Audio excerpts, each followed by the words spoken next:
Chapter 5382. Destruction of the body meant death but not for those with cultivation fruits.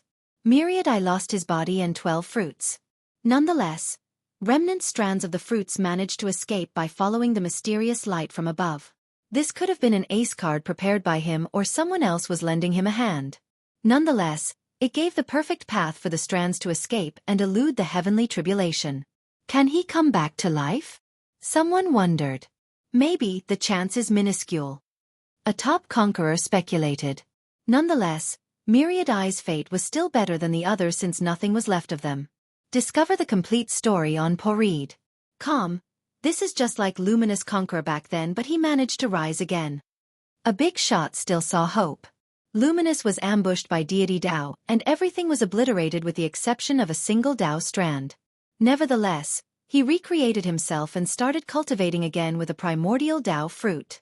It won't be anything good even if he survives. Ferocity said, no one is lucky enough to survive or have enough determination to start cultivating again. Although Luminous Conqueror served as a prime example of a great outcome, not everyone had the same result. They recalled his success but not the countless failures in history. Tao lords and conquerors fell in battle repeatedly, but how many managed to climb back to their prime? Keep in mind that by starting over again from a remnant strand, they were virtually different people, possessing no memories and cultivation of the previous self. If they were to somehow become conquerors again, they would gain the ability to recall their previous memories. At least he still has a slimmer of hope, the others are all dead. Xiao murmured.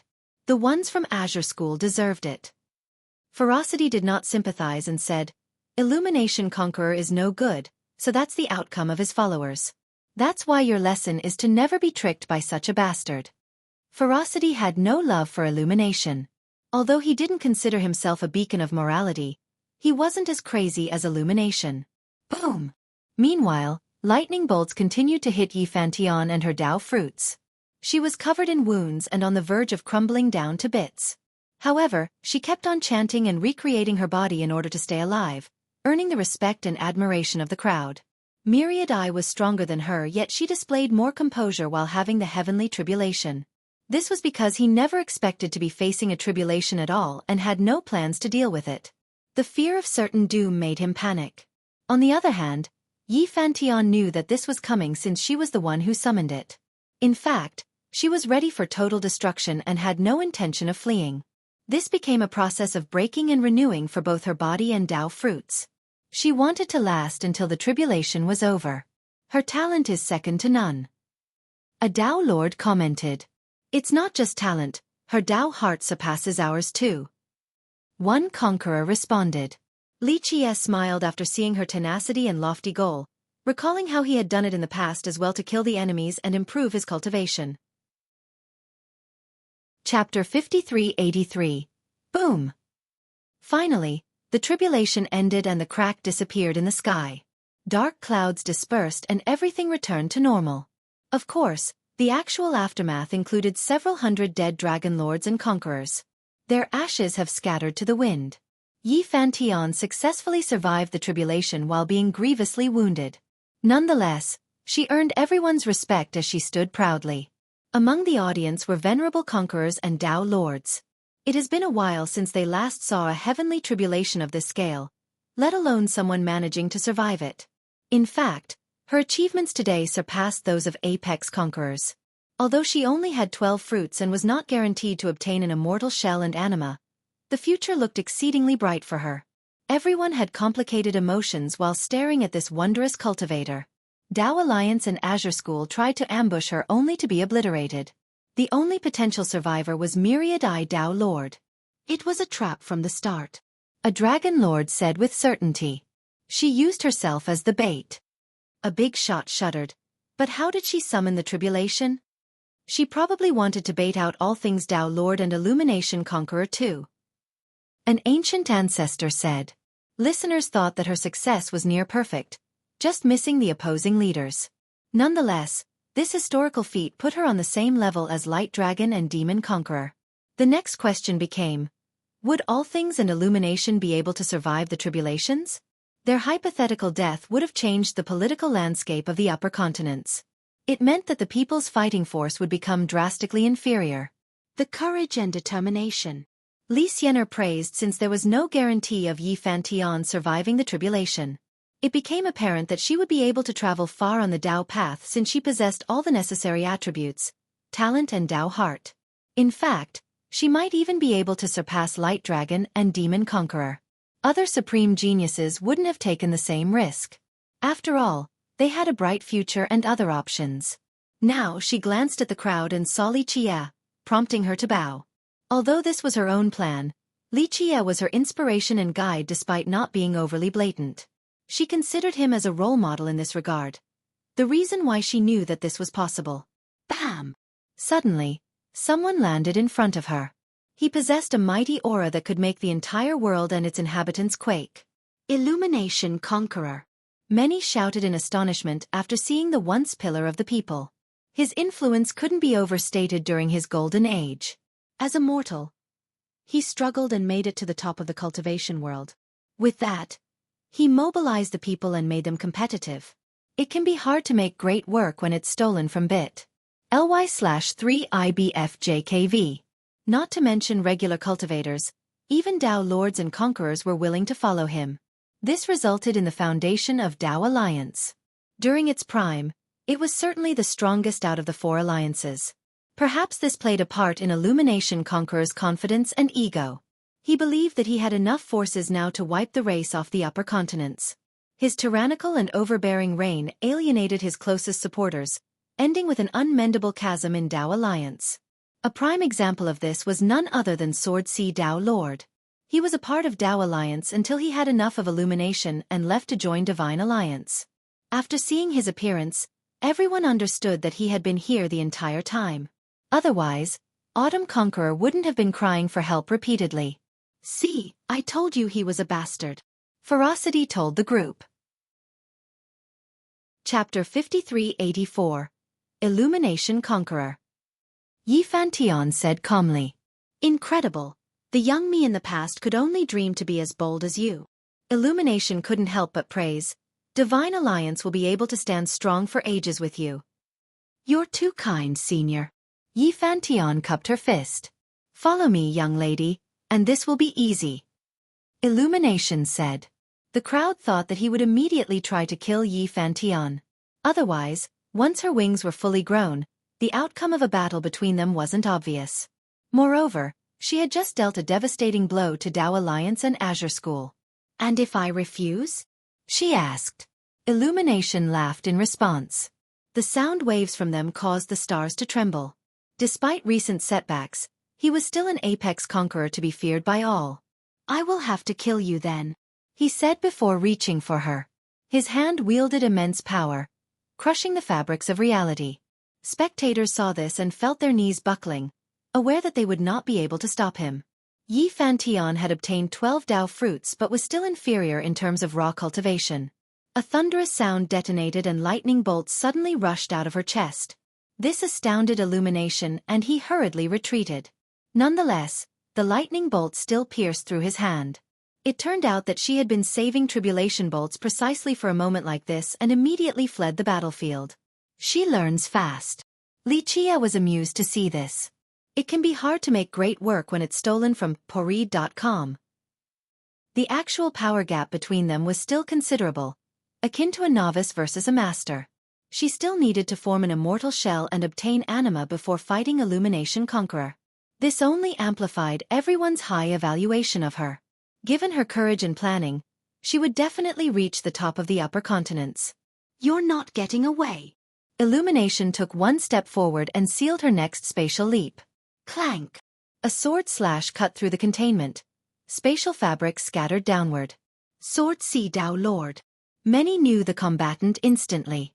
The current guardian of Divine Alliance and Yi Fantian's senior, Xueqi Dao Lord. "Illumination, have you no shame?" Xueqi blocked Illumination's path. "You're just in time, Xueqi." Illumination's eyes became resplendent. The appearance of Xueqi Dao Lord stirred the crowd.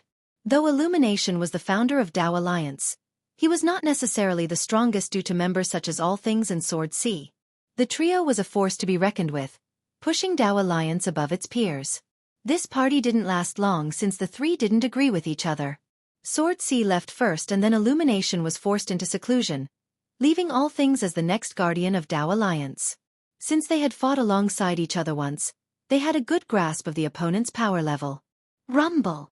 Illumination immediately mustered all of his power to the limit. A domineering and blinding aura engulfed the battlefield. Clank! Sword C didn't relent and raised his sword. One could illuminate the entire world while the other's sword slash could cut through an eternity. The perfect recipe for an evenly matched duel. Yi Fantian had no intention of lingering around since she was everyone's prime target. Her very existence threatened Apex Conquerors and Tao Lords. Thus, she fled into another dimension without any hesitation. Unfortunately, a prison descended from above. She performed dozens of movement techniques and still couldn't dodge it. Bam! It successfully trapped her inside while spewing continuous Tao laws, seemingly capable of trapping an immortal. Chapter 5385. The laws of the prison were infused with primordial chaos, meaning that the power of life was constantly being derived. Within the strands was the initial formation of life, making it feel as if one were lying in a field of grass. The blades of grass exuded life force and a comforting scent, nearly enough to make Yi Fantian forget about her current dilemma. All Things. The prison constantly exuding life derivation made its owner rather obvious. All Things Tao Lord. Everyone understood that the guardian of Tao Alliance had arrived as well. Before possessing an immortal shell and anima, she still couldn't stop these apex Tao Lords and Conquerors. Therefore, her movement techniques and various methods were useless. Boom! A hand accompanied by gentle spring breezes descended, seemingly blowing life into all creation while pulling up the prison. Stop! Sword C Tao Lord immediately delivered a devastating slash at the prison. The resulting sparks alone could destroy stars. Alas, this was not enough to stop All Things from leaving the scene. Illumination didn't linger around either and left as well. Yi Fantian had been captured by All Things, so there was no point in fighting the enraged Sword C. Sword C didn't give up and followed in the same direction as All Things. Once they were gone, the spectators could finally breathe again. The auras of the three apex cultivators suffocated them the entire time. Ancestors and lords got up from the ground and took a deep breath, feeling lucky for surviving this potential disaster. This battle could have obliterated the entire region and taken them down as well. The mantis stalks the cicada, unaware of the aureole behind. A dragon lord calmed down and said softly, "Illumination Conqueror and Azure School are definitely the biggest losers this time." A big shot commented. This ambush was a way for Illumination Conqueror to re-establish his reputation and dominance. Heaven's Lay formation was meant to kill Yi Fantian and anyone who came to interfere. They didn't expect the heavenly tribulation to disturb their plan. In the end, Illumination tried and still couldn't capture Yi Fantian. Thus, nothing was gained from this ill-fated endeavor. Tao Alliance also suffered considerable losses. Nonetheless, they managed to capture Yi Fantian, fulfilling the main goal. As for Divine Alliance, it was hard to know whether this was worth it. They managed to kill many top cultivators but their jewel was captured. This is a new era now. Illumination Conqueror is no longer the same as in the past. An aged cultivator sighed and said, recalling Illumination's previous dominance. The people had an unprecedented solidarity under his leadership, allowing Tao Alliance to overwhelm the other alliances. Now, it became apparent how difficult it would be for him to rise again. Azure School had suffered serious setbacks and Illumination was obviously impatient. A stark contrast to All Things who managed to stay calm during crises. What a time we live in, the pact is repeatedly weakened because of Supreme. A conqueror lamented. Now, we have Illumination trying to cause trouble again. The long-lasting peace will be shattered soon enough and war will break out between the two sides. Who among us will survive? Supreme's ambition was to dominate the people. Alas, most were happy with the Pact of Blessed including Principal Conqueror and All Things Tao Lord. Instigating the issue meant risking derision from both sides. However, Principal's abdication broke the balance. Although Sword C didn't actually care about the conflict, he didn't actively try to stop it like his predecessor. Now, the return of Illumination Conqueror only served to hasten Supreme's goal.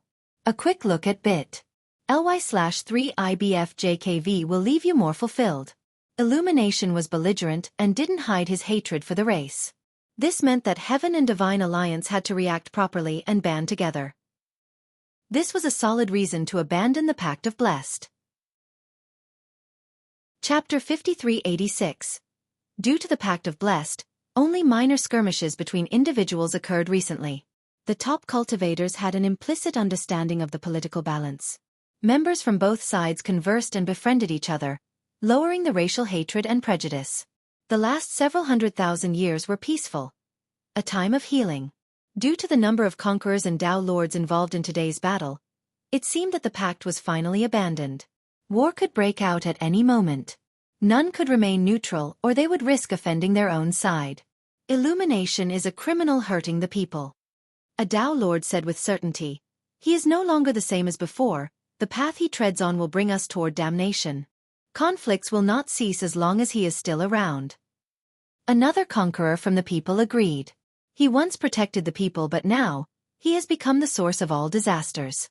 We need to be ready, we can't only worry about ourselves. A few sighed and prepared for the worst. Right now, the conflict included Heaven, Divine, and Dao Alliance. It wouldn't be long until Imperial Alliance was dragged into it as well. What a shame she almost made it. Ferocity said with a tinge of regret after seeing Yi Fantian captured by all things Dao Lord. Not necessarily, this is only the beginning of the plan. Li Qie smiled. Just the beginning? I don't think Yi Fantian will survive this. Xiao Hu didn't understand. You think all things Dao Lord will kill her? Li Qie smiled. Xiao Hu thought about it and realized that if all things had wanted to kill Yi Fantian, he would have done so from the start. Why did he capture her? Xiao Hu asked. She is still the bait, and she knows this. Li Qie smiled. A quick look at Tinural.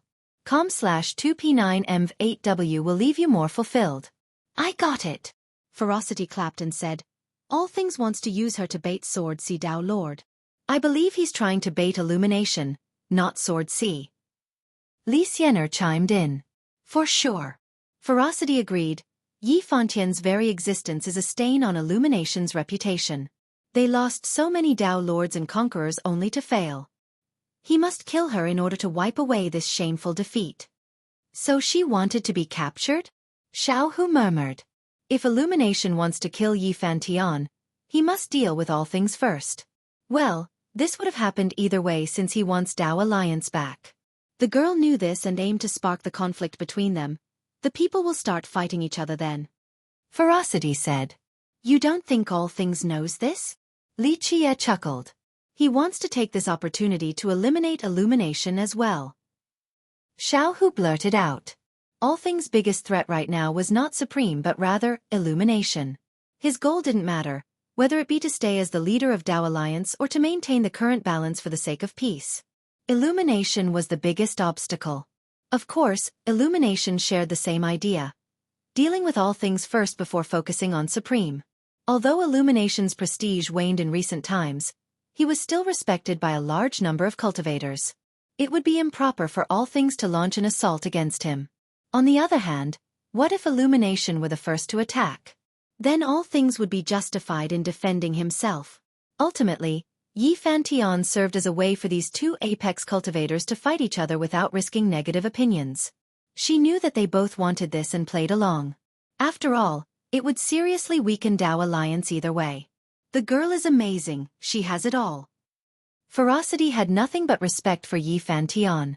Young noble, what is your opinion on this matter? Li Xiener asked. Nothing, this is inconsequential because the race and the people are just the same. Sure, the three grand races were arrogant and believed in their superiority. But the distinction started with Celestial Court. That's the real culprit here. Li Qie said. Right. The race and the people aren't separate races.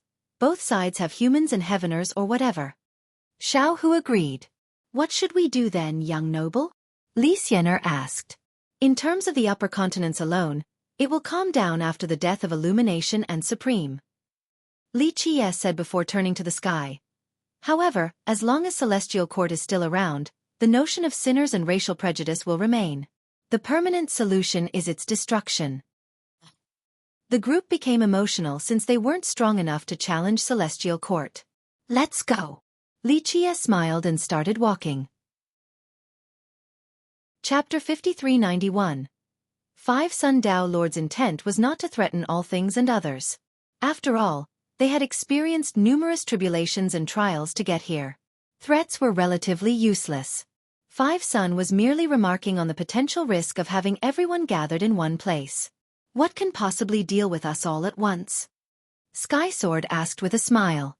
Does Divine Alliance have a dream order? All things got straight to the point. Under normal circumstances, it would be virtually impossible to capture or kill all of them. One possibility included the usage of an immortal dream order. Illumination had tried prior in order to deal with Supreme, Sword C, and even Li Chia.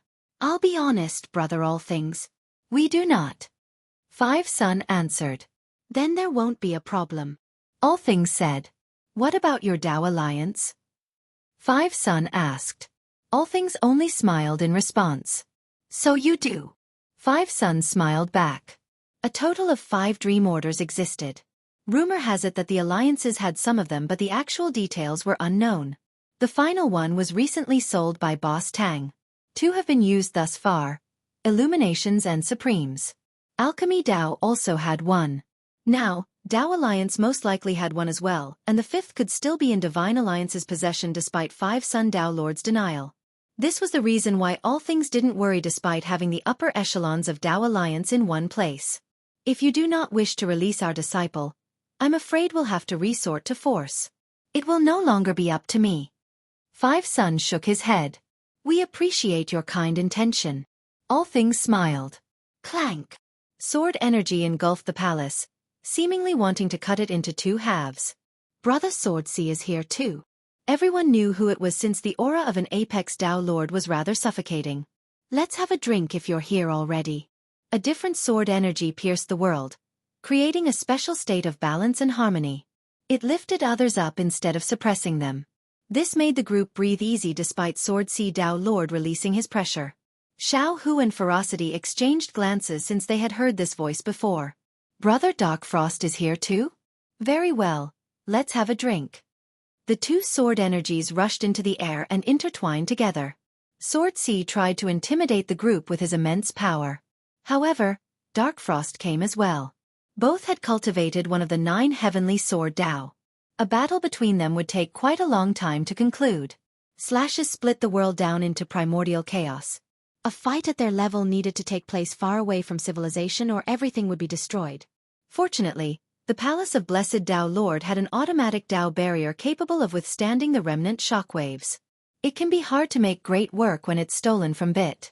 LY/3IBFJKV. No wonder you're so confident. You definitely came prepared.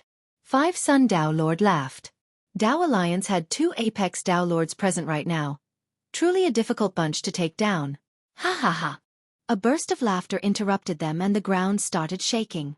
An old man appeared in front of the palace. The world seemed to be rotating around his radiance. Illumination Conqueror. Everyone became serious after seeing him. He seemed to be alone, not bringing any followers into the den of enemies. His domineering confidence remained untouched, causing others to remember his once glorious past. Gentlemen, long time no see. The years feel like they were just yesterday. Illumination said. The others didn't respond. Some had joined Tao Alliance before the start of Emperor's War. They fought together with the trio and were unbeatable. Now, allies have become enemies. Long time no see, Brother Illumination. All Things activated his life aura. Illumination possessed an awe-inspiring dominance while All Things seemed as untouchable as an impervious abyss. Chapter 5392. They once worked together and were unstoppable, especially with the addition of Sword C Tao Lord. Today, their goal was each other's demise. Brother All Things. Illumination gazed at All Things, having a good idea of his power. I am here for one simple reason, to take this young lady away. Please take it easy on me. Brother, you know that this is an impossible request. All Things shook his head. Why do you need her? To hold back Divine Alliance? Illumination asked. I should be asking you that question. All Things responded. My Azure School had lost numerous cultivators, so an answer is required. Brother, I will commence a ceremony to appease their souls in heaven. Illumination said. A living sacrifice? All Things narrowed his eyes. Why not? Illumination laughed. Now you know the reason. Leave her to me and I will owe you a debt. The group exchanged glances, thinking that it wasn't so simple. Illumination might be arrogant and ruthless, but he was no fool. Xueqi shuddered after hearing about the sacrificial ceremony. It would be quite pitiful for a 12-fruit conqueror to go down in this humiliating manner. All Things would never do such a thing, but the same couldn't be said for Illumination. He would broadcast it to the rest of the world in order to remind everyone of his reputation. I'm afraid I cannot oblige to your request. All Things refused. Then what do you wish for? We were friends once, allies against the race. We should be walking together once more against the race. Illumination laughed. Cultivators from the people would certainly prefer this development. Their apex cultivators teaming together again. They needed to throw past grievances aside and deal with the common enemy. Of course, the ones inside the palace didn't buy it. They had experienced Emperor's War before, and understood the danger of following Illumination Conqueror. If you work for the betterment of the people, you should obey the Pact of Blessed instead of breaking it. Ever since it became effective, both sides have been prospering and fewer cultivators have to die in battle. All Things said. It is not up to us. If we don't take the initiative, Supreme will. Heaven Alliance will not stop before we are destroyed. The only way for us to survive is to destroy Heaven Alliance and the race. Illumination disagreed. Brother, your way is contrarian to our belief. If you agree to change, then we may continue talking about cooperation. When we start wars between Tao lords and conquerors, the real victims are the mortals and weaker cultivators. Peace is the right choice if we look back at the recent eras. All Things shook his head. Well, there is another path. Illumination stared at All Things and smiled suggestively. I am listening. All Things responded. I will tell you the truth. I have access to an ancient art capable of destroying the race in one go. Illumination said in a dignified manner. An ancient art? Listeners shuddered and exchanged glances. Is he lying? Xueqi whispered. Li Qie smiled while Ferocity answered. Someone like Illumination doesn't need to lie. What kind of art is it then? Xueqi remained skeptical. So you found it. All Things' expression became serious. It can be hard to make great work when it's stolen from Poreed.com. I was not idle during my forced retirement. Illumination laughed and said, Did you really think that I would return while being empty-handed? It is only a legend. Sky Sword remarked. Brother, I'm sure you know about it. The same with the brothers from 8 Desolaces. It is a legend from an old epic about an evil race. Illumination said confidently. Those originating from 8 Desolaces listened attentively. The ancient Ming was long gone even during our epic. All Things said. But they have truly existed. It's just that they have faced extinction. Illumination smiled and said, Do you know how? The group had heard of the ancient Ming's legends. It's just that this race was from the previous epoch and they didn't know much about it. The tales of the 9 worlds were destroyed during the Great Calamity. They only had access to bits and pieces. As far as I know, they went extinct due to an ancient art. All Things spoke. So you have thought about it and even searched for it then, a way to destroy the race all at once. Illumination laughed. All Things shook his head. You misunderstood. I have never thought about eradicating the race since that is only a broad generalization. Some of us have family members and lovers from the race. We will only be strictly dealing with the diviners, heaveners, and devils. As long as we destroy them, the other races will not amount to anything. That will be the end of the race. Illumination said. Listeners weren't strangers to this particular rhetoric since he had been spouting it from the very start. Chapter 5393. Illumination's hellbent obsession with eradicating the race was no secret. Though this alienated the majority of cultivators, it also gained him many die-hard followers. For example, Wild Conqueror's sect was destroyed by the race, hence his vengeance. Another was Devil Conqueror whose sect suffered a similar fate. However, many Tao lords in the palace came from 8 Desolaces. After ascending to the upper continents, they had ties with the people or other relationships but didn't share the same hatred toward the race. This was the reason for Tao Alliance's decline. Neutrality versus vengeance. We do not wish to destroy the race. All Things said. If you have access to this ancient art, why haven't you used it? 5-Sun Tao Lord chimed in. I need a catalyst. Illumination said with a dark expression. I require the ancestral blood of the 3 races. Everyone became emotional after hearing this because this was something capable of causing a war in the immortal continent. The ancestral blood types are no more. One conqueror shook her head. Not necessarily. Illumination laughed and said, What did 8 Stallion come here to do? Brother All Things, you know better than anyone.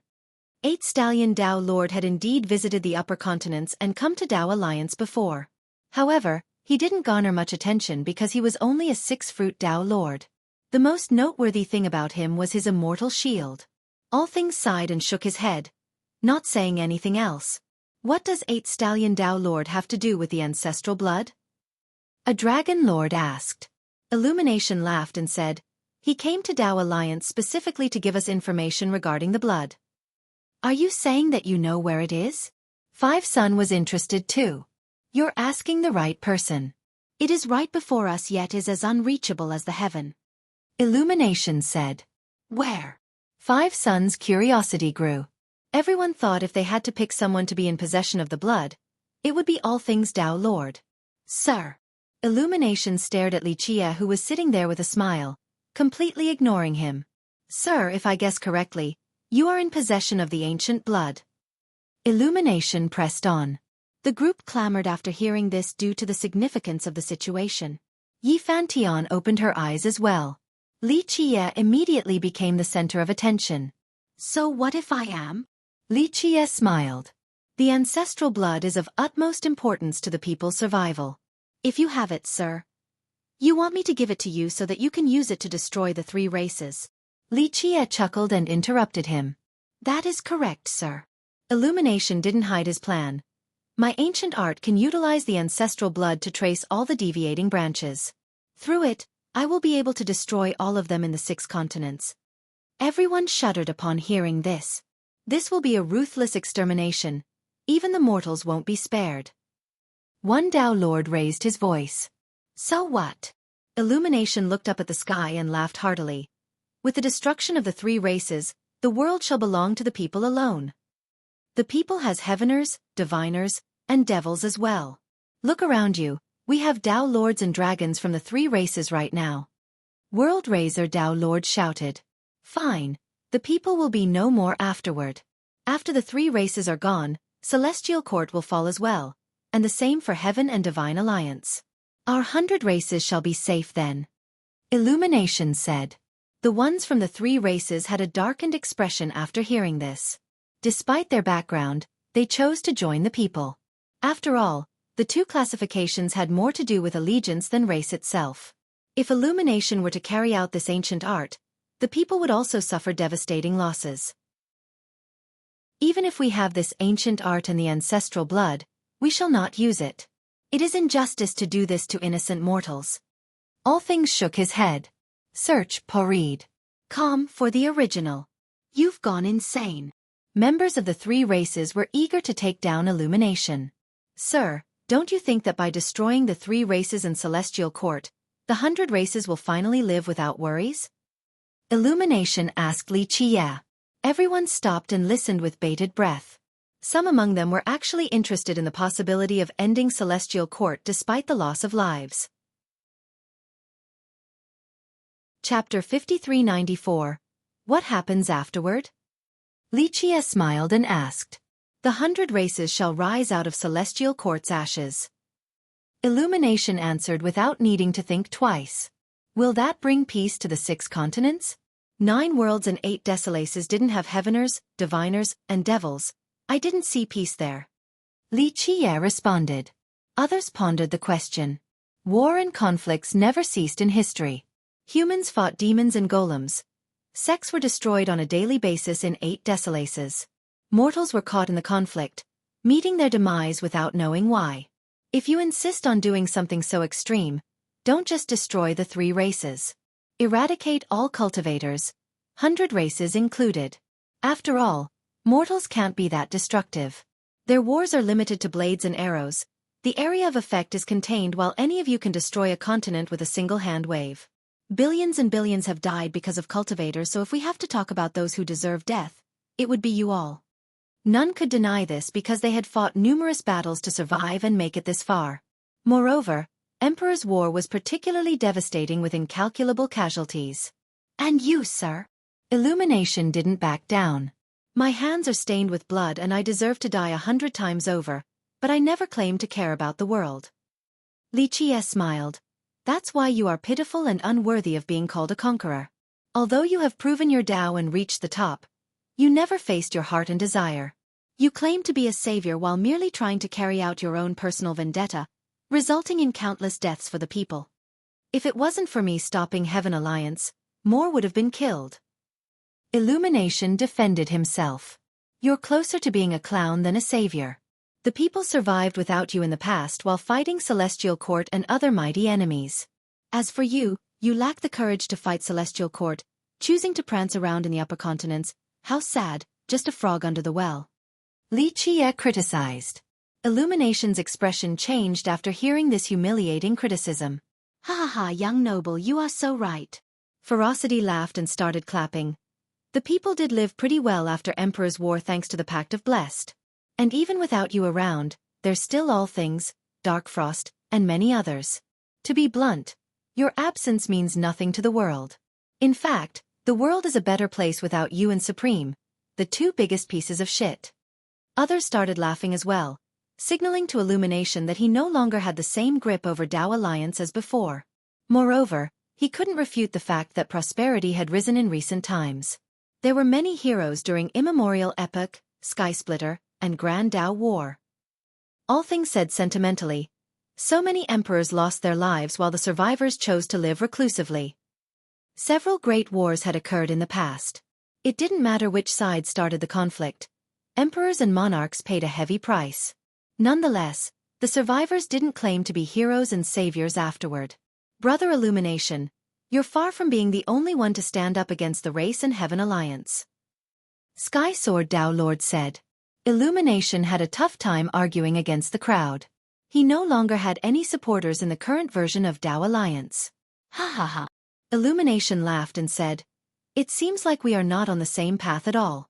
I will not force anyone to join me." Having said that, he stared at Xueqi and said, "Sir, I still stress the importance of the ancestral blood in changing the—" Xueqi waved his hand and said, "Since when do you get to tell me what to do with my things? If I hear another thing out of you, it won't be just a slap, I'll crush your head." Illumination staggered backward after hearing this. Even all things trembled in fear after hearing the casual threat. Illumination was furious but still feared Xueqi, not daring to attack. "So you stand on the side of Brother All Things, sir?" He took a deep breath and asked. "Search Paulwed. Com for the original. I'm not interested in joining this dogfight. You all will deal with it yourselves." Xueqi said, "Of course, if you think you have grown strong enough to provoke or scheme against me, I'll be glad to show how sorely mistaken you are." Everyone froze after hearing this. Although Xueqi didn't release his aura, they felt as if their fate was within his grasp. Chapter 5395. All things had complete control in his world.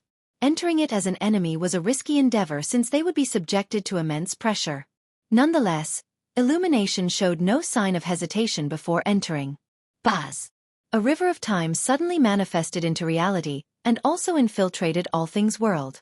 Illumination jumped up and stood on the resplendent river, assuming a form no less dominant than All Things' Tao Lord. "My light is eternal!" He roared and faced the pressure of this world directly. The temporal river of light illuminated everything. This was his grand Tao and strongest merit law, the reason for his domination.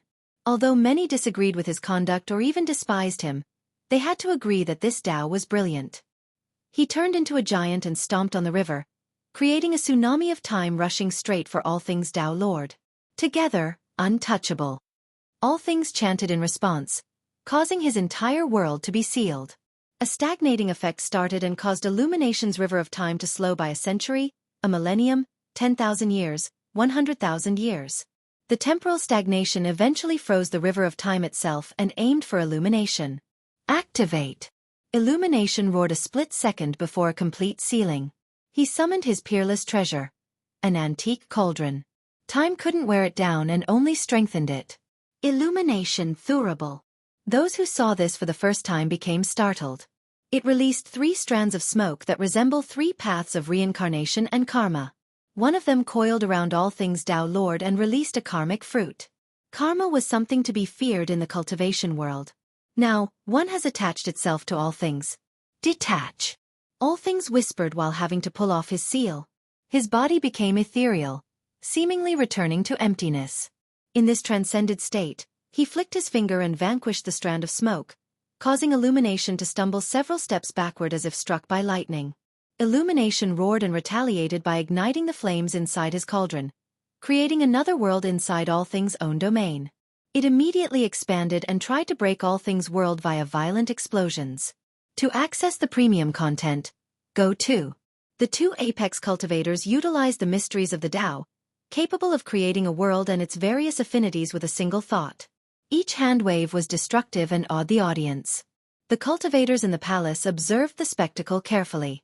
They had their own grand Tao already but were still learning about utilizing one's own domain in battle. The 2 combatants were evenly matched and had a good understanding of each other's battle style and techniques. It would take a while for one to come out ahead. Boom! Suddenly, a figure darted into the palace straight for Yi Fontian's cage and interrupted their observation. "Excuse me, gentlemen," he said as he made it to the cage as if this was an empty hall. "Stop!" Rumination Tao Lord and the others shouted. "Supreme!" Some shouted after getting a clear look at the uninvited guest. He had the presence of a silvery dragon due to his shining robe, looking unstoppable and peerless. Even his enemies couldn't find flaws to criticize his appearance and aura. Although there were numerous Tao Lords and Conquerors present, he still managed to evade all of them. Nonetheless, the others reacted in time and started attacking him before he could take Yi Fantian away. Chapter 5399. The moment the thrust gained emotions, it lost its initial edge. Supreme decisively tossed his sword away and used the Tao as a sword. Another emotionless style straight for All Things' forehead. Its transcending nature could make targets scream in joy, seemingly happy to be put to rest by the technique. Of course, All Things didn't succumb to its marvelous beauty.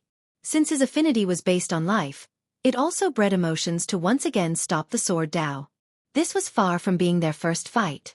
The previous ones had no real conclusion since they both had advantages and disadvantages when facing each other. A battle between emotions and the almighty void. Truly an epic and poetic duel. Buzz! A Tao beam suddenly came from the flick of a finger, capable of controlling the cosmos. Boom! All Things Tao Lord's life expanse couldn't stop the beam since it was actually superior to Supreme's emotionless slashes. He turned around and saw a cultivator capable of suppressing all existences. His expression darkened as he uttered the opponent's title, Eternal. The power of Eternal's bloodline engulfed the battlefield.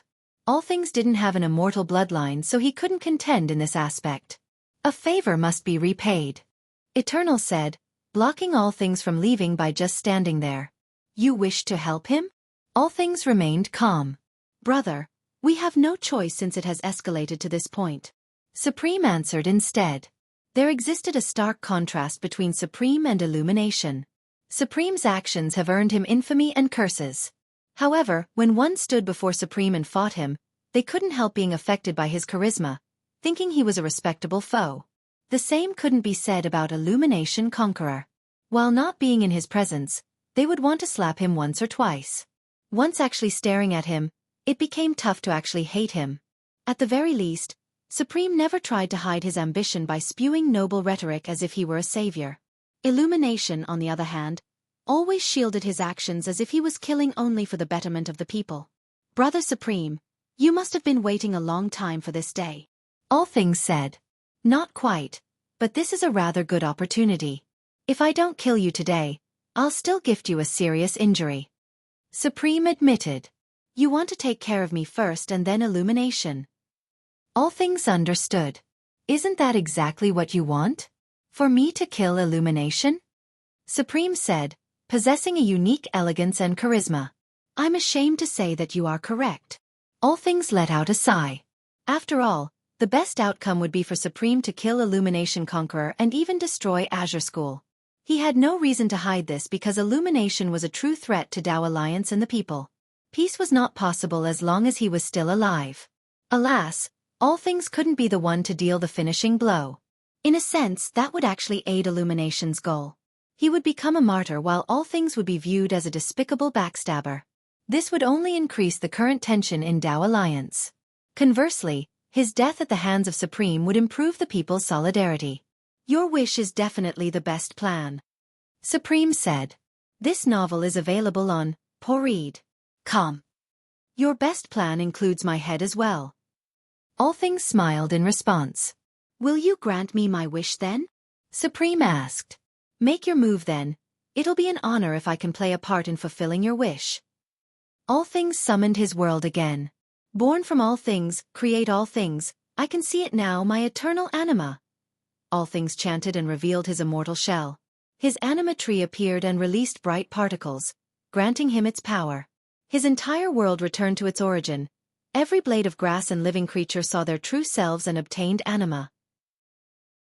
From life to anima, from anima to manifestation, he continued chanting. Meanwhile, Supreme and Eternal gave him time to channel his power. Incredible, a world created from anima. Eternal said with respect. Chapter 5400. All Things Tao Lord assumed his peak state, the reward of cultivating all things mantra to the highest level. Our Tao isn't as fleshed out as yours. Eternal continued. All things focused on the mantra alone, not needing any other Tao or merit law. The so-called common method of cultivation was fully derived, granting him endless possibilities. Few could resist the temptation of stronger merit laws. After all, growing stronger was a key goal of cultivation. Nonetheless, All Things remained steadfast from the very start, not changing his mind even after becoming a Tao Lord. His achievement was rather unique, a testament to why he was an apex cultivator. Clank! Supreme entered this world with his sword drawn, capable of withstanding the pressure. He felt the power of all things anima everywhere. It resembled an invisible hand gripping his throat. Boom! He released his 12 sacred fruits as well on top of activating his immortal shell. The 12 palaces rotated and released an expanse of energy in the form of a tree. It swayed gracefully and sprinkled particles downward. Upon touching the ground, they rippled like waves of light and started dissolving. A quick look at bit.ly/3IBFJKV will leave you more fulfilled. Supreme stood in this vast expanse of sacred energy, becoming a being equal to all things Tao Lord. His sacred tree seemingly wanted to take over all things world. All things vision. All things anima energy started scorching the Tao in order to dissolve the sacred tree. Heartless slash. Supreme thrust his sword, this time in a slow and feeble manner. Everyone could finally take a good look at his rusted iron sword. Nonetheless, it had a heavenly property. Gods, immortals, and all living beings were susceptible all the same. No different from straw dogs meant to be sacrificed.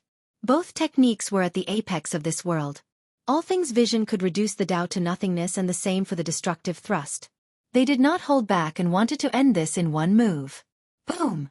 Eternal Conqueror joined the fight as well, fully activating his bloodline. The temporal affinity contained in his blood derived the mysteries of the Tao to the fullest.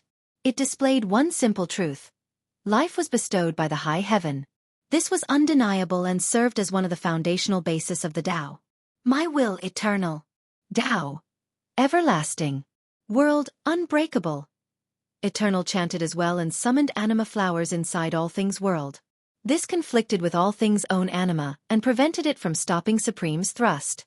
Pluff! The rusted sword pierced all things' chest, causing him to stagger backward with a pale expression. His opponents were 2 apex cultivators. 2 hands couldn't stop 4 fists. In reality, no one in the upper continents could stop Supreme and Eternal. Not Sword Queen or Immortal Pagoda Conqueror either. My apologies, brother. Everything will end today. Eternal said. This was an honorless fight for Eternal and Supreme, but it must be done. If this is the extent of your power, brother, this shall be your resting place. Supreme said. It is indeed. All Things smiled wryly and shook his head. His defeat was guaranteed. Of course, who knows if this was truly the extent of his ability, but it didn't matter at this point.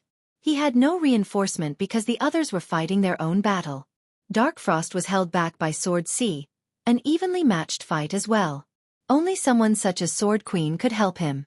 Alas, Dao Alliance did not communicate with Imperial Alliance for the meeting today. The next move includes the destruction of Dao Alliance. Supreme said while still exercising caution.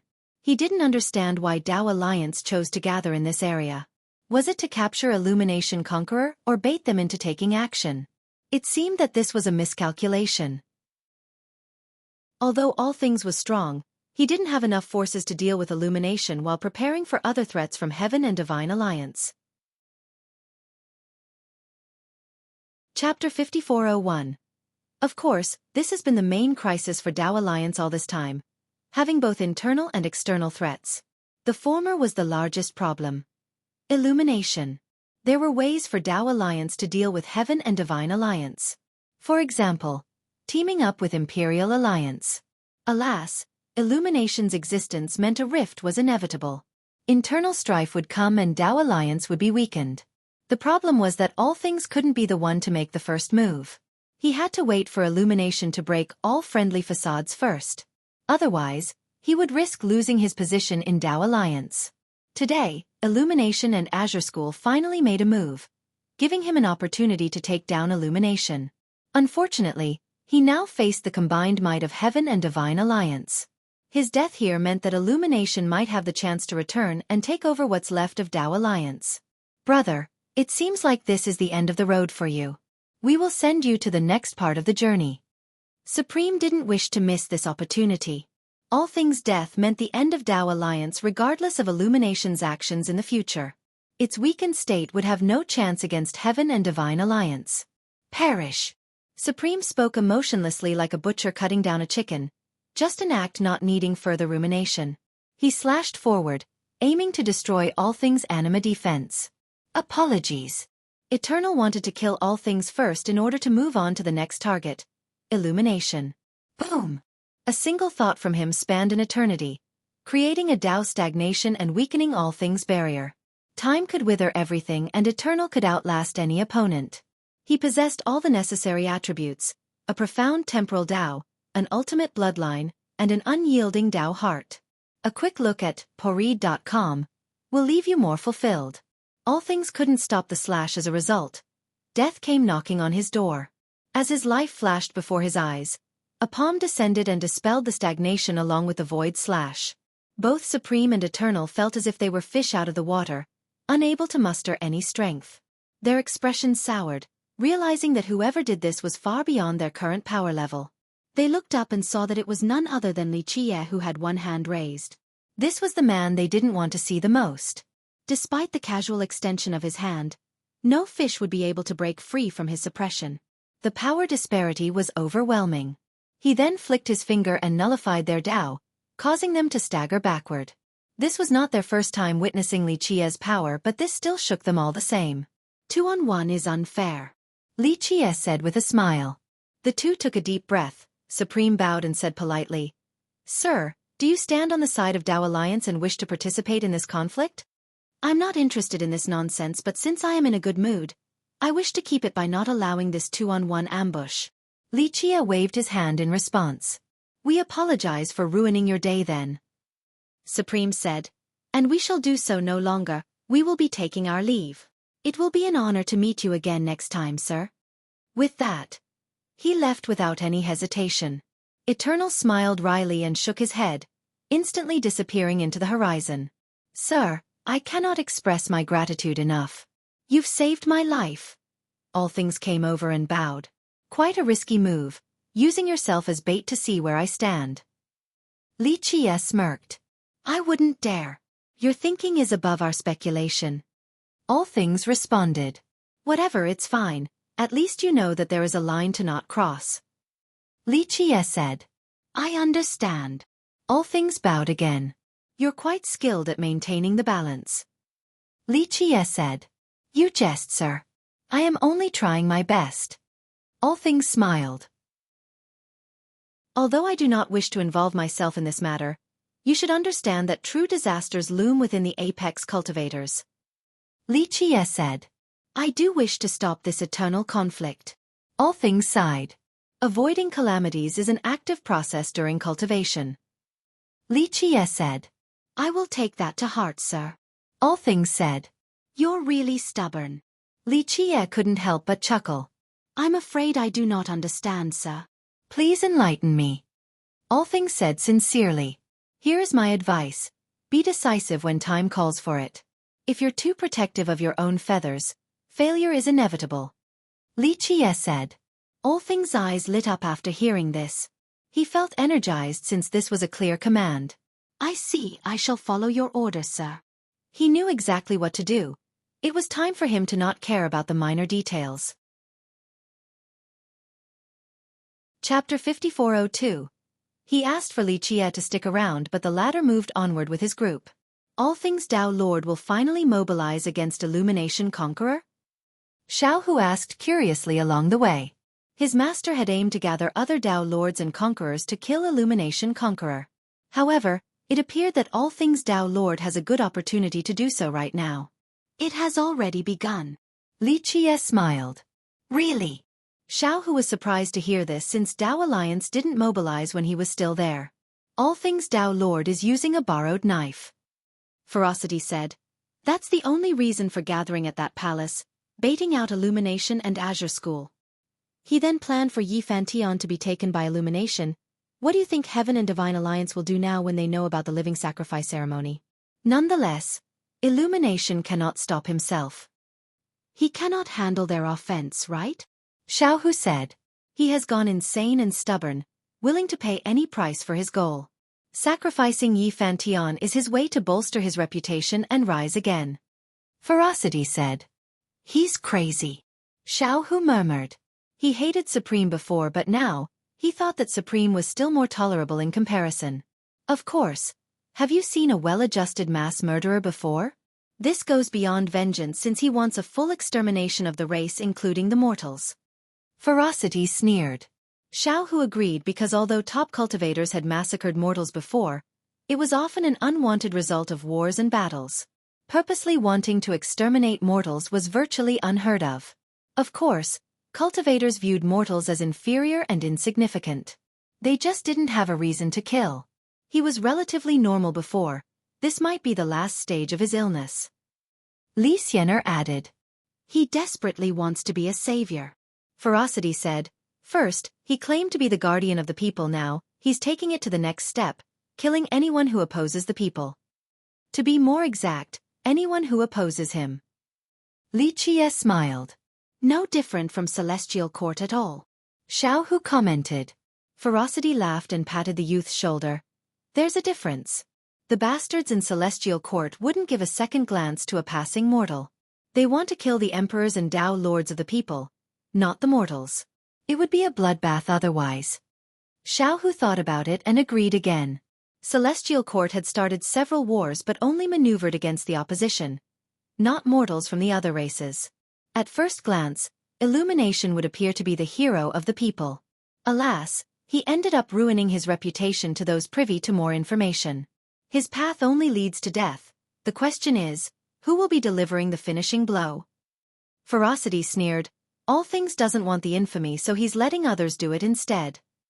Right, Heaven and Divine Alliance want to save Yi Fantion. Xueqi said. They'll want to do more than that since they're not as nice as you. And now, All Things is injured so he can't help at all. It won't be his responsibility for just watching on the sideline. This was his plan with Yi Fantion from the very start. Ferocity elaborated. A quick look at Porid. Calm will leave you more fulfilled. But will Supreme and the others bite? Xueqi asked. They also want to kill Illumination. After all, if you have two choices for your enemies, would you prefer All Things or Illumination? Ferocity asked.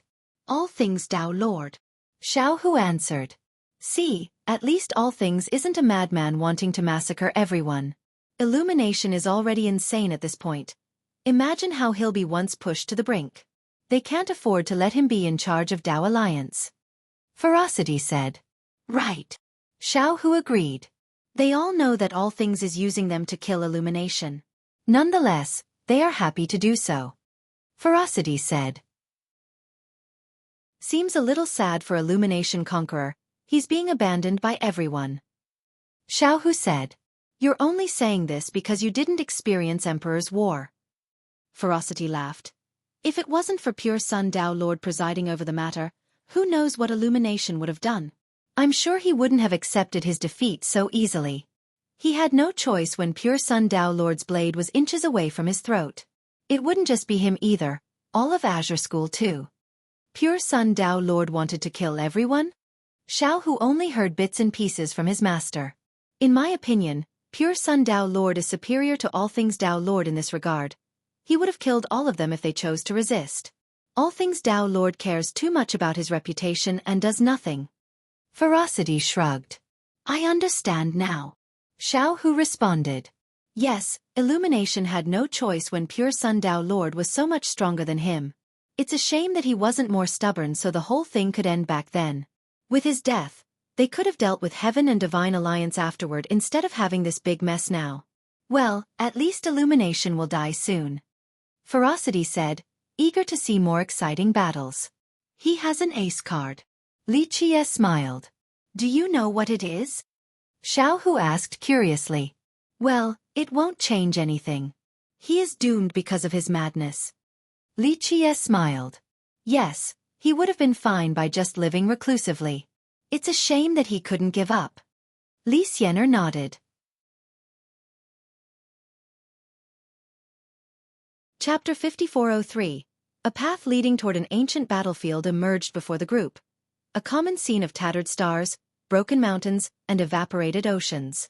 Massive ships could be seen, no longer in their prime state. Some could carry a continent when they were still operational. They also saw a skull as large as a planet. The flesh was long gone and many broken pieces floated around it. Holes left behind from a battle could be seen. Xueqi couldn't believe his eyes since this was his first time seeing an ancient battlefield. Sanctuary. Ferocity said softly. This is Sanctuary? Xueqi was surprised to hear this. I thought it was an unbreakable fortress. The battle between emperors and monarchs took down everything. Ferocity stared at him. So Celestial Court retreated after this battle. Xueqi murmured. According to the legends, Celestial Court launched an assault on the people during immemorial epic war. Both sides went all out and trillions died. Numerous legendary cultivators joined the battle and caused untold destruction to the 6 continents. This was a period when Celestial Court was unstoppable. The people was forced back repeatedly but Celestial Court eventually stopped for an unknown reason. Sanctuary in Dream Abyss was the last stand of the people, the final battle of immemorial epic war. Celestial Court had the upper hand and victory seemed imminent. Nonetheless, something happened and caused them to withdraw. What is that creature? Xueqi gasped after seeing the pierced skull the size of a planet. Its massive frame alone would cause serious damage to the outside world. Might not be from our world. Ferocity shook his head. This ancient battlefield has been around long before that war. Xueqi said. I can't even imagine the previous wars. Xueqi took note of a large battleship. Just crafting it must have taken an immeasurable amount of resources. No Dao lords or conquerors in the present day could come close. Xueqi smiled and didn't answer. The group passed through the battlefield and finally made it to the deepest crevice of Dream Abyss. An expanse with no end in sight, slightly resembling a gigantic eye. An apex Dao Lord wouldn't be able to see through it despite using their heavenly gaze to the limit. Immortal Eye, the last area of Dream Paradise. Xueqi gazed into the distance and said quietly. Rumors regarding an eye looming deep in Dream Paradise existed. Now, Xueqi believed these rumors were true. Read this novel and other amazing translated novels from the original source at the Pipori.com nonetheless. There was still a long way to go due to the sheer size of the expanse. Many ruins and continents floated in between. A heavenly waterfall poured downward with no source in sight. Its current resembled a mirror or a portal of some sort. Touching it would cause bright ripples before being transferred to another dimension.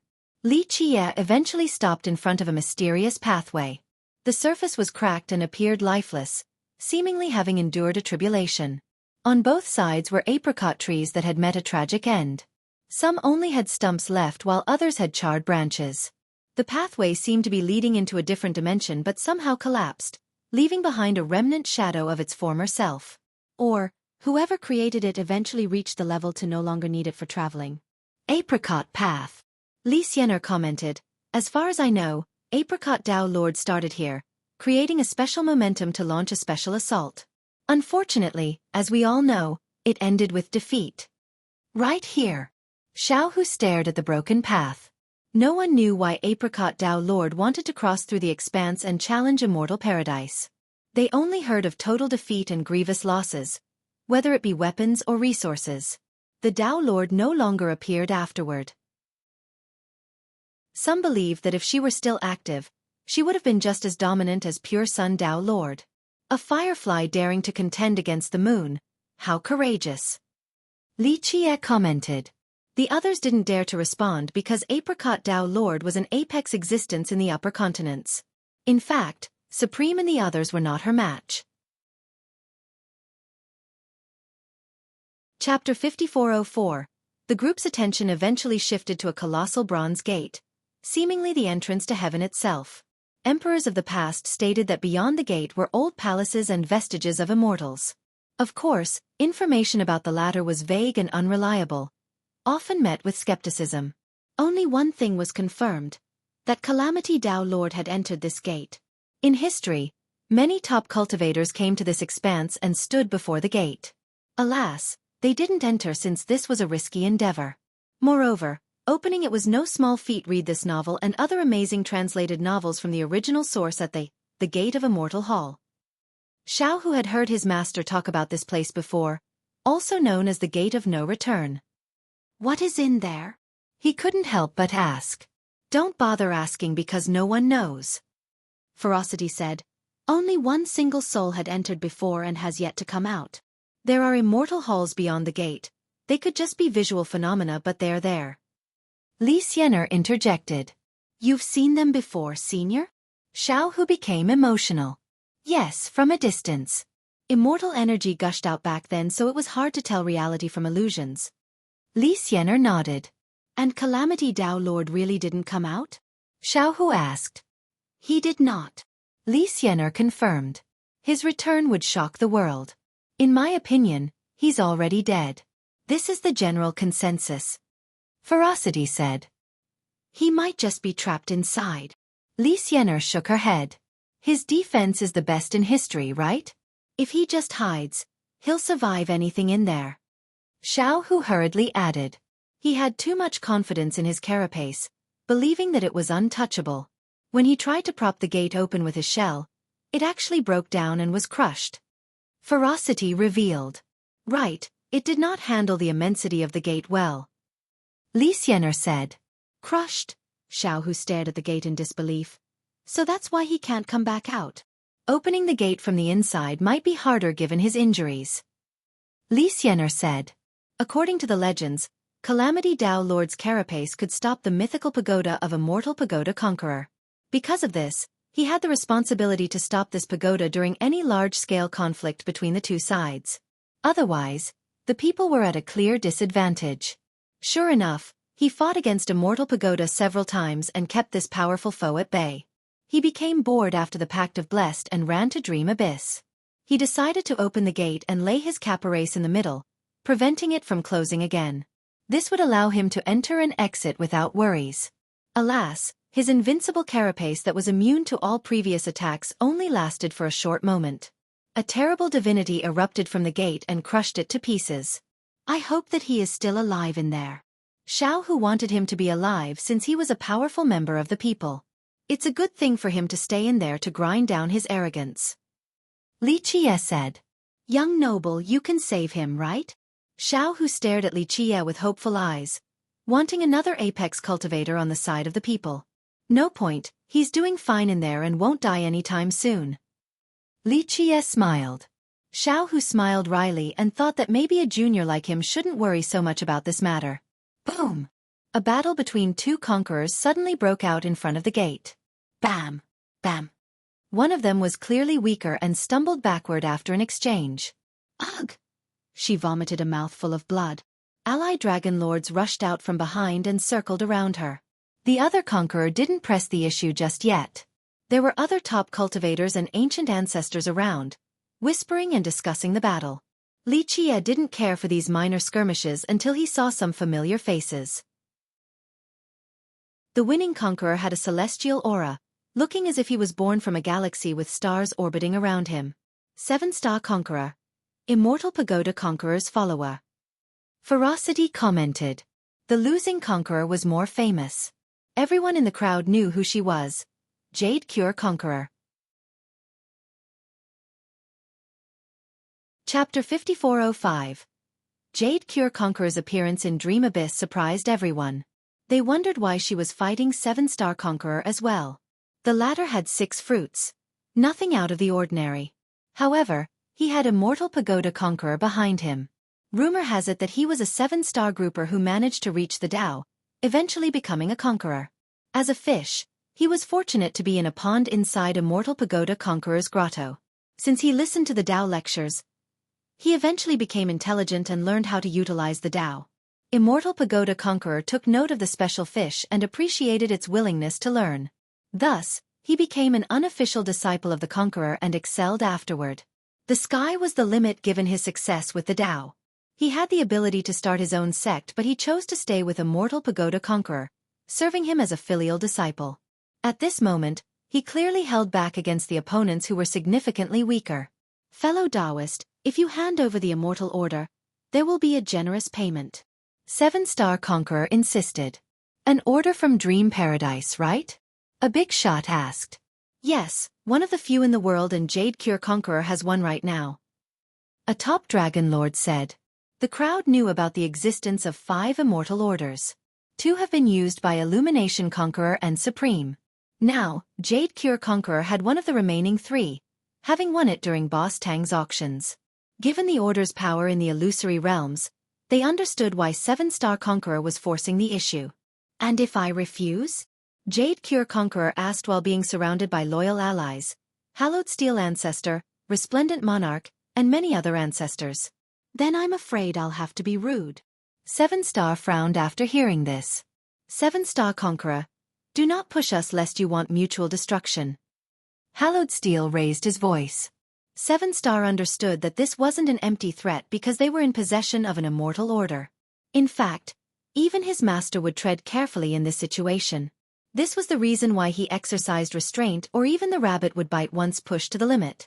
I am not taking your dream order for nothing. There will be a handsome payment. 7-star persuaded. No need, the order is not for sale. Jade Cure refused again. I must have it. 7-star insisted. The Immortal Order has an owner already. There is no point in this. A conqueror among the crowd spoke. My master wishes to have it. Fellow Taoist Jade Cure, please be flexible here. 7-star said. Everyone thought that this was a bit ridiculous. Alchemy Tao obtained a spot with the help of Immortal Pagoda Conqueror. They gained success because of him, and now, their failure might also be because of him. Is this karma? Ferocity observed in the distance. He thought about taking the spot from Alchemy Tao, only to be injured by Immortal Pagoda Conqueror. Immortal Pagoda Conqueror is showing his true colors after the deadline is over. An expert from Alchemy Tao whispered to Jade Cure Conqueror. If Immortal Pagoda Conqueror wants it, let him come himself. Jade Cure Conqueror said. My master is occupied currently, so here I am. 7-star said. It can be hard to make great work when it's stolen from bit. ly/3IBFJKV. Everyone understood that his master didn't want to take the risk of Jade Cure suddenly using the Immortal Order in Dream Abyss. Li Jie shook his head and appeared near the group while muttering, Tired of living? Emperor! Jade Cure and the others were ecstatic to see him. They came over and prostrated to show respect. Who is he? A crowd member was surprised to see this. Li Jie, that's who. Someone else responded. Li Jie was no stranger to the upper continents at this point. The Emperor of Imperial Attendant, the Slayer of Suppression Conqueror, and many others, and someone who had slapped Illumination Conqueror. Fear was everyone's first reaction. 7-star himself understood that a monstrous existence had arrived. Scram and I will forgive your transgression. Li Jie waved his hand dismissively. This was a 6-fruit conqueror being treated like a fly. Nonetheless, others understood that Li Jie had killed far stronger opponents. 7-star paled in comparison. Chapter 5406. 7-star conqueror didn't know how to react. This was his first time being treated in this manner.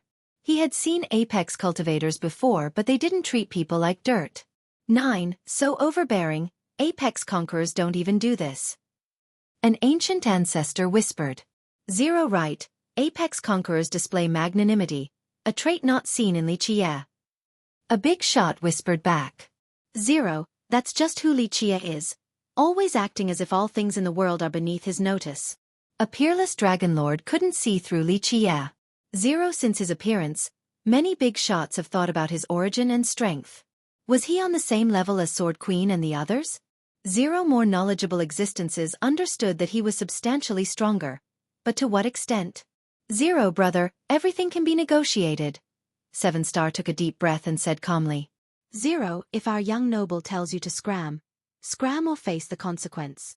Xueqi stepped forward and uttered coldly. 0. 7-star turned red from anger after the repeated showing of disdain. As a dominant conqueror, he preferred death over dishonor. 0. Many didn't sympathize with his situation.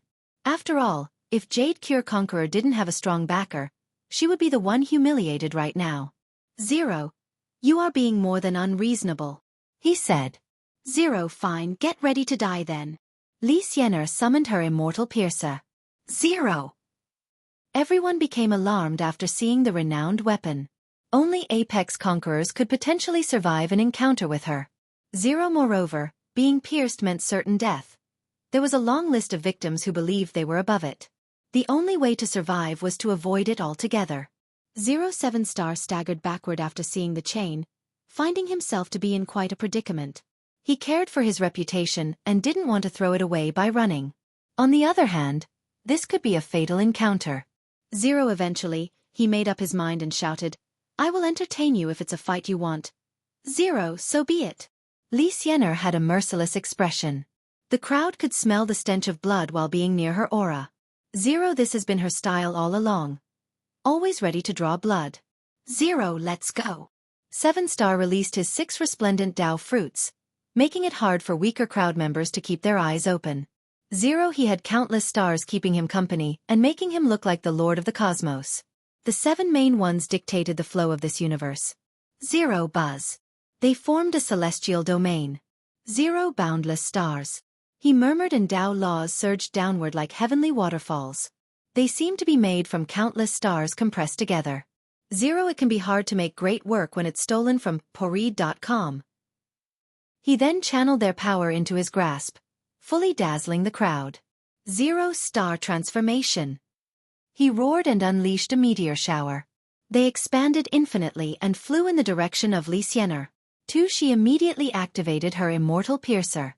Its pulsing rays were as sharp as blades. 0. Chapter 5407. The rays subjected spectators to a feeling of despair. Toughness and speed were of no use. Boom! Sure enough, the incoming planetary meteors were pierced by the chain. It traversed through space and immediately sealed 7-star conqueror. He employed numerous evasive maneuvers, becoming fast enough to turn into numerous shadows. No one could tell which image was the real conqueror. They started running into separate dimensions as well. Wasting a second to determine the real one meant being too slow. Of course, this didn't apply to Immortal Piercer. Pluff! Blood splashed into space and stained some of the rocks nearby. Time came to a halt and everyone saw a clear image of the conqueror's chest being pierced by the chain. He bellowed in pain as it coiled around him for a complete seal. The other images disappeared from sight, leaving behind only the real body. He didn't give up and derived the mysteries of the Tao. Alas, even his true fate and Tao fruits have been sealed. If it was just the body alone, a conqueror could still escape by abandoning the mortal shell. In this case, his fate was no longer up to him. So this is Immortal Piercer. Spectators became emotional. Hearing about the treasure versus seeing it in action were two different matters. Dragon lords and conquerors put themselves in 7-star's position and came to the same depressing conclusion. They would have no chance of escaping. The sheer power and effectiveness of the chain also made them feel as if their chest was being pierced as well. Bam! Li Xianer started dragging Seven Star through space and smashed him onto a large floating continent. He looked like a captured dog, unable to put up a fight. This was a worse fate than death for those who cared about their reputation. Seven Star matched this description. Boom! Suddenly, auroras and celestial shimmers were blown away. A portal opened in the air and released chaos true energy. They condensed to form a primordial light brimming with strength. A pagoda came out of the portal. Its laws could suppress the 9 firmaments and all gods.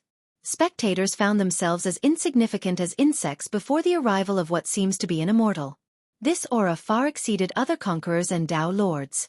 Although they had Tao fruits and an incredible aura, the pagoda simply took it to the next level. It possessed an innate quality while they had to earn theirs through cultivation. A fundamental difference and an insurmountable gap. Search tinyurl.com/2p9mv8w for the original. Thus, cultivators felt the urge to kneel before the pagoda's superior presence. Immortal Pagoda Conqueror. Everyone knew who it was right away. An apex conqueror possessing an inborn primordial Tao fruit. His special Tao fruit made others think that he was above the likes of all things Tao Lord and Supreme. It was comparable to Eternal Conqueror's special bloodline. A true force to be reckoned with. Rumor has it that the only thing that could stop his pagoda was Calamity Tao Lord's carapace. Alas, the latter was trapped inside the bronze gate. Who could ever hope to stop the pagoda now?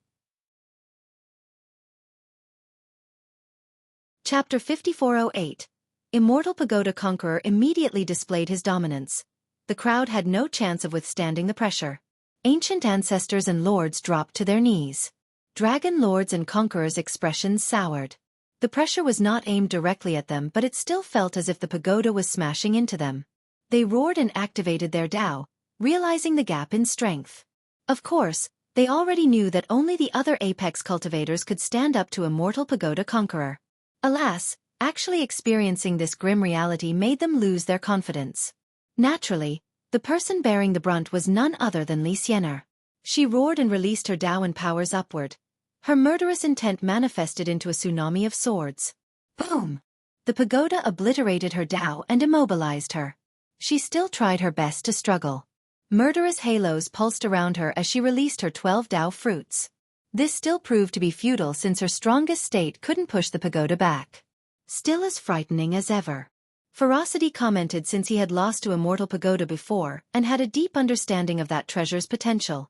He was certainly powerful since he revealed his true power when fighting against Myriad Eye and 5 Sun Tao Lord.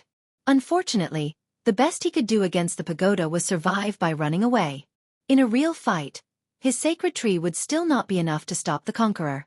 Nonetheless, he was impressed at Li Xianer for lasting so long versus the pagoda. Her 12 fruits allowed her to actually survive, albeit fully immobilized. It was only a matter of time before she would be reduced to fleshy bits and then dust specks. So this is the power of an apex conqueror with a primordial fruit.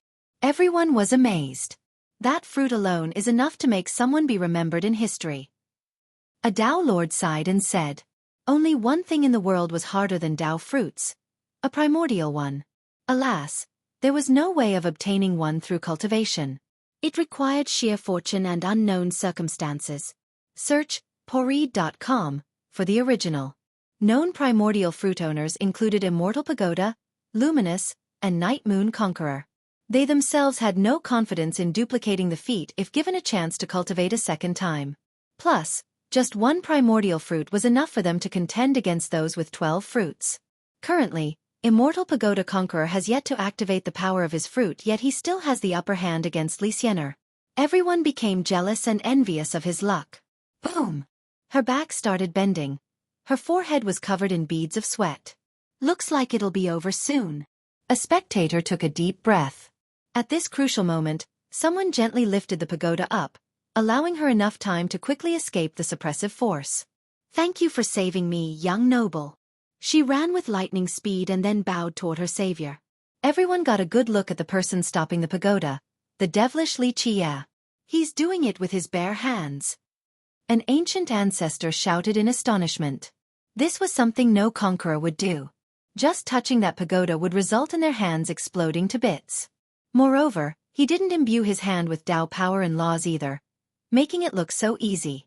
Given his relaxed demeanor, The pagoda seemed as light as a feather.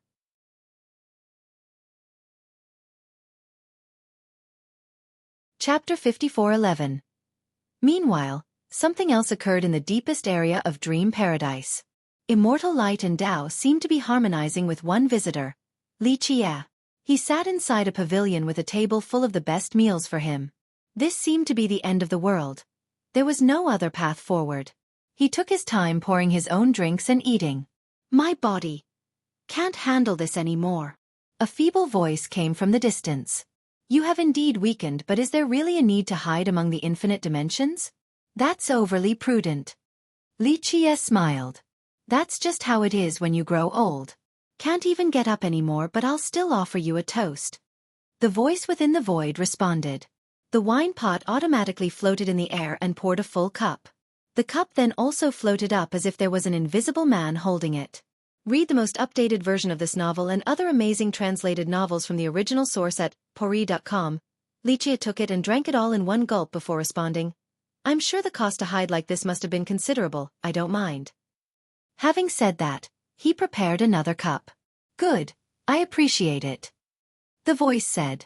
I haven't forgotten the favor I owe when you all released the power of the wise sages to protect the emperors. There is no need to be afraid of me.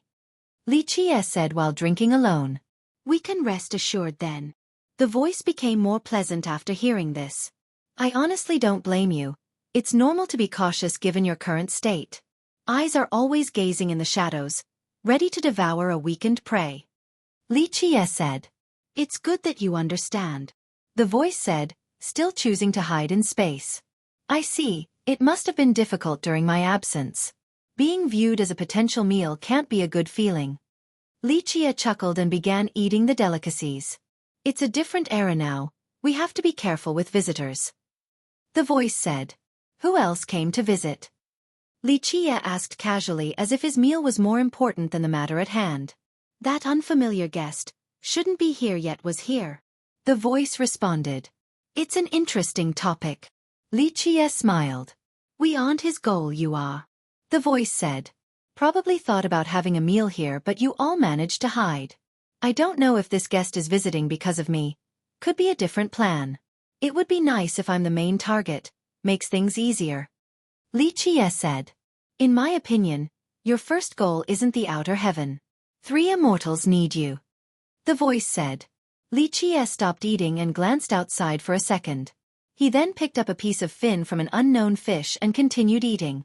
Looks like a total defeat. He commented. Yes, conflicting ideologies. The voice said.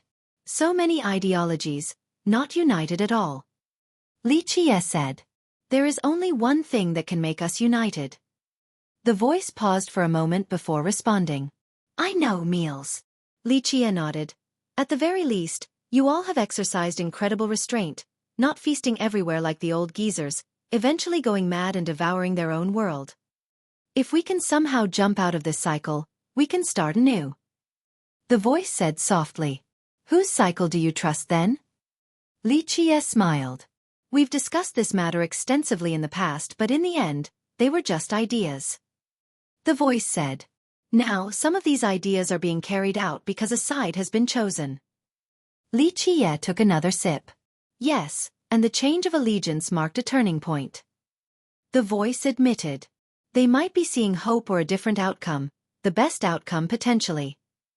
Li Qie said. Perhaps. The voice responded. Everyone believes that their choice will yield the best outcome, can't always be correct. Li Qie chuckled. You do know that the biggest variable here is none other than yourself. The voice said. Yes. Li Qie nodded. Well, picking a side isn't bad at all.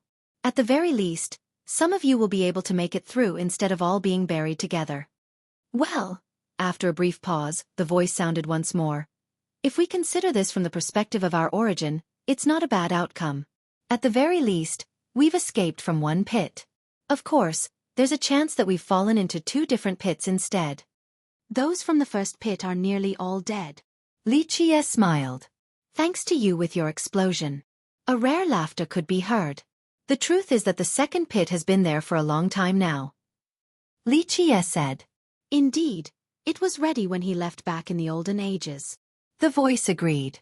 That's why choosing to jump into this pit isn't that surprising. Xueqi said. The third pit is you. The voice said. I am very excited if you all jump into my pit.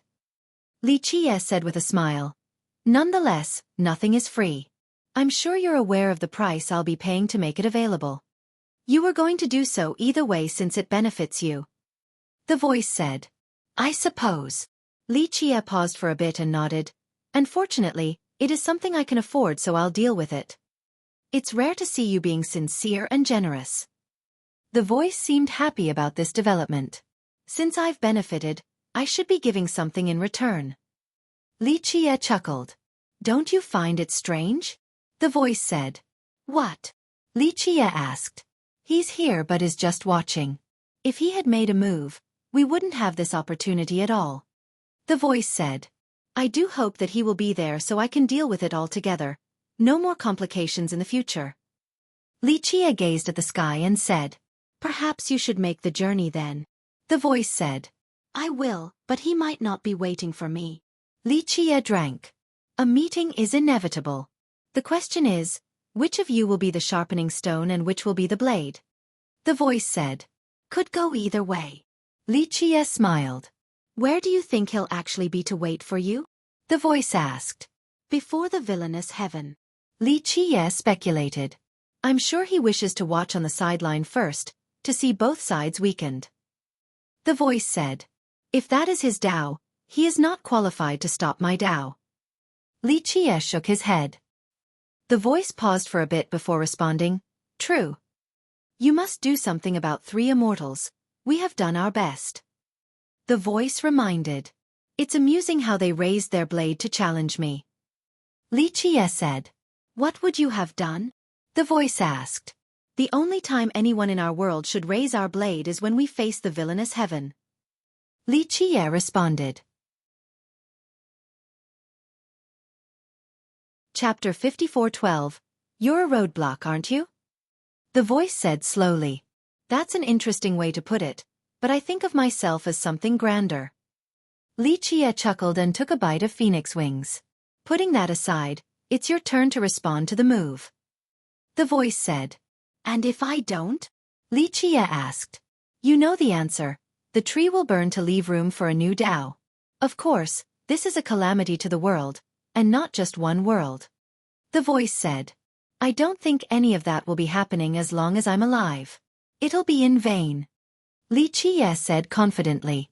Nonetheless, we must still act because it's spanning across all 3 timelines.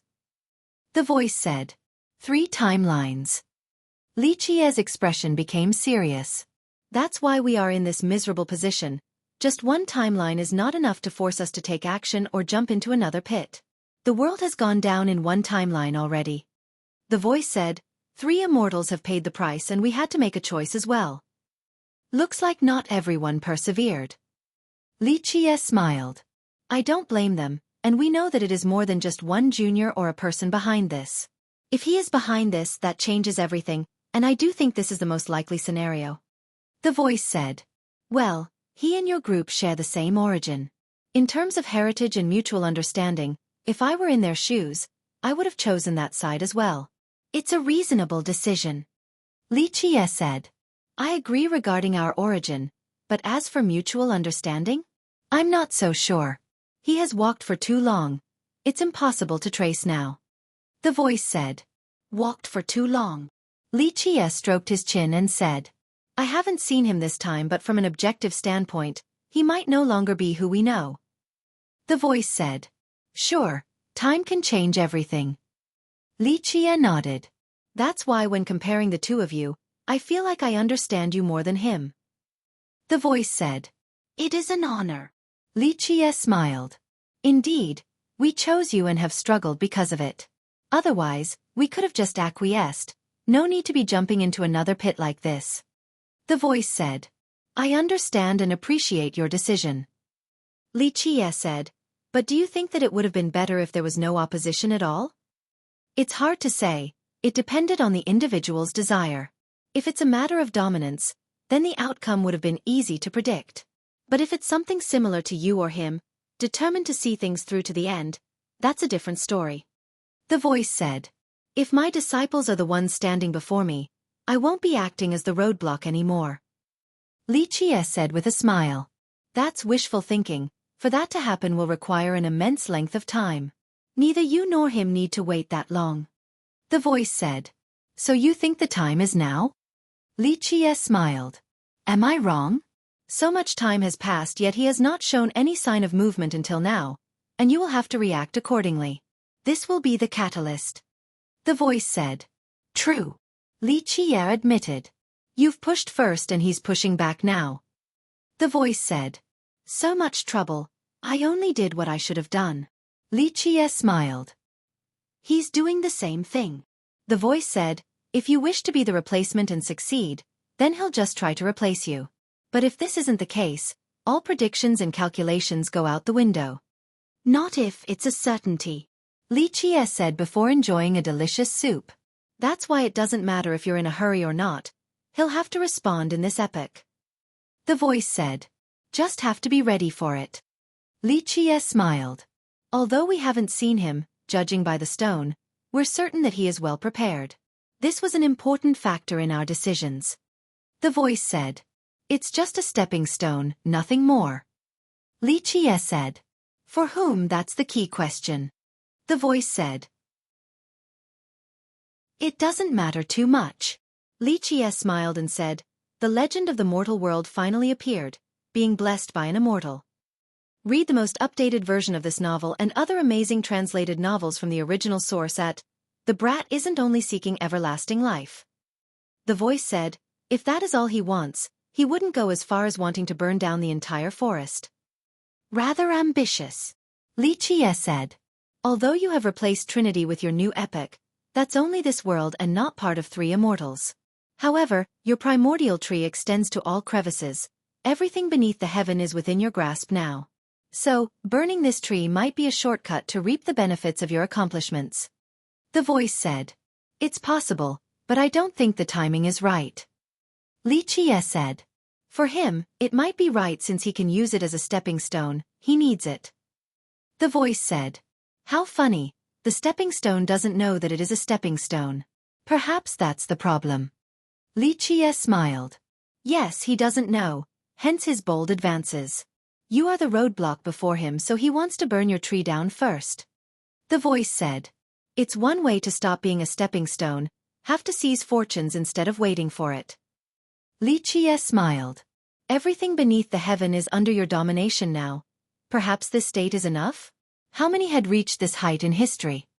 The voice said. Well, there is one place beyond my reach. Xueqi said. That one? It's very, very close to the high heaven. Yes, ample preparation is essential. Xueqi said. You should still sweep through everything first. The voice said. Feeling a bit worried? Xueqi asked. We've come so far and there is only one path to take now. I'm sure that applies to all the pieces in this game, not just me. We'll definitely see through it to the end. The voice concluded. 1. This is vague and can be interpreted differently. 3 timelines or can mean too many things. 3 worlds, 3 lifetimes, 3 generations, 3 eras, or past/present/future. I'm interpreting it as the past/present/future. 2. Unsure if 3 immortals here is referring to the world or the actual 3 immortals, the people. Chapter 54:18. Those who were swayed by all things call for peace felt their blood boiling after listening to Illumination. Cultivators needed a concrete goal in order to endure the long years of training. Becoming a conqueror was virtually impossible. However, having the ambition of destroying the race was far easier and grander. This notion played a large role in Illumination's popularity, giving aimless cultivators a reason to walk on the path. If you insist on being stubborn, there is nothing I can do. This will seal your fate. All Things sighed and shook his head. So what? We will die for the people and that's enough. Illumination laughed in response, seemingly ready to be a martyr. However, it seemed that he was rather sincere. He truly believed that he was the chosen savior of the people, the most frightening ideology. His obsession had been engraved deep inside his body and blood. Incurable. Xueqi uttered coldly. I don't know what the future holds for the people, but I'm certain that they are better off without you. We walk on different paths.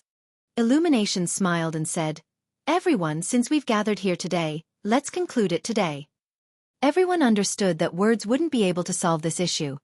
Only a fight to the death. You are asking for death then? Supreme still looked as dignified and majestic as ever. To death then.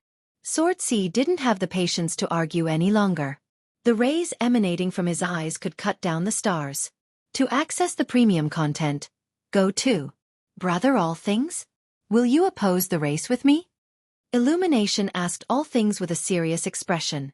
As you said, we walk on different paths.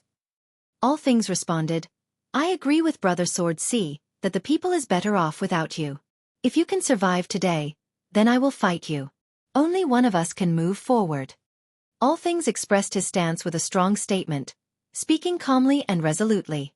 A clear separation. Listeners took a deep breath while staring at the two. Their relationship was officially severed. After Emperor's War, they separated while still maintaining an air of cordiality, giving each other face. Now, All Things has publicly denounced Illumination and stated his desire to kill him. To kill someone perceived as a hero for the people could besmirch his reputation. Nonetheless, that was all behind him now. Some were disappointed that All Things would prefer to fight Illumination instead of stopping Heaven and Divine Alliance right now. Haha, good. I suppose I should try my best to survive today to give you a chance, brother. Illumination laughed. You won't be alive this time tomorrow. Xueqi said and unsheathed his sword. Clearly superior to any other sword nearby. His sword Dao had a focus on being endless and unceasing in both offense and defense. One could sense his anger through his rampaging sword intense. His strength only made members of the people feel worse. Their mighty trio was now attempting to kill each other, so there was no going back to the Golden Age. Bring it! Illumination seemed eager to fight, and a divine light erupted inside his grotto, fully enveloping it. Great figures appeared to empower this phenomenon, forming an impressive imperial barrier.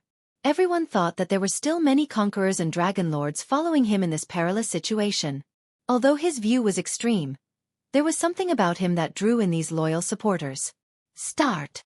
Supreme ordered, and the members of Dao Alliance stepped forward. Their auras erupted and resembled the roars of dragons. Go!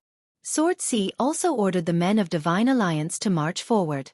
They looked like an army of steel with a single goal in mind, the destruction of Illumination Grotto. Chapter 54:19. Rumble. The area shook violently due to the dreadful imperial auras, since the combatants no longer held back. Spectators from a distance had a hard time standing straight. Though they were prepared mentally for a fight of this magnitude, they found themselves akin to floating duckweed amidst a raging ocean. The waves alone could destroy them at any moment. They once felt pride for being the strongest cultivators in their region. Now, they weren't qualified to serve as cannon fodders for this upcoming battle. They realized that this was not the time to think about politics or the future implications of an all-out war. The only thing now was to think about how to survive. Some ancient ancestors felt silly for thinking about breaking the Pact of Blessed. It was definitely the only thing keeping them alive. Boom! Heaven and Divine Alliance marched toward Illumination Grotto. A clear disparity existed between the two sides. Although Illumination had many supporters, his opponents could sweep through the upper continents. The initial defensive lines began to crumble before the assault. Nonetheless, Illumination didn't panic and laughed. He then raised an old badge and shouted, "Heed my wish, destroy everything here." An immortal order? Everyone became alarmed after seeing this. How does he have a second one? A conqueror bellowed in astonishment because he had used one previously. Only 5 existed and they were priceless. For have finally been used by Illumination twice, Supreme, and Jade Cure Conqueror. Who had the last one, or how did Illumination obtain 2 of them? Of course, no one had time to think about these questions. Boom! A supreme power descended, one far beyond anything else in the upper continents. Conquerors and Dao Lords weren't worth mentioning. Not this again! Someone who had experienced this power twice shouted in horror. It felt as if an immortal was descending. The power of the illusory realm could obliterate anyone here, fulfilling Illumination's wish. Everyone fell to the ground, unable to handle the pressure. Damn you! A conqueror cursed. These top cultivators had no issue dying in battle. However, to go down like this was honorless. Heed my wish, I exchange my order for nullify his. All Things raised a badge and said. An eye seemed to be opening from an unknown place and repelled the pressure. The final badge. Illumination commented nonchalantly while everyone else rejoiced. The ultimate power receded like the tides, allowing peace and light to return. Theft is never good, try looking at. Everyone on both sides heaved a sigh of relief. Followers of Illumination had different reasons for supporting him. Some came to fight, not to be destroyed for no reason. Thus, they were furious at Illumination as well. Haha, so you had the final one. That's rather unexpected. Illumination laughed with a hint of anger. You were right, I didn't have one and had to shamelessly ask Sword Queen for it. All Things sighed in response and revealed the origin of his badge. How did you get the second badge? Sword Sea Dao Lord asked. They have been watching Illumination closely and expected him to have one badge. Thus, Supreme was ready to counter during the first attempt. However, they had no idea where and how he obtained the second badge. Chapter 54:20. Rumor has it that each of the 4 alliances had one immortal order. None expected for Illumination Conqueror to possess 2. Given by a friend. Illumination smiled. What a shame. He had purposely used one dream order and baited Supreme into using his. With that, he planned to use the second one today. Heaven and Divine Alliance had their full forces gathered. Although Dao Alliance and Divine Alliance were missing, All Things alone made a great target. This second order could kill all of them. In fact, he wanted Immortal Pagoda and Eternal to be present as well. He had considered the possibilities of All Things or anyone else in his list possessing an immortal order and found it unlikely. He thought that the last one would belong to Imperial Alliance or Azure Peak. Thus, he purposely never provoked anyone from these powers. Yi Fantion became the perfect bait for everyone, but alas, All Things possessed the final badge. You deserve death. Supreme wasted no time and unleashed his Void Slash again, cutting through the defenses and entering the grotto. Go! The members of the 2 alliances rushed forward. To battle. Devil and Riverwalker led the other Dragon Lords and Conquerors to fight. Theft is never good, try looking at. The grand formations of the grotto empowered them while launching impressive beams. Although they were drastically outnumbered, this was the most favorable location for a fight. Illumination had spent untold resources for the sake of creating a powerful foundation for his grotto. Devil and Riverwalker focused on controlling the flow of the formation's momentum, empowering allies and slaying foes. Unfortunately, no defensive lines were stopping Supreme's sword. He served as the vanguard and was unstoppable. The formations, effective but far from omnipotent, couldn't encompass the entire battlefield. They had no chance of locking down an apex cultivator such as Supreme. Devil and Riverwalker realized this and only aimed at other targets, completely ignoring Supreme. Without anything slowing him down, Supreme killed a dozen Dragon Lords and Conquerors in no time at all. He appeared before Illumination and unleashed a Void Slash capable of killing Conquerors as if they were mere mortals. Boom! However, a palm descended with a domineering aura. Those nearby felt suffocated as if a divine mountain was pressing down on them. Supreme pulled his sword back into a defensive pose after the failed attack. The assailant was none other than an old man. However, he maintained a muscular frame and looked to be rather vigorous. His broad shoulders and arms could lift up the sky. His physical appearance was impressive, but there was a distinct absence of the Dao and aura. Nonetheless, he gave everyone a feeling of security, that he could handle anything during the most perilous moments. Fellow Daoist Immensity. Supreme became serious after seeing him. Immensity Conqueror. The rest became startled to see another Apex Conqueror. Contrary to Supreme and the others, Immensity had been neutral all this time. How did Illumination get him to come here? Fellow Daoist Supreme.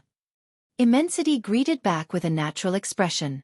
In previous eras, both sides have tried to recruit him to no avail. I didn't expect you to help out Illumination. Supreme said. What can I do? A favor must be repaid. Immensity sighed, revealing the reason for his interference. You gave him the second badge. Supreme speculated because Immensity spent most of his time in the 3 illusory realms. Yes, I came across it by chance. Immensity nodded. This made everyone wonder about the past between Immensity and Illumination. Just how heavy was this debt? Giving Illumination an immortal order wasn't enough? I will get past you then. Supreme was not deterred by this unexpected development. It is my pleasure to see your blade, Immensity said before summoning his weapon. A truncheon. It seemed to be made of the stars, hence its incalculable weight. Heaven's suppression truncheon. Supreme's eyes narrowed after seeing this. Chapter 54:21. The sky shook violently as he raised the truncheon. It carried the immensity of a divine mountain and left everyone breathless. Shall we? Immensity asked Supreme. Supreme answered with a void thrust capable of piercing through all things in this world. The hardest Tao fruit and the most indomitable Tao heart couldn't stop him. Break! Immensity smashed vertically without using any merit law or power, focusing on sheer weight alone while destroying all affinities along the way. Fiery sparks splashed off the impact. Each resembled a meteor smashing into Illumination Grotto. Weaker dragon lords struck by the sparks were left with bloody holes in their bodies. Thus, combatants from both sides began to evacuate far from Supreme and Immensity's battlefield. These 2 apex cultivators no longer restrained themselves, meaning that no one nearby would be spared. Meanwhile, Xueqi Dao Lord made his move. The glint of his sword illuminated the entire world. The slash was on the verge of cutting through the grotto, prompting Illumination Conqueror to directly parry it with his radiant Tao. Nonetheless, the shock waves still obliterated most of the grotto. Illumination summoned his cauldron and released a strand of violet smoke. It separated into 10,000 Tao capable of engulfing the entire illusory realm. Break! Xueqi summoned an equivalent number of swords to overwhelm the Tao. Illumination gathered his Tao together, turning them into the jaws of a great beast to devour the swords. Xueqi wasted no time in summoning more. Even the strongest defense couldn't endure the constant barrage. Each sword carried immense destruction. Nothing would be left of the grotto if it wasn't for Illumination's defensive Tao. Black holes and void zones appeared everywhere due to their battle. Those who had never seen a top battle before couldn't believe their eyes. If this took place back in the upper continents, billions of mortals would have been murdered already before knowing what was going on. Boom! Suddenly, the neutral all things Tao Lord crushed his own prison and freed Yi Fantian. The genius immediately joined the battle and began attacking Illumination's allies. What's going on? Spectators didn't expect this. The friendly facade is torn. It doesn't matter anymore. A dragon lord said. All things. Illumination bellowed furiously. His roar alone destroyed the nearby stars. All things returned to a safe location, not participating in the battle himself. Rumble. Eventually, the momentum and formations of the grotto could endure no longer. Barriers and formations crumbled before the combined might of Divine and Heaven Alliance. The gap was simply insurmountable. Most importantly, the defenders' morale reached a low point after seeing their leader using the immortal order with wanton regard for his own men's safety. Some had secretly retreated, no longer wanting to die here for Illumination's sake. This left exploitable holes in the formational arrays. The attackers made it inside the grotto. It was only a matter of time before a complete takeover. It's over. Immensity sighed and told Illumination, I have tried my best, your fate is sealed. A quick look at bit. ly/3IBFJKV will leave you more fulfilled. Having said that, he turned to leave the battlefield. Brother! Illumination's expression darkened after seeing this. Alas, his call fell upon deaf ears. Boom! His momentary distraction caused him to lose an exchange against Xueqi Dao Lord.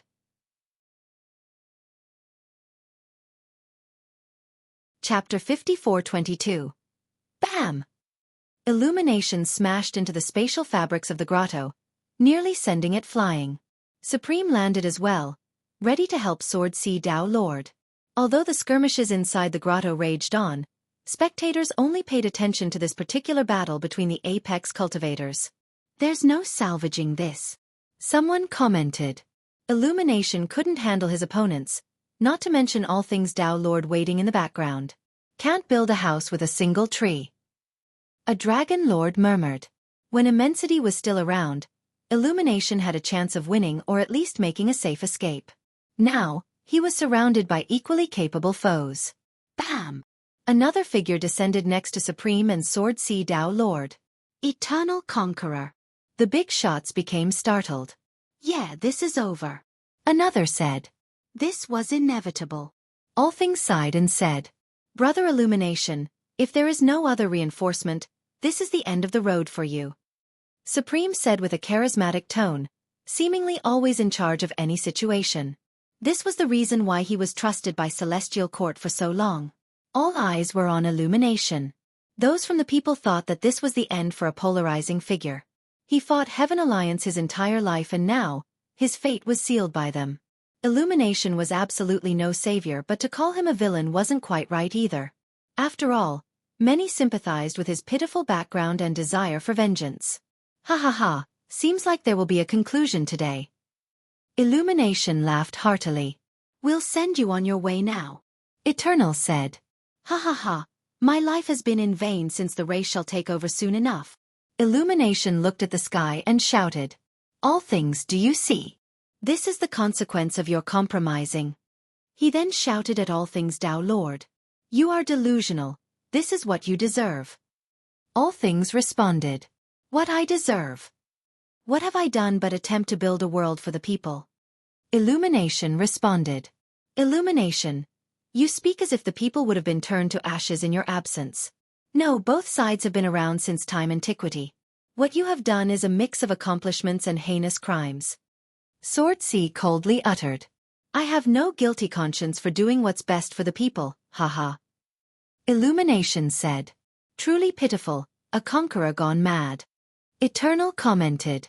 Let it go, perhaps there is still a glimmer of hope. All Things advised. Brother, All Things might not kill you, but I will.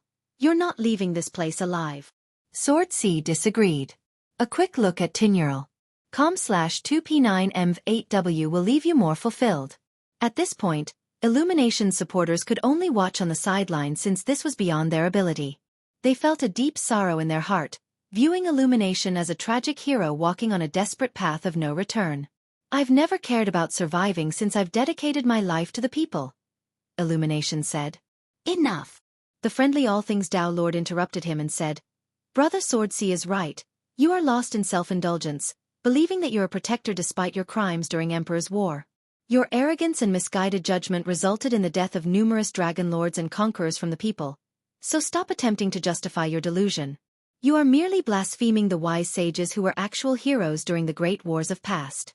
They fought to protect while you were buried by hatred and vengeance. In fact, your actions are no different than that of Celestial Court, perhaps even worse. Do not tarnish the image of conquerors any longer. Illumination. All along, All Things rarely revealed his own stance, choosing to be neutral instead. He was viewed as a weak leader due to his tendency to compromise. Alas, he could listen to Illumination's madness no longer. Well said. Eternal agreed. Even the supporters of Illumination had no retort after hearing this. After all, there was no erasing the past. Illumination was a true tyrant during Emperor's War. Some from the race also agreed with the comparison with Celestial Court. This was the reason why their ancestors chose to defect and fought alongside the people instead during immemorial epic war. It is all right, Illumination. Your struggle ends today. Supreme remarked.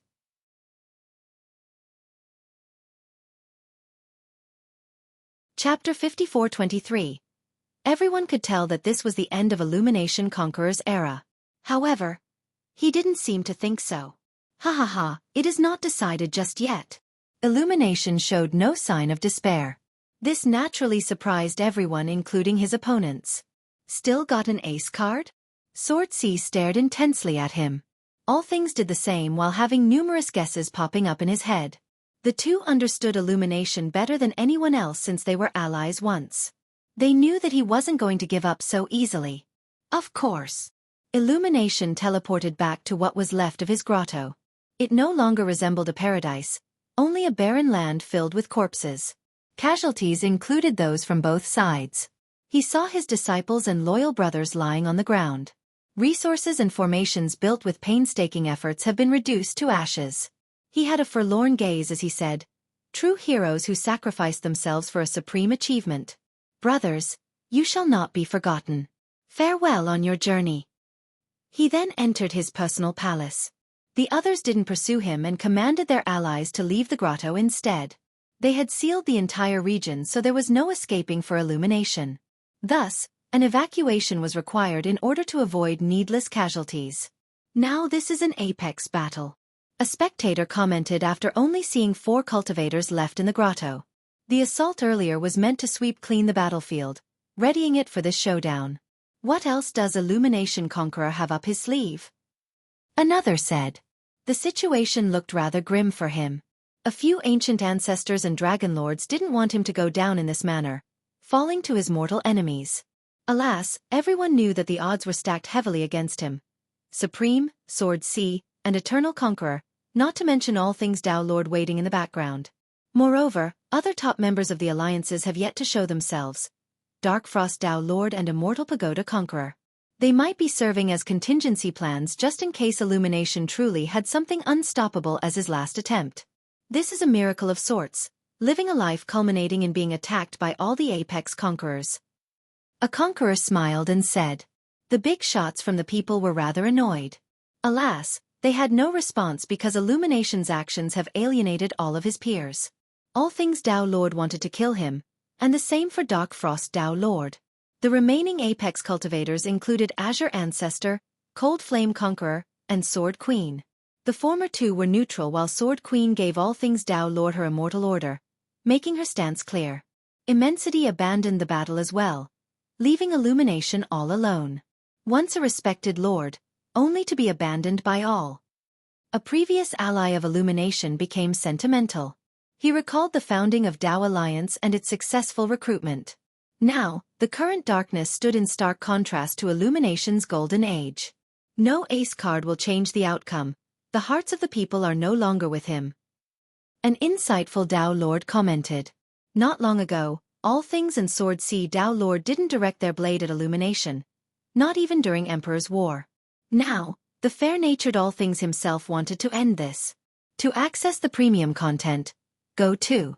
Illumination became powerless against Heaven and Divine Alliance without the help of other apex cultivators.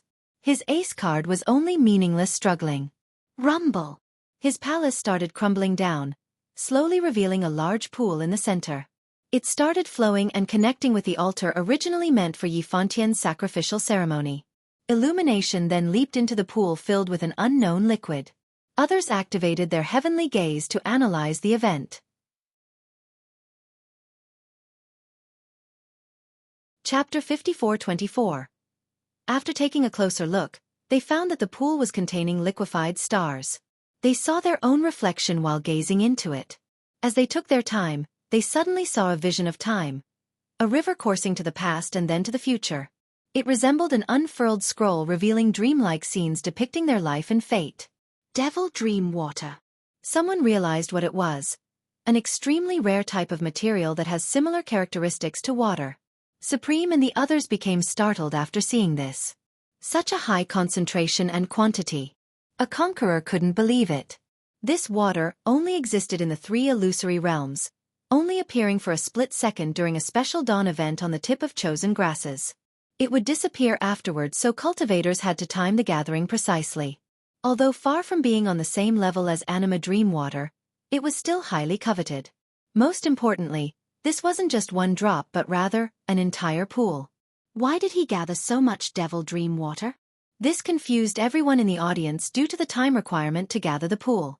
Illumination gazed at his broken world and fallen brethren, thinking that he regretted nothing. This was for the sake of his grand ambition and lifelong pursuit, a trade he was willing to make. My brothers, our timeless epic begins now with this final journey. He declared unwavering as if he had returned to those years gone by. A hero at the pinnacle whose commands were obeyed by the world. The small number of survivors inside Illumination Grotto, including Devil and River Walker, saw this and started gathering at the altar. What are they doing now? Spectators had an ominous feeling. Devil and River Walker weren't as strong as apex cultivators.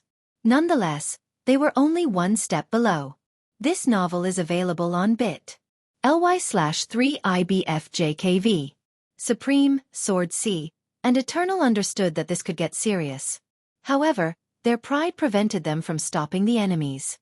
The survivors standing near the altar painted a devastating scene for Illumination.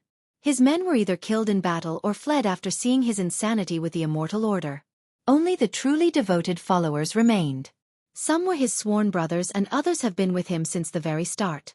They were willing to follow him to the very end. Brothers, not even death can make us flinch. Shall we start? Illumination asked loudly. We are with you, brother. Devil and Riverwalker willingly accepted. For the people. Illumination bowed in their direction. For the people. The survivors shouted back. Eternal glory belongs to us. Illumination rallied the men once more. Commence. The survivors no longer had doubts or fear in their minds. They're all crazy. By this point, many had a good guess of what they wanted to do. Poor souls. Sword C uttered coldly. Truly tragic. Supreme kept it short. Eternal gazed at the unfolding scene and added, tragic, yes, but that doesn't absolve them of responsibility nor shield them from consequences. Buzz. The altar lit up and exuded rays wielding an ancient force. They illuminated Devil and the others, immediately coiling around them. Cracks began appearing on their body as the rays seemingly sliced them apart. Their blood naturally flowed down into the altar, staining it red. This also transformed the rays and turned them red as well. Chapter 54-26. The world seemed to be contracting to a single core, Illumination Conqueror. This extended beyond Duality World and affected all the illusory realms. Theft is never good. Try looking at bit.ly/3IBFJKV. Rumble. His grotto was disintegrating, unable to handle the incredible influx of power. Once all of the Tao and world essences were absorbed by Illumination, only ashes were left of his home. Earlier, the grotto suffered immense destruction from the battle, but its framework remained intact. There were still living beings and a chance to rebuild. Now, Illumination was the only one left, having destroyed his own creation. Other cultivators had created grottos as well. Some were lost for various reasons, but how many were destroyed by their own creator? Meanwhile, Illumination grew to the size of a cosmic being, dark like a galaxy while having stars growing and flashing within. His eyes alone were made from millions of stars pushed together. A separate temporal and spatial order manifested within him. It became difficult for spectators to distinguish the conqueror from the illusory realm. A light containing a supreme power flashed brightly and blessed him. As they looked closer, they saw a massive shadow in the shape of a closed eye. This was fortunate because they couldn't imagine the consequences of the eye actually opening. They thought that it would be able to spot all living beings and reduce them to ashes, apex conquerors included. Borrowing the power of Dream Paradise. All things murmured. Supreme, Sword C, and Eternal had to look up in order to see Illumination's face. Inviting a god is easy. Getting one to leave is the hard part. Sword C said, "This is courting death. I've never thought about leaving this place alive anyway." Illumination's voice could be heard everywhere as if he was the ruler of the world. It echoed from all directions and made people feel like insects. Nonetheless, his opponents were undeterred. What a frightening method, and the price paid too. An ancient ancestor murmured while keeping a safe distance. Illumination relied on the sacrifice to channel vitality and Tao power into the pool of Devil Dream water.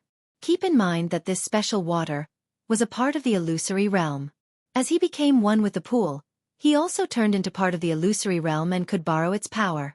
Do you think this is enough to kill us? Eternal said proudly before growing gigantic as well. Boom! His immortal bloodline erupted, seemingly powerful enough to destroy the entire realm. This changed him into a cosmic being possessing infinite time. Boom! Supreme released his 12 radiant sacred fruits and activated his Tao. With that, he became a humanoid colossus as well. You aren't the only one who can transform. Sword C, on the other hand, chose to maintain his normal size. However, his sword Tao expanded at an unimaginable rate, causing stars to look like specks of dust. The Tao encompassed an ocean of swords that could expand infinitely. Cultivators of this level had no issue changing into a grand avatar form. Of course, Size didn't matter as much as raw power which Illumination had. "We'll see who's the strongest," Illumination shouted. "Regardless of strength, you are destined to die today, for the world no longer tolerates your existence," Eternal said mercilessly, stating a blunt reality regarding Illumination's predicament. "Don't worry, I shall live long enough to see the extermination of the Heaveners." Illumination laughed. "Extermination?" The trio exchanged glances after hearing this, thinking that something was amiss. "Ha ha ha. This is not my final ace card. Even if you three defeat me today, you still won't be able to stop me from exterminating them," Illumination declared. Chapter 54:29. Sir. All things was ecstatic and no longer worried about the situation. "You!" Illumination became alarmed. By this point, everyone had witnessed Li Qia's frightening ability, especially his effortless victory over immortal pagoda conqueror. "You deserve death many times over," Li Qia uttered coldly. Everyone shuddered after hearing this, feeling as if their heart had just been pierced by 1,000 arrows.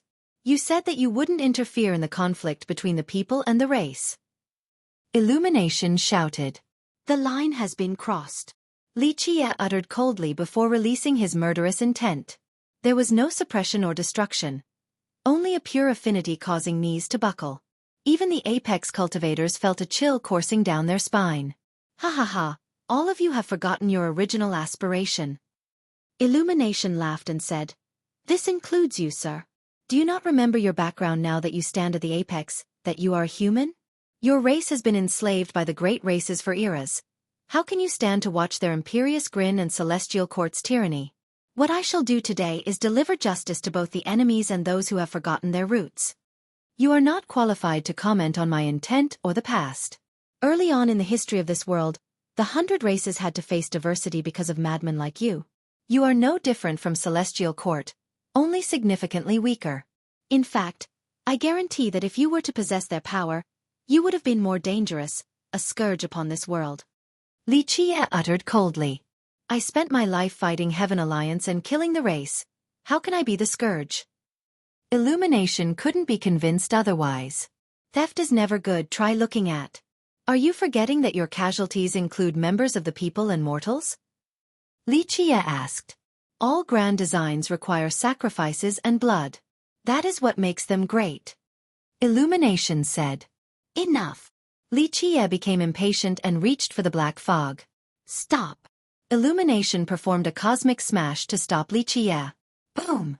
An entire galaxy struck Li Qia's hand, but this didn't stop him from removing the Dao chain from the hook. With that, the black fog fell back into the profound flow in ultimate, disappearing from sight. "What have you done?"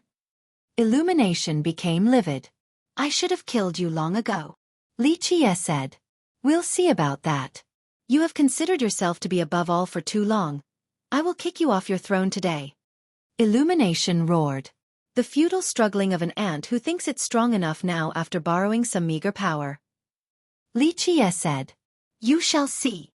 Illumination roared. Rumble. The stars within his body became resplendent, turning the dark space into a well-lit battlefield. Timeless illumination. With the help of the stars, he channeled all the power of the illusory realm to attack Li Qia. It included his own Dao power, the vitality from the galaxy, and the borrowed force of the illusory realm. Everything was obliterated along the way. Dragon lords and conquerors bellowed in horror. Weaker cultivators instantly lost control of their body. Boom! The explosion returned everything back to its origin. Space and time could no longer be seen. Alas, Li Qia simply stood still while radiating a special aura. The ultimate blow didn't leave any damage. "I can't believe it!" The apex cultivators shouted. "This is the end for you." Li Qia took one step forward. Die! Illumination unleashed another cosmic palm strike. Given his current state, this was enough to pulverize anyone beneath the apex realm. Li Qia retaliated by tearing off the cosmic hand without facing any resistance. Everyone felt as if he was pulling down the fabrics of reality as well. Keep in mind that illumination had become a part of this region. Thus, everything became chaotic and started spinning around. All the natural affinities ran amok. As everyone was left in disbelief, Xueqi only needed one kick to topple the cosmic being, sending him down to the ground. This caused immense spatial instability. Everyone saw the world spinning around them.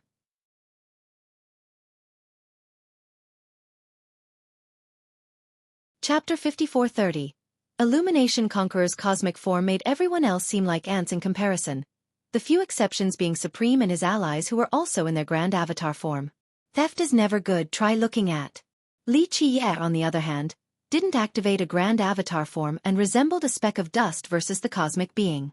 Nonetheless, he easily took down the Conqueror and crushed the galaxy above. When Illumination fell down, weaker cultivators were suddenly thrown into the air. The sky became the ground and the ground became the sky. Boom! Illumination smashed into the ground. This felt as if an ant had managed to flip a colossal elephant over. Xueqi jumped on top and unleashed a flurry of regular punches. As for Illumination, his cosmic form seemed rather immobile. Its sheer weight made it difficult for him to get back up. As Xueqi rained punches on him, stars that were part of his overarching frames shattered. Pieces fell off like cogs on a machine. Eventually, he reverted to his original size, bloodied and beaten. He looked pathetic like a plucked and bedraggled chicken, shaking from being cold in the wind, the opposite of his majestic cosmic form.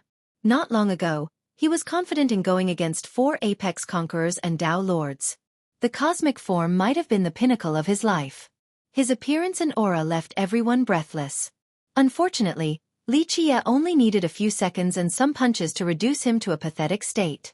From start to finish, Xueqi appeared to be nonchalant, not relying on any supreme art or treasure.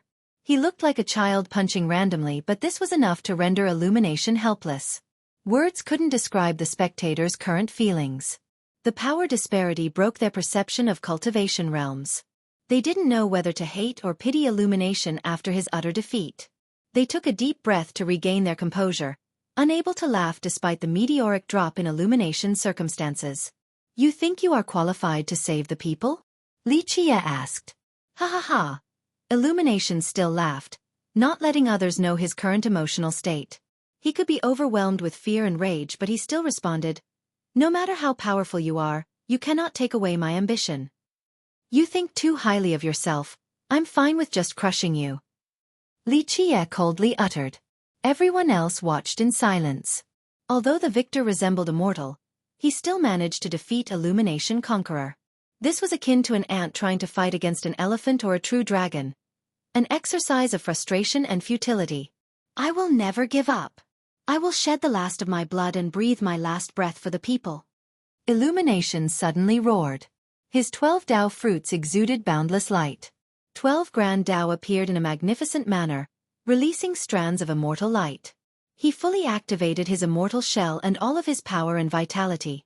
The world became stabilized again as primordial energy oozed out. His animatry appeared as well, but he didn't stop just yet. Rumble! The devil dream water containing the strength and vitality of the sacrificed cultivators was still with him.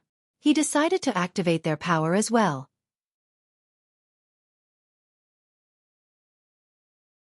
Chapter 54:31. Shadows belonging to the sacrificed cultivators appeared behind Illumination Conqueror and began blessing him. Devil and River Walker were particularly powerful. Although they were no longer alive, their cultivation remained intact and transferred to Illumination. This was beyond an addition of raw power. His lifespan and true blood were boosted back to his prime. He reverted from an old man back to a young man with a torrential aura. His animatry seemed capable of absorbing all the forces in the world and turning them for his use. Boom! This empowered state allowed him to draw more power out of the illusory realm. It started flowing visibly through him. His tree remained the same size, but its shadow became large enough to blot out the world. Being beneath this animatry's shadow froze all cultivators, Supreme and his allies included. Want to kill me? I'm already prepared to die at any moment. Illumination shouted in a frenzy. He truly believed that he had done nothing wrong. All of his actions were for the people. The criminals were the ones attempting to stop him. Xueqi and all things Tao Lord were sinners for standing in his way. Their neutral stance and compromises left the people in this weakened state. Others sighed after seeing this descend into madness. Illumination no longer possessed the manners and bearings of an apex conqueror. We are bit. ly/3IBFJKV. Find us on Google. You, a coward unable to handle the truth about yourself, will amount to nothing. You're just raging due to your own incompetence. Xueqi said. He still looked like a mortal while Illumination's anima tree was enormous and imposing. The latter could be the ruler of all 6 continents. Unfortunately, spectators would still bet their money on Xueqi. The insane boost of power didn't change their assessment of this situation. The illogical nature of this situation left them at a loss for words. Face my rage then. Illumination attacked with the anima tree. It swung down at Xueqi with an apocalyptic force. Although only a small part of the tree was actually real while the rest had an ethereal form, this could crush a continent without a problem. Bam! The result didn't go as well as he hoped for. Xueqi caught the tree and uprooted it, prompting him to vomit blood while staggering backward. Bam! Before he could catch his breath, Xueqi smashed him with his own anima tree, drawing blood and crushing bones. He lay in a pool of blood, broken from top to bottom. The crowd thought that they were about to see Xueqi's anima tree. After all, that would have been the move for Supreme and the others, retaliating with their own anima tree or utilizing their strongest treasures. Xueqi surprised all of them by still relying on mere physical strength. How did he uproot an anima tree so easily? Doing so meant he had absolute supremacy over his opponent.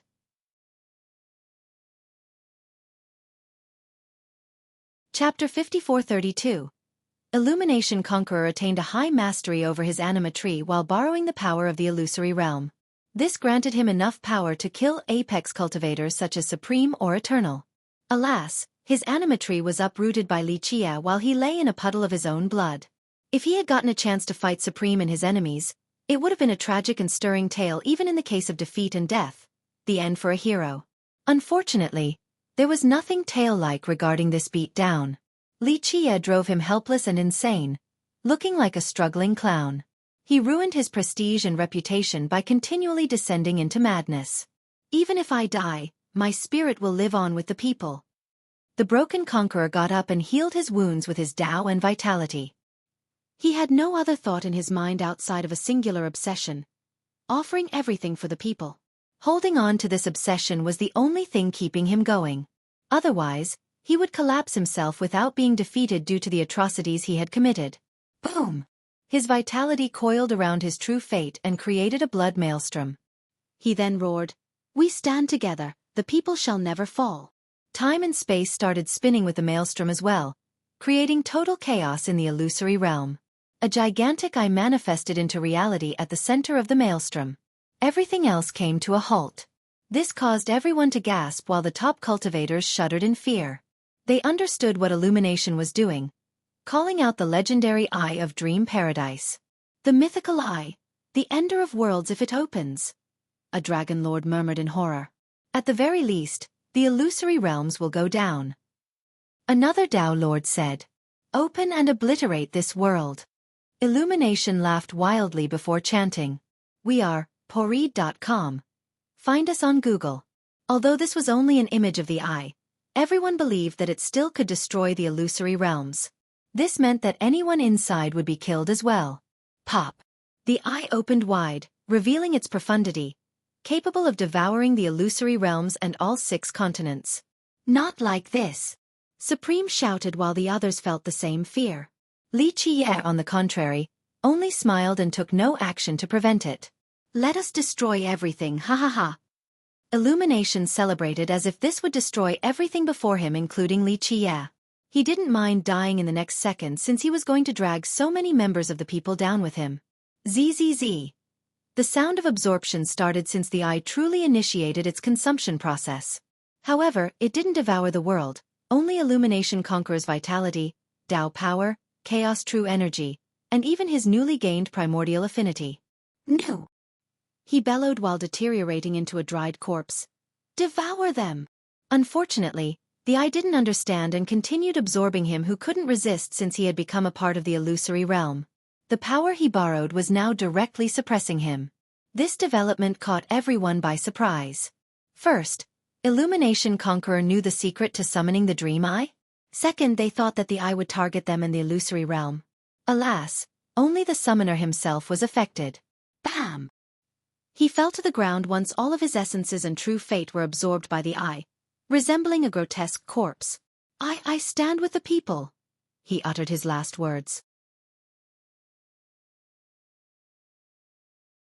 Chapter 54:33. Illumination still thought about the people with his last breath. Alas, the crowd didn't read the situation quite the same way.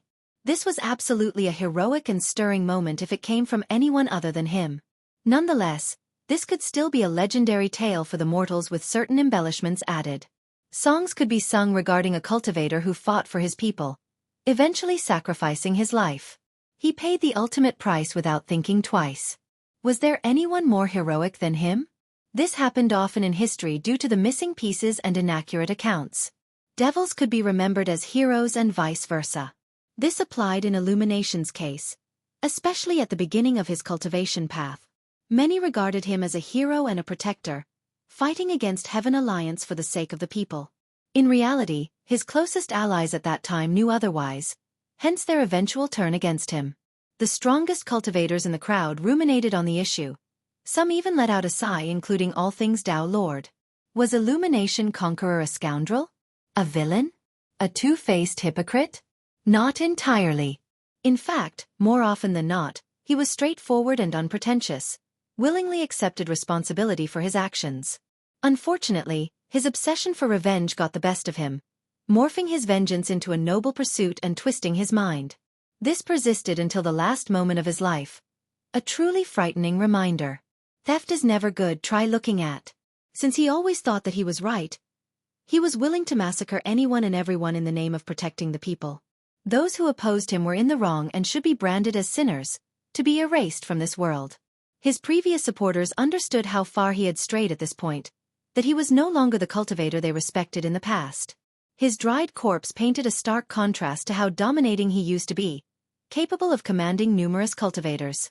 None expected him to go down in this manner, given his lifelong prestige. As the saying goes, one might be able to survive an act of God, but no one could survive a self-brought calamity. Pop! The eye disappeared at this point, granting relief and peace back to the crowd. They were still nervous about it potentially devouring everything. I hate madmen who don't know their own limits the most. Xueqi coldly uttered without looking at the corpse. At this point, not even Supreme and Eternal Conqueror dared to speak. The ordinary-looking man instilled fear down their very spine, robbing others of the courage to stare directly at him. He easily defeated the empowered Illumination, meaning that he could obliterate anyone among them. He gazed piercingly into the sky and deeper into space. Alas, there was no reaction from any location in the 6 continents or above. After a few seconds, he noticed something and disappeared from sight. The silent crowd had no idea where he went, but his absence was a welcome development. None dared to make a move because they didn't know his stance. Although he had killed Illumination, this didn't necessarily mean that he was on the people's side. Ultimately, provoking him meant death regardless of one's allegiance. It's finally over. One conqueror sighed and said while staring at the corpse. Would anyone bother to give this apex cultivator a proper burial? That last plan could have worked. Supreme commented. Despite Illumination's insanity, the plan utilizing Yifan successfully baited both Heaven and Divine Alliance. They had no idea that he was capable of borrowing the illusory realm's power, not to mention summoning the Dream Eye itself. If it wasn't for Xueqi's interference, all of them were in real trouble. They were overconfident and thought that given their teamwork, they would have been able to take him down. At the start of this event, All Things stopped caring about his reputation and was willing to join Supreme for this battle. This could have brought infamy and ruined his reputation. Nonetheless, this was something that must be done.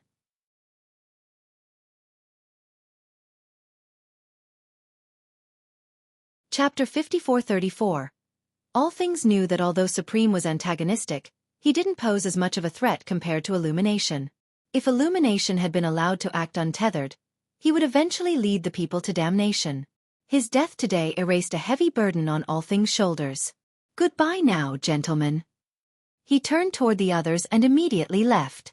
After him. Supreme immediately gave chase. Fellow Taoist, you should stick around a little longer. Eternal laughed and began the pursuit as well. They believed that this was the best opportunity to capture all things and all of Tao Alliance. It would end the conflict with the race standing on top. All things began scheming with Yi Fontian's capture, wanting to bait Illumination and Supreme into killing each other.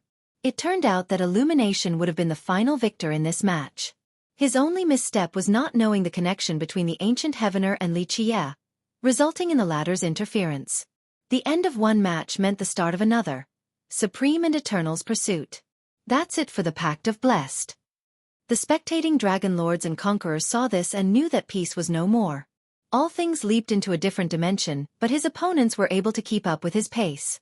He suddenly turned around and stopped. "Gentlemen, you don't have to be so kind as to follow me the entire way," All Things said. Supreme and Eternal stopped, seemingly expecting him to stop. "Brother, let's put an end to our conflict now," Supreme said. "Don't tell me you have the goal of destroying an entire side as well." All Things smiled. "No, that is the wish of a madman. However, I am loyal to Celestial Court. Since the 6 continents are under the court's jurisdiction, I must force the people to comply as well." Supreme shook his head. Rather ambitious, wanting to unite all 6 continents. All Things said. "You misunderstood. I do not care about authority. It's a matter of doing my best to carry out my task." Supreme said. "Why must you involve yourself in such worldly matters? It is unbecoming of your ability and potential." All Things said. "Perhaps things would be different if I was born in 8 Desolaces instead of Celestial Court. I could be carefree and detached from these issues." Supreme answered sincerely. "Theft is never good, try looking at." All Things knew that he couldn't convince Supreme. He turned to Eternal and said, "And you, brother, you never cared about Celestial Court back in the lower continents, and there will always be a spot for you in Immortal Tao. I am not working for Celestial Court and won't be joining Immortal Tao either." Eternal said, "I'll be freed from attachments and worldly affairs after returning this favor." "Your words carry a lot of weight," All Things said sentimentally. Eternal Conqueror was a legendary figure not bound to the upper continents. In fact, no one expected him to side with Celestial Court considering his exploits back in the lower continents. Alas, top cultivators' words were worth more than gold.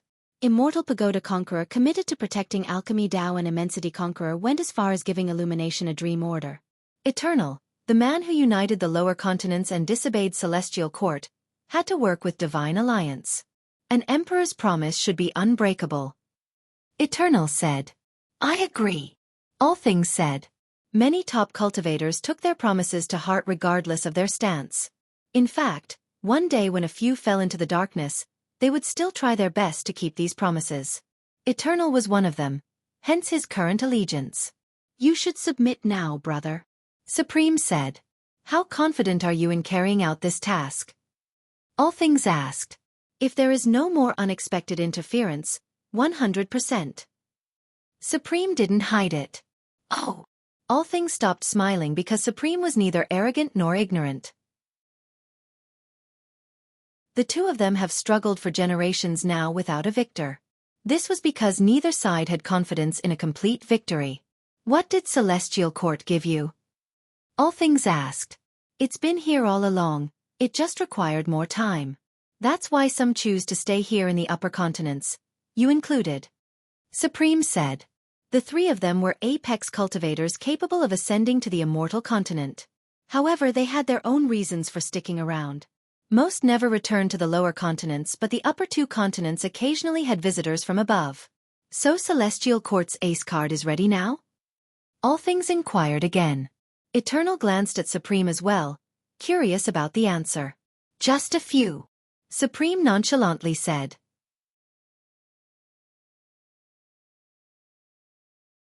Chapter 5435. The 4 alliances maintained a delicate balance after Emperor's War. None displayed clear dominance and absolute advantages. Today, Supreme seemed confident in breaking the established mold. "What did you get from Celestial Court?" Eternal couldn't help but ask. The two had a peculiar relationship. Neither entirely friends nor foes, seemingly allies with a hint of tension. "Just some insights and connection. I can show you if you wish." Supreme answered vaguely but still admitted to having gained something from Celestial Court. The actual details might not even be available to the upper echelons of Heaven Alliance. Nonetheless, it seemed that Supreme was willing to divulge the information to Eternal, a sign that he wanted to strengthen their relationship. However, Eternal didn't press the issue and focused on the task at hand. Brother, what will you do now? Supreme asked All Things. I'm sure you didn't come here alone without ample preparation. Can we get started? Eternal smiled. It is an honor to be respected enough to have the two of you after me alone. All Things said. He's right about one thing. It's been a long time since our last fight. Today is as good as any day. Suddenly, a Tao path appeared. A man wielding a righteous sword Tao approached the group using this path. Was the sword Tao righteous because of his noble personality or vice versa? Brother Dark Frost. Supreme and Eternal greeted All Things' expected reinforcement. All Things certainly came prepared for Illumination's sacrificial ceremony. Dark Frost has been waiting the entire time. I'm sure our alliances have more capable cultivators than just us. Supreme revealed a rare smile, perhaps more captivating than that of a beauty. Imperial Alliance certainly will not stand and watch on the sideline. This time, it was a swordswoman who possessed an everlasting sword Tao. When you're just trying to make great content at Poreed. Come. Sword Queen, so Imperial Alliance is finally making its move. Supreme said while staring at the woman with a sword in her embrace. I've been waiting for this. Eternal was interested in dueling someone possessing a similar affinity to his. So it's a 3-on-2? Do you have anyone else? All Things asked Supreme. Clank. Another appeared and was accompanied by a rampaging sword ocean. Brother Sword C. No one was surprised to see him either. A rare moment of all of us being present. Let us end it here and respect the victors instead of suffering a prolonged war. It doesn't matter who rules in the end. Sword C laughed and said, 8 Desolaces are filled with talents. Eternal couldn't help but comment. Among them, 4 came from 8 Desolaces. He and Supreme were the only ones from the 6 continents. Now, the delicate balance emerged again. 3-on-3. Give the command. Dark Frost told All Things. The latter nodded and shouted, March! Boom! A grand formation created a portal. After loud detonations, numerous cultivators walked out including Sky Sword, Stone Monarch, Hallowed. An army consisting of thousands of the best cultivators appeared behind All Things Tao Lord. Their auras erupted like the roars of a million stars. March! Supreme and Sword C Tao Lord gave a similar order. Another portal appeared along with the sounds of war horns. On the other side were 5 Sun, Immortal Emperor Su Kong, Yi Fantian, and many others. The world became tiny in the presence of these powerful cultivators. After all, any attack from a single member could destroy a kingdom. Boom! A third portal allowed a pagoda to manifest into reality. On top of it was a man whose hair cascaded over his shoulders. He was blessed with an ethereal radiance and immaculate physical features. His imperial robe shared the same perfection, making him appear like a dragon among men. He could be seen from any distance due to his imposing presence. In fact, he drew more attention than his renowned pagoda. Anyone would immediately think that they were looking at heaven's favorite or an immortal. His talent and achievement didn't actually matter. His appearance alone made him seem destined for greatness. He was born to be great while others had to work to reach the same height. This man needed neither courage nor diligence. Just existing alone was enough for him to become a conqueror in due time. Immortal Pagoda Conqueror. The other side became serious after seeing him. Everyone, we meet again. Immortal Pagoda stood proudly and said. His seemingly arrogant demeanor was not pretentious or an attempt to intimidate others. This was his natural aura that had been there since birth.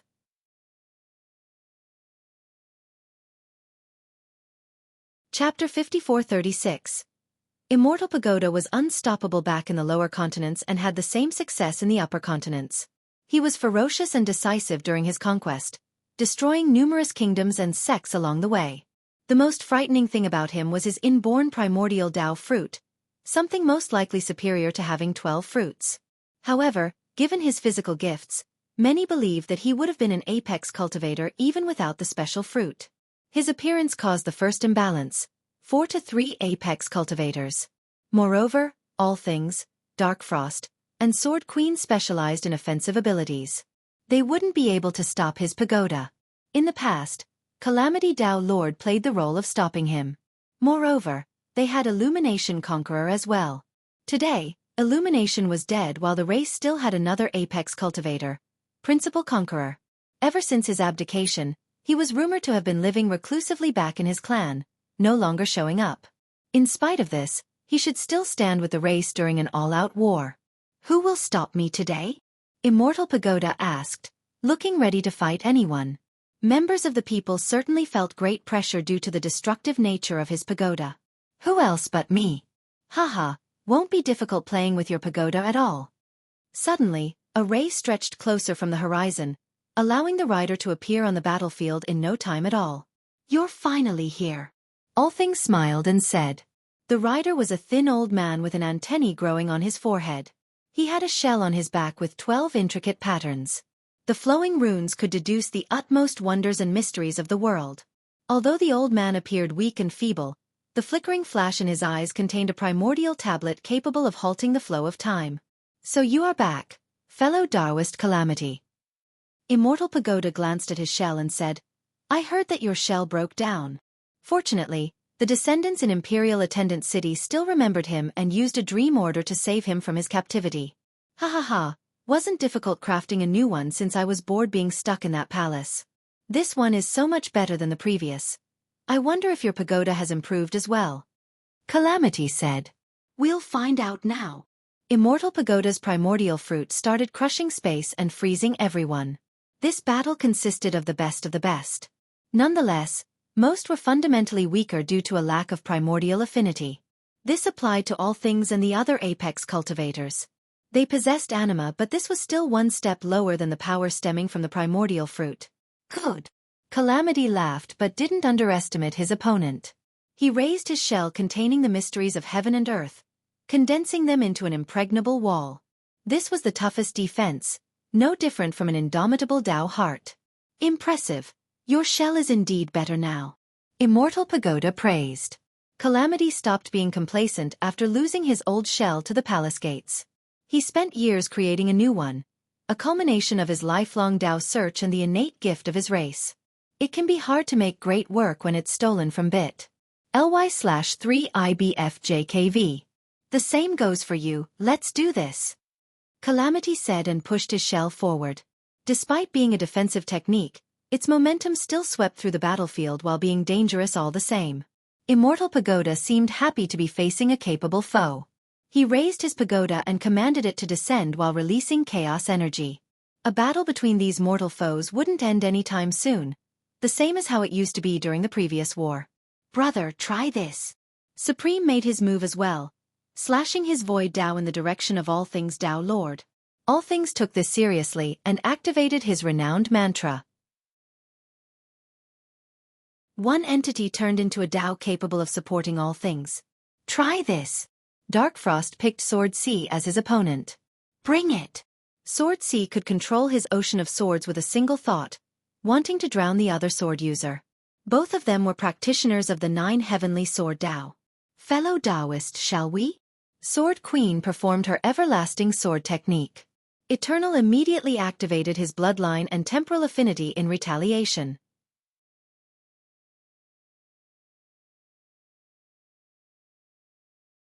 Chapter 5437.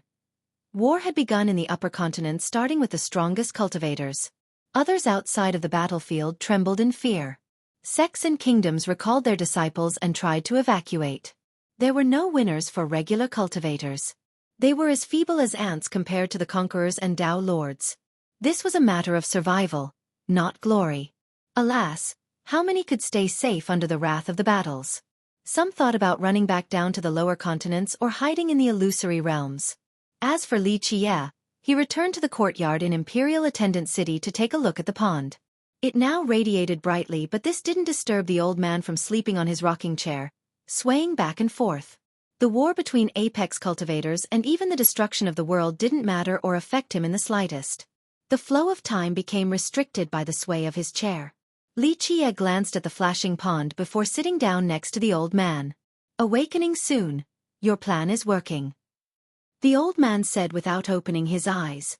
And it is due to your good fortune. This saves me a lot of effort. Li Qie smiled. If you know this, scram and don't let me see you again. The old man responded.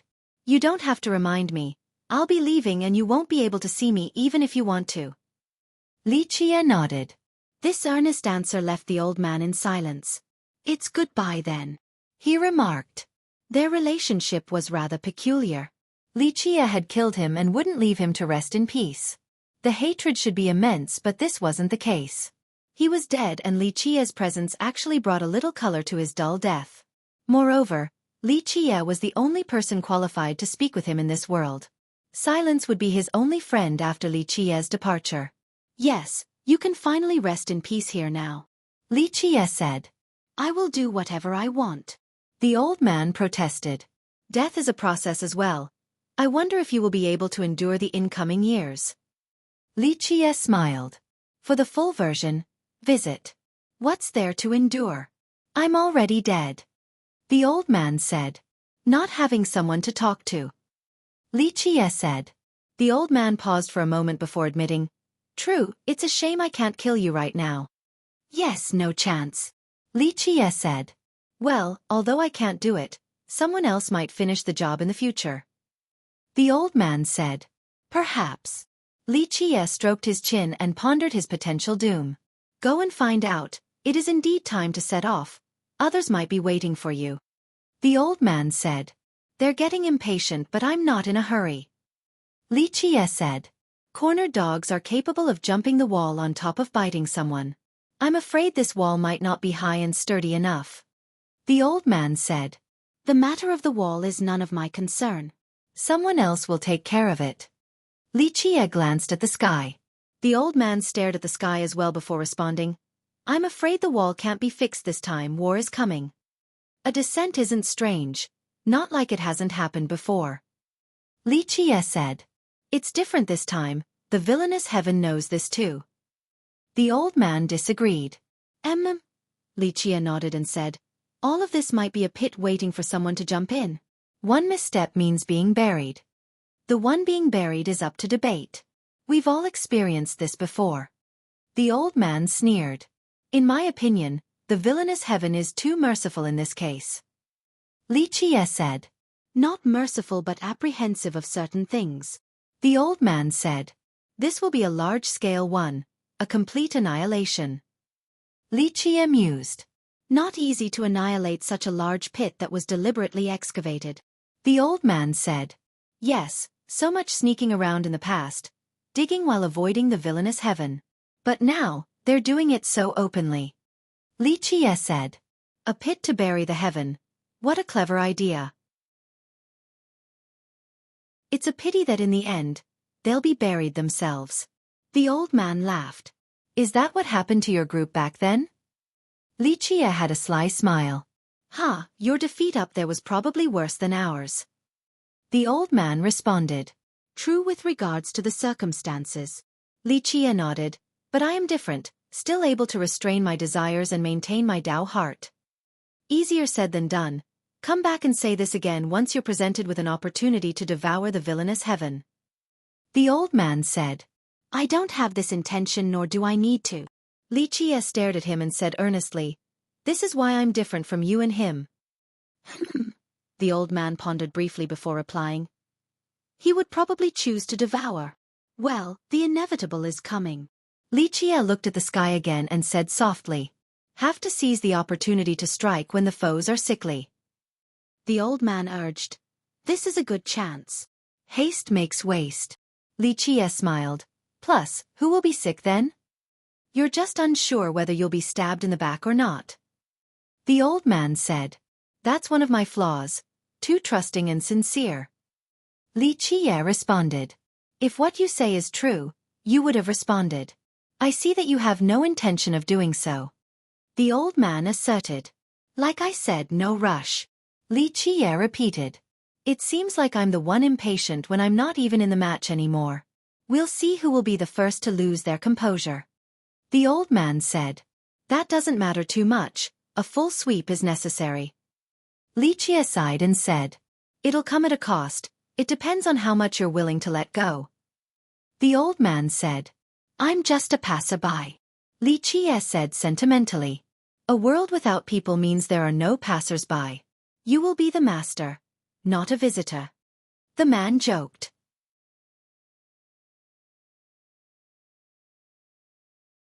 Chapter 54:38. I suppose you're right, I'm no passerby if the world is empty. Li Qie smiled. That's why in order for you to play your favorite role, the world needs to be rather vibrant with life. The old man said. You speak as if you're still alive. Li Qie gave him the side eye.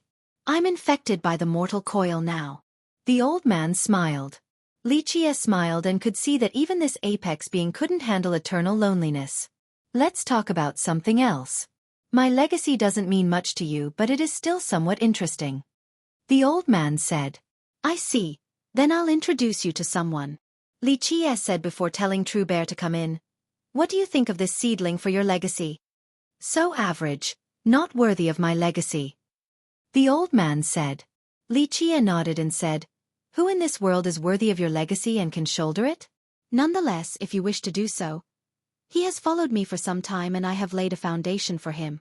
His nature is back to its origin, so he will have a heart of a child in the future, a blank slate filled with curiosity.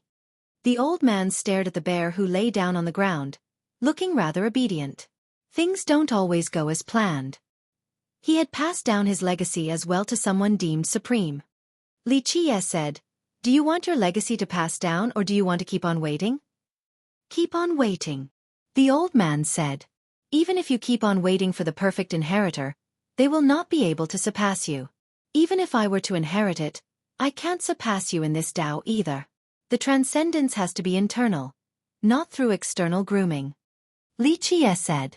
The old man didn't respond but knew Li Qie was right. Then what's the point of waiting? Li Qie said. If it is a matter of passing down your legacy, he is rather suitable. Polished where necessary, consolidated where needed, a bestial nature returned to its origin will blossom into a heart of purity.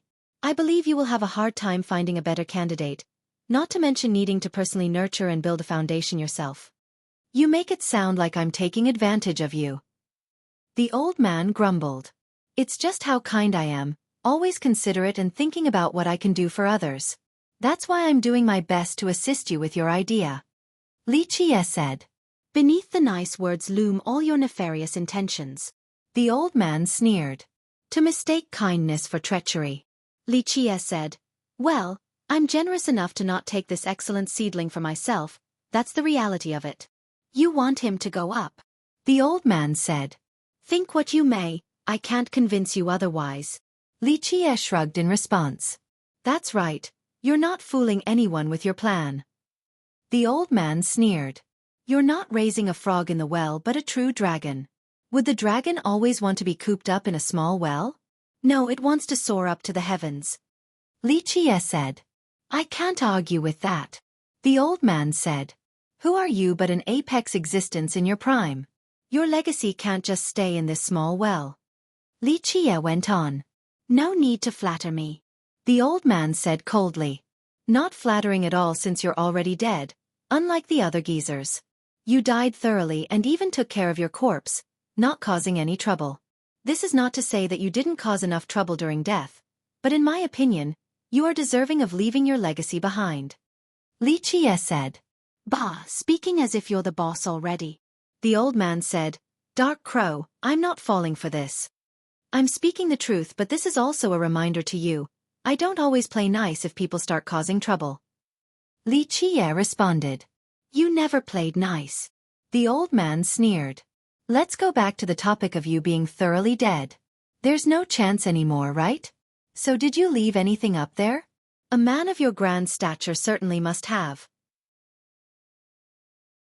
Otherwise, it would be a little embarrassing since even the juniors left their mark. How impudent of them in that case. Li Qie said. Humph. The old man snorted, but this was indeed a chord struck in his heart. I am satisfied with how I spent my life. The problem is that you're a hungry ghost now. Li Qie smiled. And it's all your fault. The old man scowled. You can't starve in death after starving for the majority of your life. That would be awfully tragic. You can't lose face like this. Li Qie continued. Humph, the others are just clowns. After the next sweep, they'll all be ashes. The old man became irate. And that is where you will win, standing above them and grasping eternal glory, for you are still here. Be happy with this and give someone else a chance to climb up in your stead. Li Qie said. Since when are you so noisy, sticking your nose in someone else's business? The old man asked. Sigh, I owe you, so I must work hard. Li Qie smiled. You just want some cannon fodders to pave the way. The old man said. The truth is that even if you don't do anything, it doesn't affect me at all. I'm only worrying about your legacy. Li Qie shrugged. The man fell into silence. Li Qie gently patted the bear's head and said, This seed is really not bad at all. It can barely inherit 10 to 20% of my legacy. The old man said bluntly. Right, but who can inherit all of your legacy? Li Qie nodded. For the full version, visit. The old man agreed. This was indeed an impossibility. If it were so easy, he wouldn't have waited until now. He didn't find a single one throughout the epochs. Li Qie said. And you? The old man asked. I haven't found one either. It's already a blessing to find good seeds. Li Qie answered. The old man stared at the bear again. He truly didn't think that the bear was worthy of his legacy. In reality, Li Zhitian, Li Xiener, and any other geniuses were no different in his eyes. It was a matter of picking one ant or a different one. They were all ants in the end. However, the bear had been polished by Li Qie. This was its unique part. So, what do you think? Just 10 to 20% should be enough for him to establish a foothold for your legacy there. Li Qie asked again.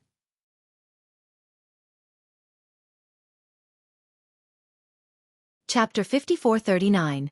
Goodbye, Crow. Fine, the bear can stay. The old man was eventually persuaded. Congratulations, your legacy lives on after so many years. Li Qie said with a smile. Lives on, huh? The old man glanced at the bear before looking up at the sky. As an apex existence that had treated the world as food, he had no attachments and didn't think about leaving a legacy behind. The only thing was to survive. That would be his mark and legacy. Alas, this was no longer the case after his death. Li Qie exploded and obliterated him, delivering his true death. Therefore, given the inevitability of being forgotten, he thought about leaving behind a legacy. Alas, who was worthy of this? The greatest geniuses were mere ants in his eyes, unable to actually shoulder his greatness. Nonetheless, he eventually relented. Just 10 to 20% was good enough to become utterly dominant. Plus, the bear could actually exceed expectations and excel in the distant land. Try your best now, your destiny is in your hands. Li Qie patted the bear again. It let out a soft cry and rubbed its head against his hand, knowing that this was time for their separation. Splash, splash. The water in the pond started boiling and became radiant. The rays seemed to have a corporeal characteristic and could be touched. Crow, this is goodbye. The old man stood up. Yes. Li Qie stood up as well to bid farewell to his once mortal foe. I wish you the best, but unfortunately, I will not see the day when you slay the heaven. The old man sighed. Be well now. Li Qie said. You too. The old man bowed slightly and disappeared from sight along with True Bear.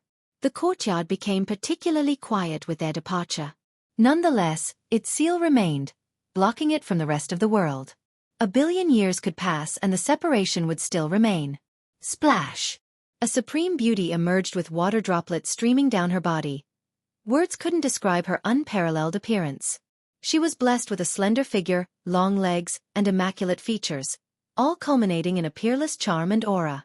Her long, lustrous hair flowed down to her waist.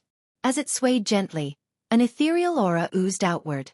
Her anima focused on harmony with heaven and earth. Looking at her was akin to looking at all the beauties of the world. Anima had become so innate that just one smile or frown contained this profound affinity, striking the heart and leaving an indelible mark. A single glance would leave an unforgettable impression. Her wondrous image would always shine brightly in someone's memory, capable of helping them in their darkest moment. This purifying factor made her beauty extend beyond mere physical boundaries. Support us at bit. ly/3IBFJKV. She looked around, seemingly confused about her location and who had saved her. She didn't remember the circumstances of her death either. However, she finally saw Li Qie and trembled from being overwhelmed. As an apex cultivator, nothing could move her until his familiar figure today. The image of him was engraved in her memories. Thus, she immediately recognized him. "Young master." She ran over into his embrace. "It's really you." She didn't know what was going on since this could be a dream.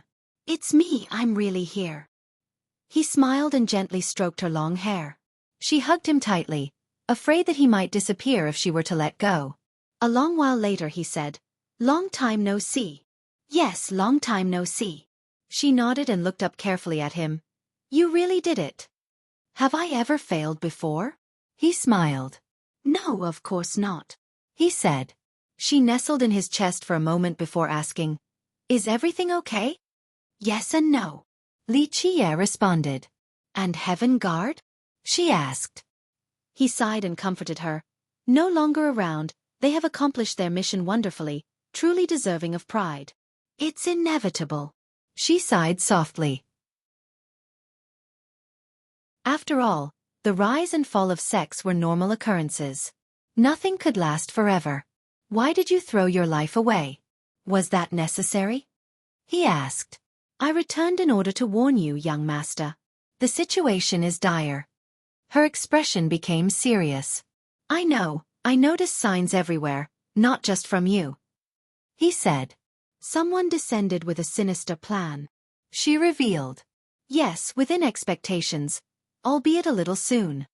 He nodded. "Are you making your move now, young master?" she asked. "No rush. Your cultivation has crumbled, so let me take you to a place for recovery first. Otherwise, you'll turn into a mortal," he said.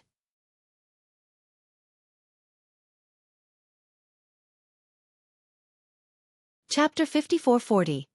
The Upper Continents had 4 alliances and 3 other great powers: Lesser Firmament, Azure Peak, and Pure Land. Lesser Firmament didn't interact with the world, rumored to be the home of ancient emperors and monarchs. Pure Land was another ancient lineage, a kingdom of Buddhism. Azure Peak was the newest among the 3 lineages, created by Azure Ancestor as a place for the sky spirits. It had stood strong for eras, not falling to any of the great wars. 2 main factors played into its survival: its neutrality and the immense strength of Azure Ancestor. Anyone in the Upper Continents would have to think really carefully before maneuvering against Azure Peak. Azure Ancestor came from 8 Desolaces. According to historical texts, the sky spirits only became a race after the ancestors' appearance. The coming of a new race signaled a change in the world. Of course, the ancestor didn't create this race, only the first of its kind. The ancestor went on to become the first Tao Lord of the race as well, eventually excelling enough to be considered one of the 10 greatest Tao Lords. The ancestor became even stronger after reaching the Upper Continents, being considered superior to all things and supreme, perhaps even Apricot Tao Lord. However, after the foundation of Azure Peak, the ancestor never appeared again. Thus, the apex cultivators had no idea of the ancestor's true power. They didn't wish to have an unnecessary confrontation. In history, the 4 alliances had attempted to recruit Azure Peak only to fail. The only case of success was Sword Sky Tao Lord joining Tao Alliance alone. Everyone understood that the balance would break if Azure Peak were to change its neutral stance. It had no political agenda or ideology, only serving as the home for the sky spirits. This was a fundamental difference between Azure Peak and the 4 alliances. Li Qie and the woman appeared above Azure Peak and looked down to see a land brimming with majestic life force. They saw excitement and endless possibilities with a new race. A towering tree caught their attention next. Its branches and leaves encompassed the entire peak. Others called it Azure, but its real name was Galaxy. Even the stars rotated beneath its incalculable height. It became its own world with mountains and rivers. Waterfalls cascaded thunderously down from the top. Support us at Porid. Come. Buildings and palaces were built on the branches by the sky spirits. White cranes soared in the air while large beasts roamed the branches. Some believed that the tree was planted by Azure Ancestor for the sake of creating a home. However, others believed that the tree was actually older than the ancestor and was transplanted from outer space. A third account stated that the tree has been here all along, albeit in a dormant and sealed state. The actual history no longer mattered since now it belonged to the sky spirits alone. As long as the tree was still around, so would Azure Peak. A good place, so much life force. Li Qiye nodded approvingly after taking a look at the magnificent scenery. There are peerless alchemy medicines here, the woman said softly. Alchemy Dao was known to have the highest quantity of alchemy fields and materials. However, for the best and oldest ones, Dao lords and conquerors would have to come to Azure Peak.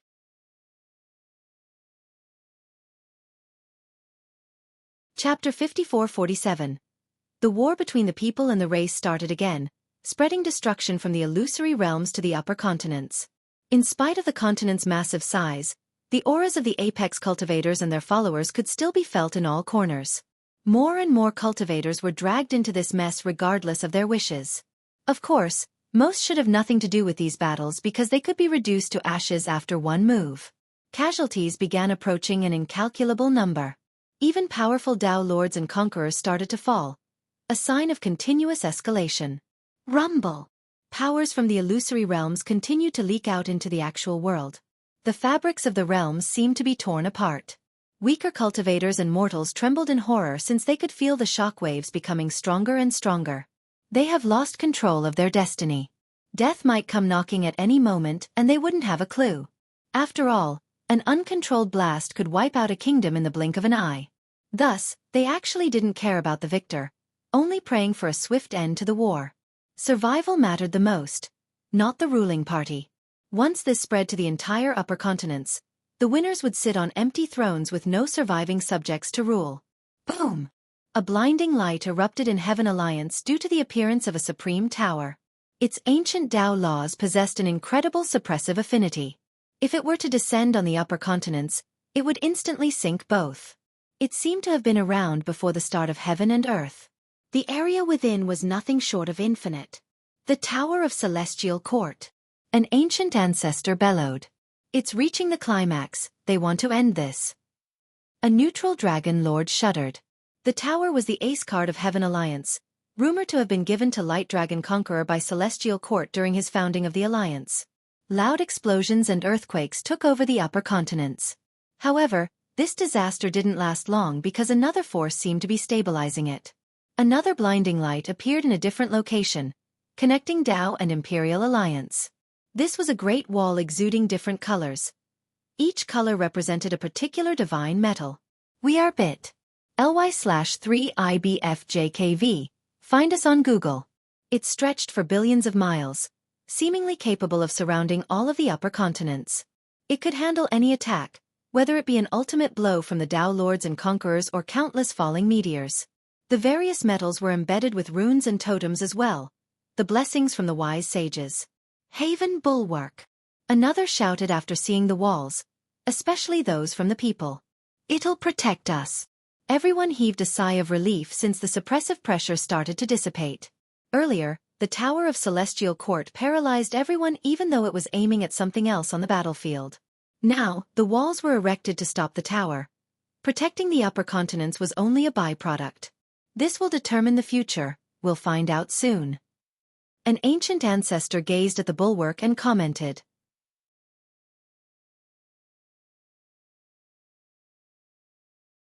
Chapter 54-48. What if the bulwark can't stop it? A dragon lord from the people was worried about the situation. According to the legends, this wall was built by countless top masters who contributed divine metals. Some believe that it was meant to stop the Tower of Celestial Court. During Emperor's War, both sides had activated their tower and wall. However, they didn't get a chance to use it due to pure Sun Dao Lord's interference. This is the pivotal moment. An ancient ancestor trembled while watching the fight from afar. The initial skirmish had evolved into both sides using actual strategies prepared for eras now. The wall and the tower could decide everything. I don't care who wins, just end this already. Someone said, not caring about either side. The majority of inhabitants didn't care for the divide when their survival was on the line. Rumble! The tower finally made contact with the wall. The former pulsed brightly and controlled the power of the celestial bodies, wanting to push through. The wall also became resplendent and colorful, activating its fullest potential. The metals harmonized. Their individual powers were stacked up into layers and became far more effective. Great figures appeared. The remnant forces of those who had blessed the wall in the past. Both focused the full brunt of their power on the battlefield. Alas, due to their size, everyone in the upper continents could see the fight clearly. The apex cultivators halted their individual fight and retreated to their camp, channeling their power into the respective artifact. Strands of power leaked into the upper continents. A single one could take down a kingdom. The top cultivators were already destructive on their own. Once together, the devastation multiplied and reached a different scale.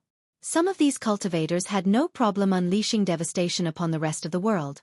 They found that casualties were just a part of war even when they numbered in the billions. Rumble.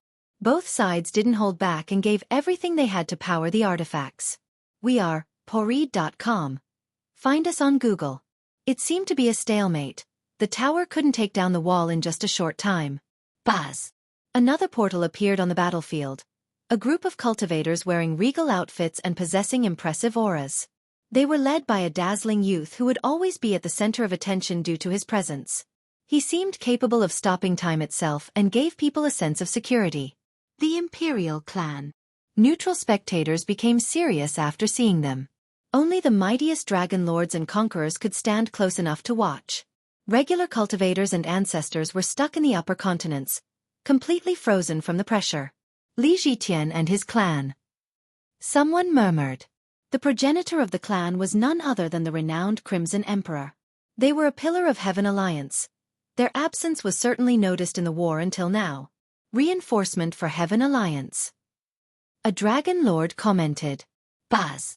Another portal appeared near the battlefield, allowing a different group to come out. They lacked the Imperial clan's regal aura but seemed to be even stronger.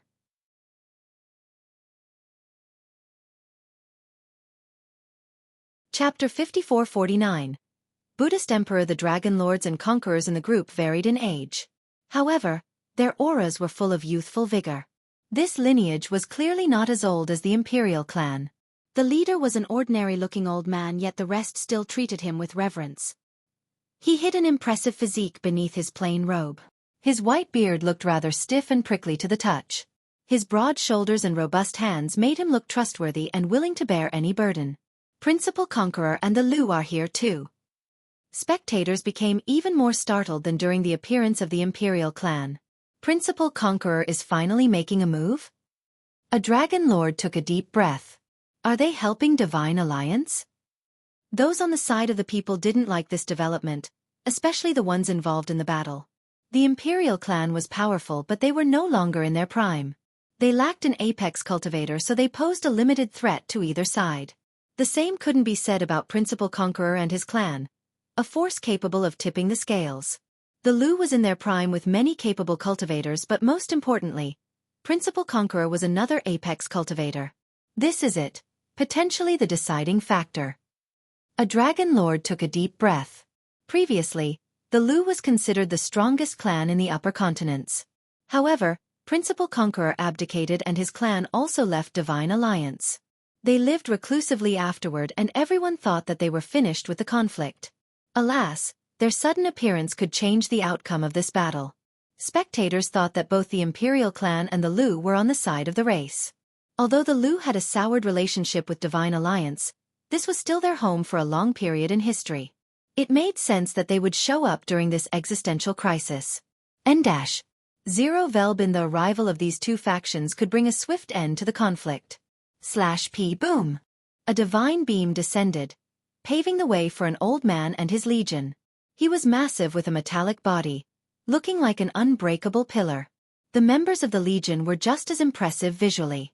When he slightly tilted, everyone could see a girl standing on his shoulder. She possessed a timeless presence, as if she was the source of an entire race. Everyone could sense a terrifying power oozing from her delicate frame. Azure Ancestor. Sentinel Treant. A neutral conqueror couldn't believe it. Azure Peak is here too. One Dao Lord put on a serious expression. I can't believe it, they're joining this too? One Dragon Lord commented in astonishment due to the historical neutrality of Azure Peak. Furthermore, Azure Ancestor had not left Azure Peak for eras now. Are they here to help the people? A dragon lord from the race wondered. Right, they should be with the people. His friend whispered.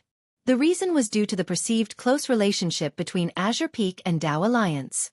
Moreover, Sword Sky Dao Lord was a sky spirit as well. Who knows? Azure Peak is from 8 Desolaces. It might be here for another reason? A Dao Lord from 8 Desolaces shook her head. 8 Desolaces didn't have the notion of the people and the race. This classification was unique to the 6 continents. Thus, Azure Peak shouldn't have that many attachments to the people. Nonetheless, it should be noted that Dao and Imperial Alliance had many Dao Lords who came from 8 Desolaces. In that sense, Azure Peak would have closer ties to them due to sharing the same background. Buzz! A Buddhist bridge formed on the horizon and landed near the battlefield as well.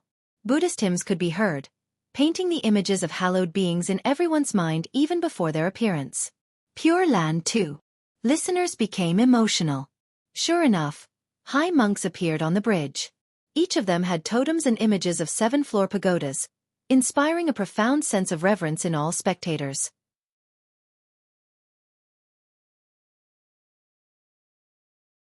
Chapter 5450.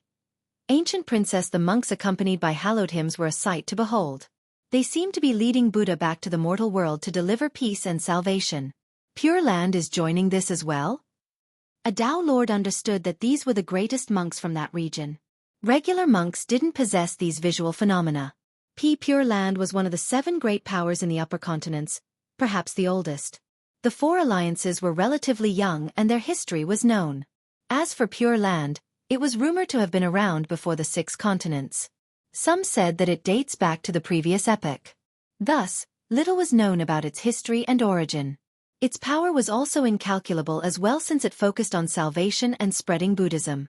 It didn't participate in the struggle between the people and the race since everyone was considered equal.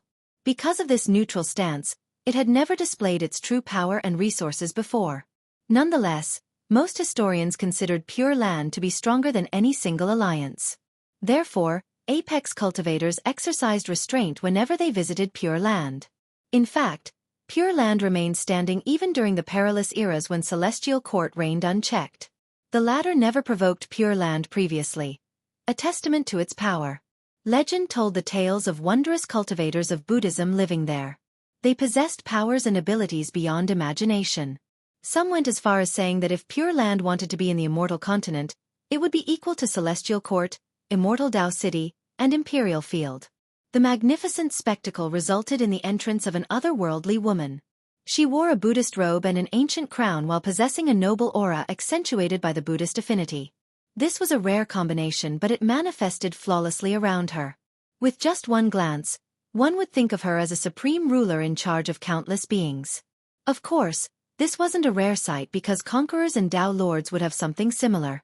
However, her Buddhist light and halos made her look like a natural-born Buddhist, destined to be enlightened. Who knows if this aura was innate or fostered by her profound knowledge of Buddhism? Either way, as she walked across the bridge, the 2 different affinities existed in harmony and caused others to gasp in astonishment. An emperor reigned in the mortal world while a Buddhist transcended the mortal coil. These 2 paths typically ran counter to each other, yet she managed to achieve something remarkable. Jilin Buddhist Emperor. Someone immediately recognized her. 1. A truly time-worn existence. Another commented while appreciating her beauty. The Buddhist robe didn't hinder her physical attractiveness and only made her more unique. Some said that one would be hard-pressed to find an older being than her in the upper continents. She was a peerless princess in the last epoch who chose to cultivate Buddhism. Few had the pleasure to meet her in person, but everyone knew about her legends. The most powerful being who had roamed the world from Pure Land was Meru Buddhist Emperor, who many believed to be Jilin Buddhist Emperor's disciple. 2. There were accounts of Blessed Dao Lord himself visiting Pure Land to ask Jilin Buddhist Emperor about the path of Buddhism. All these tales told the world how unfathomable Pure Land and Jilin Buddhist Emperor were. No one expected her to show up, a being older and more powerful than all things Dao Lord and his peers. She didn't show up during the previous Emperor's War or during the signing of the Pact of Blessed. Novi LB, in which side will they be on? A dragon lord murmured. The Imperial clan and the Lu might be able to decide this battle, but Pure Land will decide the entire war. A powerful spectator believed that pure land alone outmatched the two clans. After arriving, Jilin Buddhist emperor simply observed the contest between the tower and the wall. Her stance remained unclear. The monks behind her closed their eyes, seemingly entering a state of meditation. Wait, if they do not interfere, I have no idea what the outcome will be. Another commented after seeing the three powers merely spectating. Meanwhile, the stalemate continued despite both sides' full efforts in empowering their artifact. Boom! Something suddenly exploded in the territory of Divine Alliance. 1. Jilin was a clan back in the 10 worlds? 2. This was Sumeru, changing to Meru?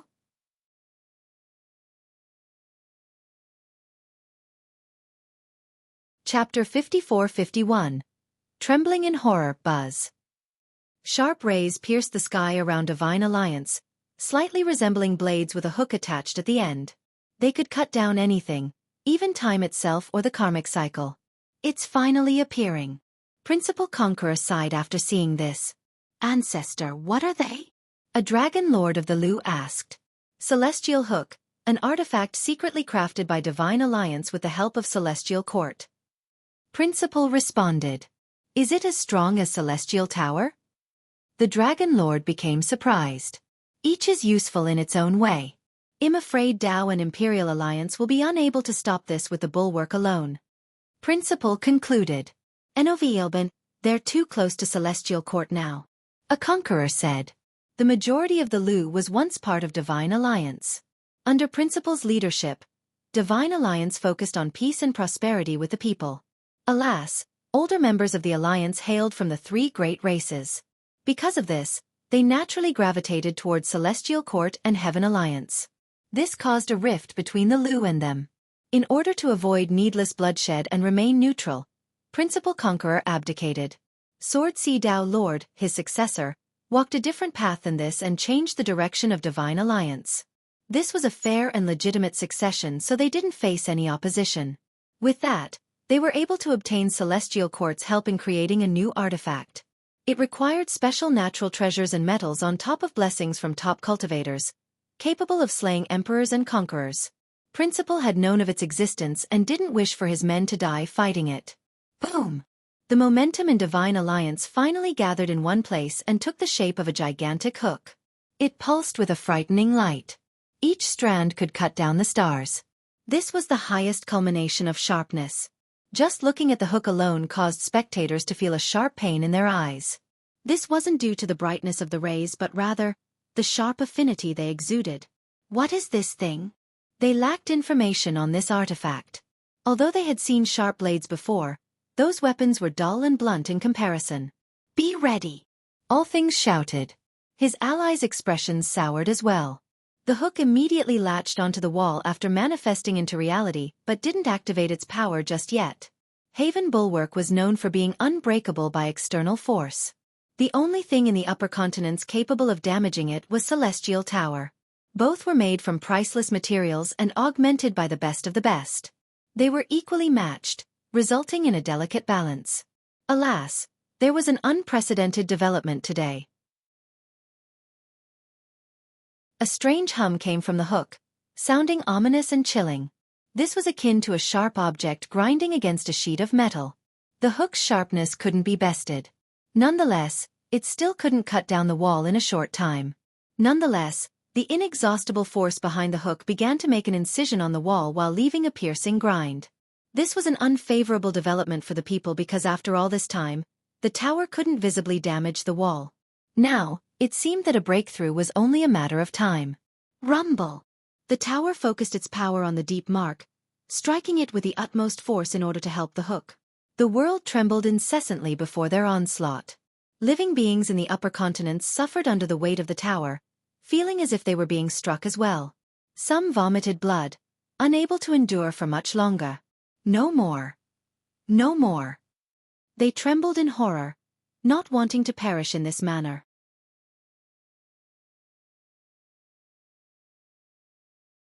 Chapter 54-52. Culmination of an Eternal Plan Boom. Haven Bulwark also shook violently. Its built momentum became unstable. Crack! Large cracks finally appeared around the impact point. Watch it!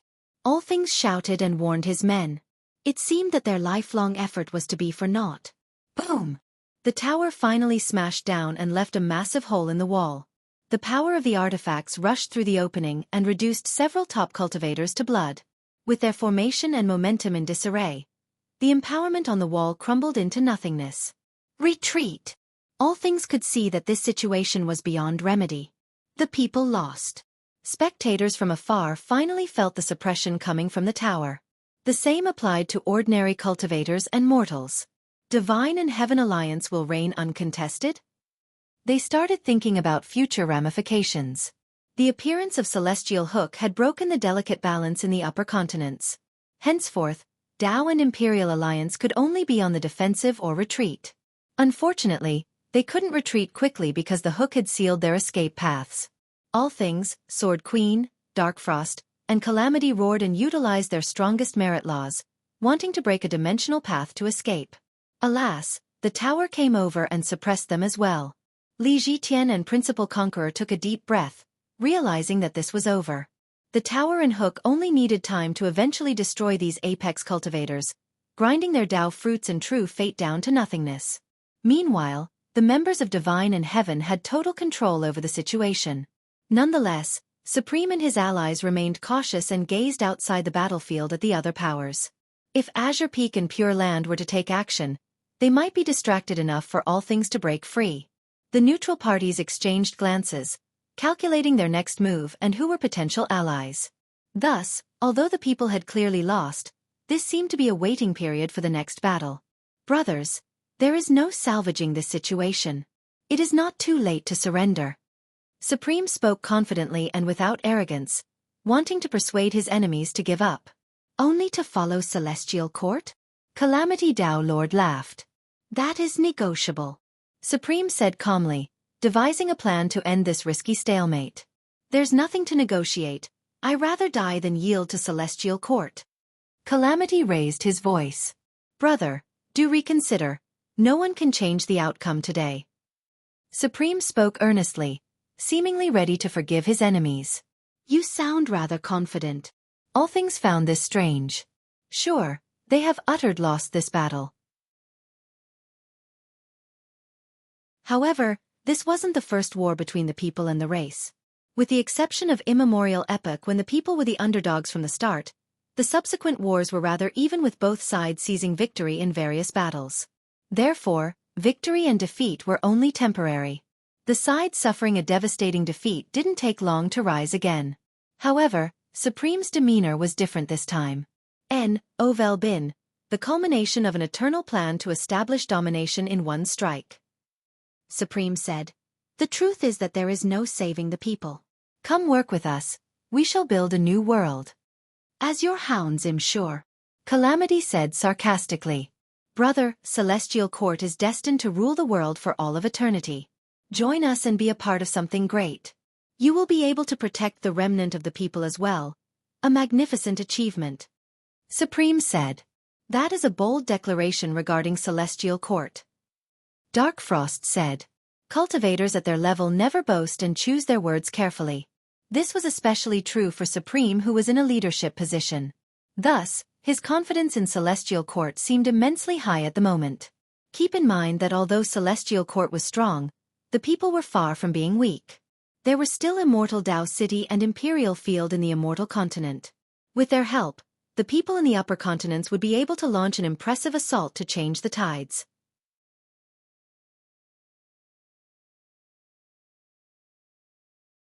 Chapter 54-53. Young Master. The name of Celestial Court alone struck fear into the people back in the ancient epoch.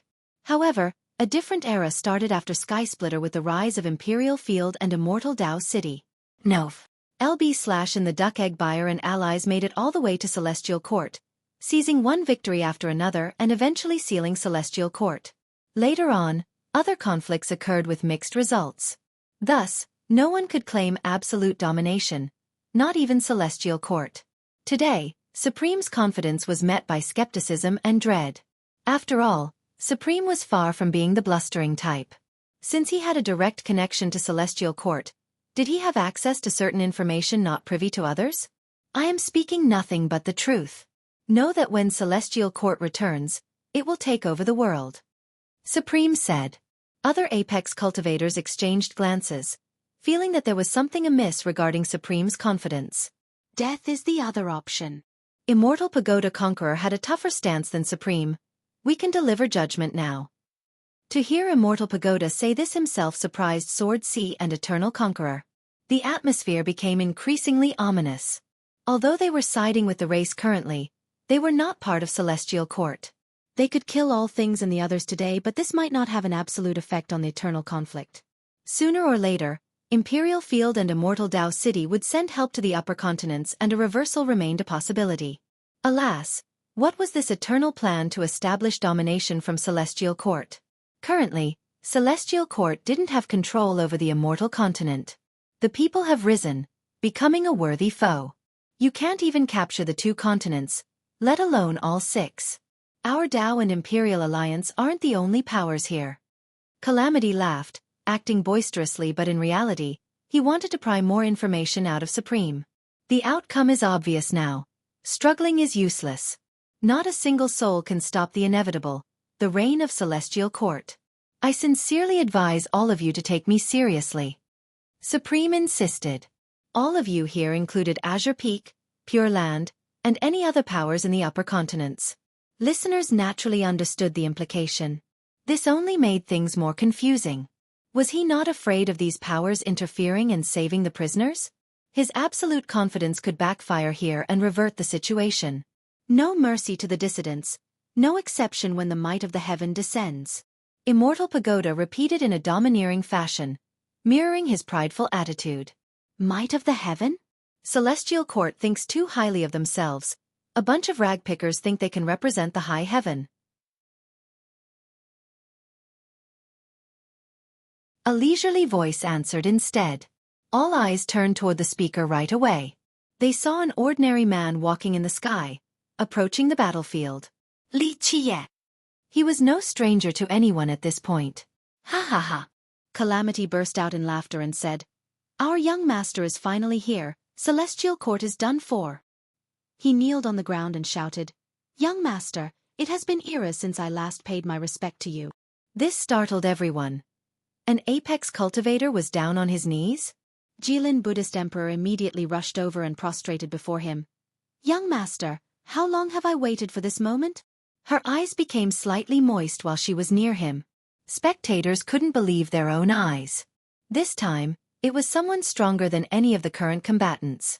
Attained all 8 enlightenments to such a high level, well done. Li Qiye glanced down and praised her, recognizing her as Jilin Menjing from the 10 worlds. "I am a mere firefly in comparison. My achievements are due to your guidance alone, young master," she said. Principal Conqueror brought his men over as well. He prostrated and said, "My lord, my descendants and I apologize for the lack of proper reception. Please forgive us." He was the one who sold himself to Li Qiye, serving as a servant while keeping his true identity a secret. Others were shocked to see this, with a few exceptions, Li Zhitian included. "Benefactor, we respectfully welcome you." Azure Ancestor led the members of Azure Peak over and kneeled as well.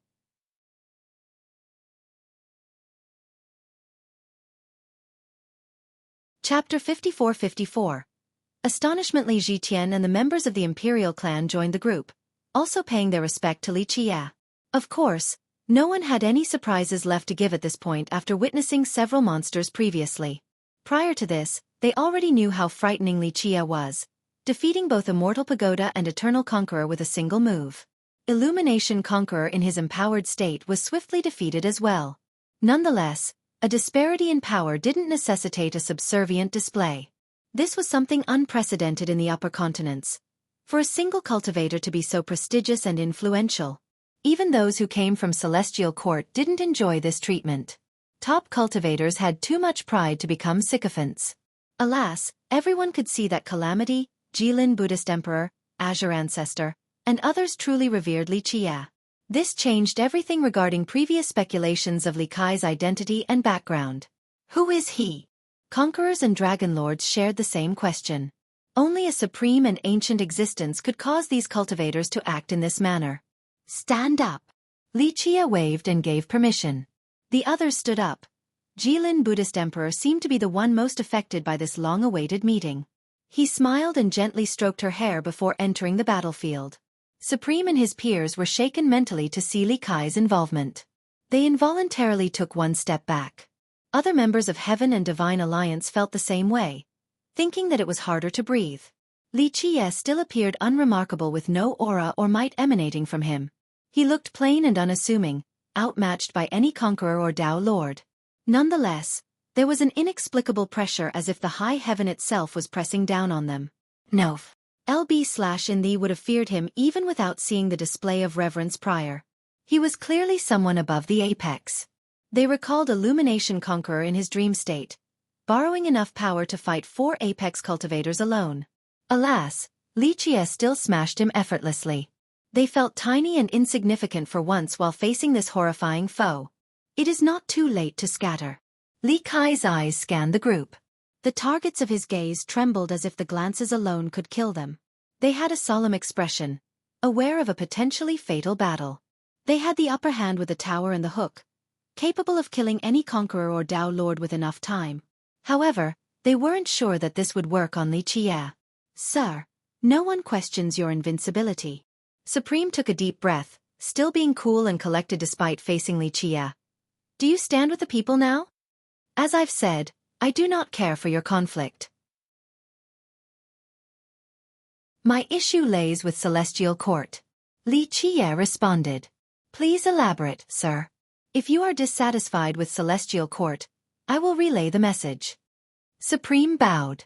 Despite being a representative of Celestial Court, Supreme didn't dare to be imperious this time, choosing to be humble instead. This was far, far from the norm. Good. Erase the message. Tell the geezers there to wash their necks since I'll be chopping their head off and flattening their court.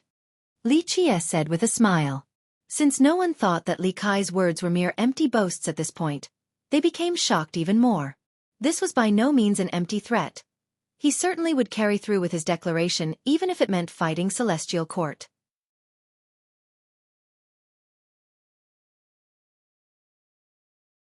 Chapter 54-55. Time to pick a side. Early on during the new epoch, Celestial Court accused many of being sinners and enforced their rule over the world. They rarely suffered setbacks, one of which being Maddened Flame leaving behind a burning crater in their region. Later on, the Duck Egg Buyer and his allies only made it to the gate. Next, the coalition of female heroes also couldn't take them down. Thus, Li Kai's declaration was rather bold given the historical precedents. Purewood Emperor couldn't do so. Neither did the Unstoppable Empress. Most importantly, his tone was so casual as if this was no big deal. His opponents couldn't believe what they were hearing. Flattening Celestial Court? Immortal Pagoda's eyes flashed intimidatingly. This was enough to make others tremble but not Li Qie. Is this supposed to be difficult? Li Qie responded. Of course, he was merely stating facts but others interpreted this differently. Immortal Pagoda didn't respond. His brows furrowed in frustration. He had utterly lost to Li Qie before. Even his grotto was burnt down. Sir, I cannot stop you from wanting to destroy Celestial Court. The only thing I can do is perform my duty loyally. Supreme took a deep breath and said. He admitted his incapability yet did not yield. You would still try? Li Qie smiled. N-O/V-E-L-/B.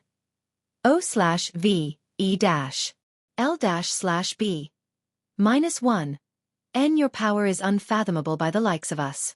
Alas, I have a duty that I cannot abandon. I am but an ant before you, but there are times when ants will bare their fangs. Supreme said. Ha ha ha, an interesting fella. Li Qie smiled and said.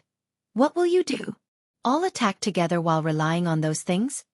Having said that, he glanced at the tower and hook still imprisoning all things and his allies. Those from Heaven and Divine Alliance felt that there was a mountain weighing down on their chest. They all knew that a single apex cultivator had no chance of fighting Li Qie. They could only rely on 2 things: their number advantage and the 2 artifacts created by Celestial Court. Of course, the probability of success seemed unfavorable. Supreme felt as if he was staring at the high heaven. The mere pressure alone was daunting. We can only do our best if you wish to fight, sir. Supreme said firmly, still maintaining his composure. And I will give you the chance. But first, let us see how many are willing to die for Celestial Court. He said with a smirk. Supreme looked back at his allies and said, Celestial Court will be the light in the future. Ladies and gentlemen, are you willing to fight with me and welcome the new era? They became startled. Some exchanged glances. Heaven Alliance stands with Celestial Court. We do not back down from any challenge. Immortal Emperor Xueqi spoke resolutely and represented Heaven Alliance. We will not back down. The other members wished to join Supreme. Heaven Alliance's unity was commendable. From the weak to the strong, they were willing to support Supreme. Something about him had won them over. How about you all? Supreme asked Divine Alliance. A much more complicated situation. It consisted of many members originating from the three races. The older generation also strongly supported Celestial Court. However, some joined for different reasons. This was no longer a fight between the race and the people, but rather, whether they wished to plead loyalty to Celestial Court. Some of them wanted to fight for the race to the death, but fighting for Celestial Court? This was an entirely different matter. They stared at their leader, Xueqi Dao Lord, and waited for his vote. I would fight for Divine Alliance, but am not interested in risking my life for Celestial Court. Xueqi made up his mind. His stance was of utmost importance and could sway the opinion of his fellow allies. The race only stands strong due to the existence of Celestial Court. An old emperor from the last generation of Divine Alliance said, I have no relation to the race either. Xueqi wasn't afraid of offending anyone.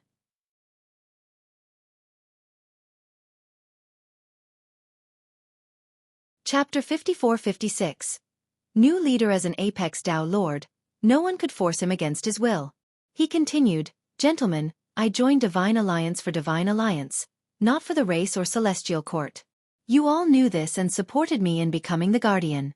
Nonetheless, feel free to make your own choice.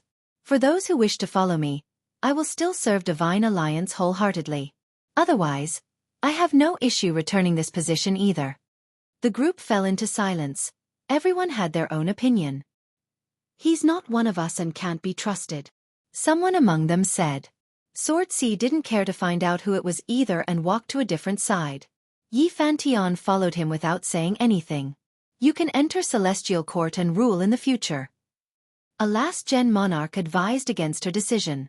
I have nothing but gratitude for Divine Alliance and the Dao Lord. I shall follow him. Yi Fantian shook her head. 5 Sun and a few Dao Lords and Conquerors also joined him, displaying a clear rift in Divine Alliance. After all, those from 8 Desolaces didn't join for Celestial Court or the race. N0VELBN. The Emperor established Divine Alliance to support Celestial Court. We are following his will. The last-gen monarch said, bringing up Profound Emperor. We support Celestial Court. The remaining members stuck with Supreme. Brother, we need you to take charge of Divine Alliance. Another old cultivator asked Eternal Conqueror, who has yet to make a decision. Given his status and background, he was indeed qualified to become the new guardian of Divine Alliance. I came to pay a debt and it is nearly enough. I am staying to see Sirs Dao, but please find someone else, for I am not responsible for Divine Alliance. Unfortunately, Eternal Conqueror refused. Their morale dropped drastically since they had just lost 2 Apex cultivators and some others who chose to follow Xueqi Dao Lord. Alas, there was nothing they could do. Eternal Conqueror was not a member of Divine Alliance and was only here to repay a debt. Most importantly, he had never gotten along with Celestial Court. It would be irrational for him to risk his life for an undesirable endeavor. Divine Alliance found itself to be a headless snake. Although it still had powerful members, it needed an Apex cultivator to take charge. How about me? Immortal Pagoda Conqueror suggested, revitalizing the bleak atmosphere. He was Heaven's favorite, blessed with innate gifts, clearly a great candidate for the role. Although he was clearly on the side of the people and Heaven Alliance, none had been able to order him around. His prestige in the upper continents could only be matched by Supremes, if that. In fact, if he had shown any interest in leading Heaven Alliance, he might have been its leader. However, he preferred to cultivate in his grotto instead of participating in politics. The members of Divine Alliance didn't wish to ask him earlier because he was a part of Heaven Alliance. Not having a leader might cause more rifts within their faction. They might start fighting for the role before having a chance to unite against Li Qia. Now, the Prideful Cultivators initiative was an amazing development. This would improve the relationship between Heaven and Divine Alliance as well. The loyalists in Divine Alliance could now officially join Celestial Court. The neutrality built by Principal Conqueror is gone now. Years of hard work for nothing. A spectating Conqueror sighed after seeing this. Divine Alliance was no longer the same after his abdication. It seemed that it would be a second Heaven Alliance, fully obeying the commands of Celestial Court. So this is the path chosen. Principal himself let out a sigh of regret after seeing this.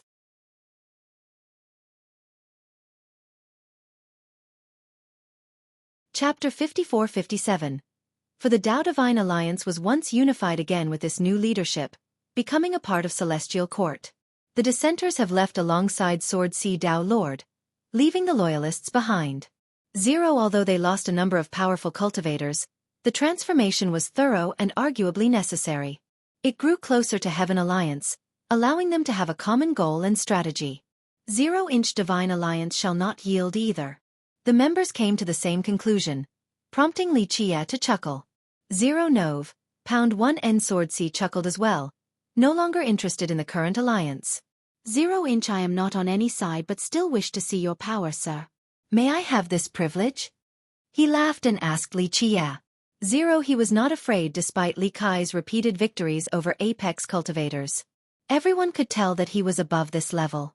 0-inch you're stealing the words out of my mouth. Eternal Conqueror added. 0-inch why not? One by one or all together? Li Qia smiled, suggesting something that only he could do. Of course, no one had a problem with his domineering attitude at this point.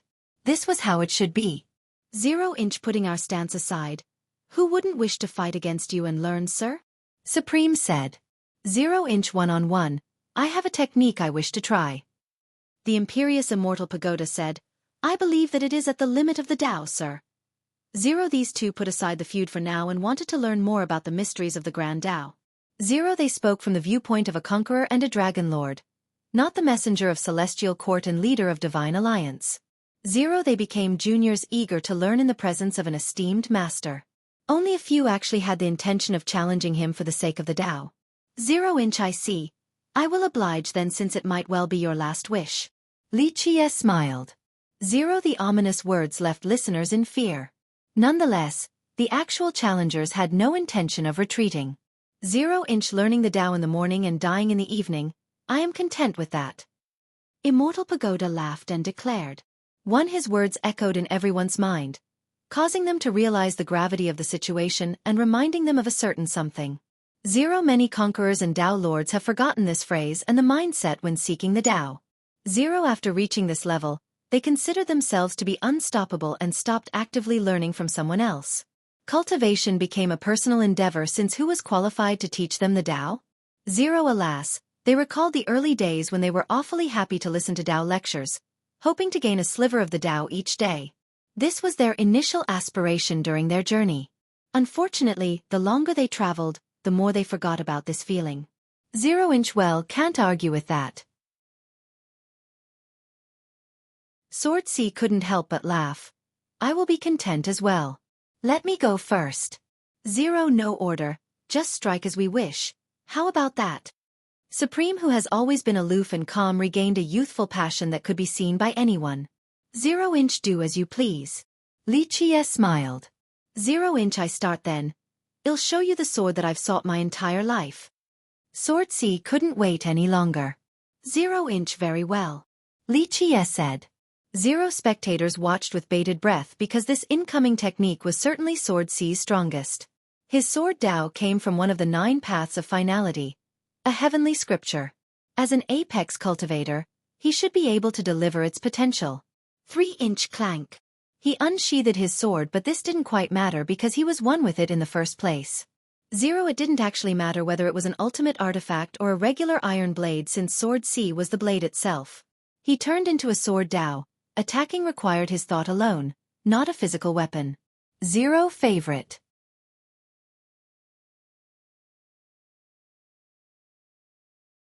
Chapter 54-58. Oceanic/spectators somehow forgot about his identity and power, only seeing a blade before them. 0-inch boom. His 12 Tao fruits became resplendent. He pulsed brightly with an ocean of chaos true energy. 0. A magnificent anima tree appeared in the center of his fate palaces and Tao fruits. It illuminated the region and granted him incredible power. 0-inch clank. His Tao turned heaven and earth into his blade. An omnipotent and omnipresent attack. If he imagined his sword piercing the opponent, it would manifest into reality. 0 spectators felt the presence of his sword Tao and looked up in the sky. An ocean of swords could be seen, still ever expanding. Eventually, this Tao was everywhere. Even an immortal wouldn't be able to walk forward without being pierced. 0 This technique was the perfect embodiment of his title, Sword C. 0-inch oceanic slash. He shouted but no one could see him through the countless swords. 0 divine swords immediately surrounded the target. One required untold power in order to escape the blockade. Alas, they would find themselves trapped between more waves. 0-inch clank. The hum of the swords came from all directions and temporal branches. Past, present, and future. 0 There had been invincible swordsmen in the past. Some dominated today with their blades, and more would do so in the future. All of their swords and techniques were encompassed in Sword C's attack. 0 Oceanic Slash was the beginning and final destination, containing the ultimate profundity of this Tao. 0 No VE-LB. In other swordmasters including Dark Frost, Sword Queen, and Supreme were in awe. They admitted that this technique alone would add Sword C to the list of the greatest sword users in history. 0-inch clank. It cut down all dimensions and timelines, leaving only death behind. 0-inch heart blade. Li Qie smiled and murmured. 0 He needed nothing. No technique or a physical sword. As long as his heart wished so. His thoughts would turn into invisible blades. 0 This was the opposite of Sword C's boundless ocean of divine swords. Li Kai's attack couldn't be seen at all. 0 Nonetheless, it protected him from Sword C's onslaught and astounded the apex cultivators. The world wouldn't be able to find a superior sword. 0-inch My Tao. Eternal Conqueror took action as well, revealing his resplendent anima tree. 0 He took one step forward and released his perfect eternal aura. It happened so quickly. The summoning and activation process were too swift for cultivators to detect. 0 Time seemingly came to a halt as his Tao connected him with heaven and earth. He became a river of time flowing through all three timelines. 0-inch's fact, everyone felt as if time no longer mattered in his presence. They could now pick a timeline, going back to when they were 18 or enjoying their power during their prime. 0 His Tao made everything seem illusory and dreamlike. However, the past and the future could somehow be grasped. 0 Of course, he was the only one in actual control. 0-inch eternity. He roared and activated his bloodline, Divine Eternal. Its power quietly infiltrated the river of time and painted it bright red. 0 The river became increasingly dazzling and impressive, seemingly overcoming the restraints of time and granting him true immortality. 0-inch Simply incredible. A spectator shouted. 0 Time no longer left its mark on the conqueror. No power could destroy his current state for he was truly eternal. This was the man who went against celestial court without facing any consequences. 0-inch This Tao, as ephemeral as the clouds. Li Qie glanced at the Tao and epochs passed by within his eyes. 0 He looked back at history and saw nothing but dispersing clouds, whether it be the brightest river of time or the mightiest cultivators. Nothing lasted forever. One favorite.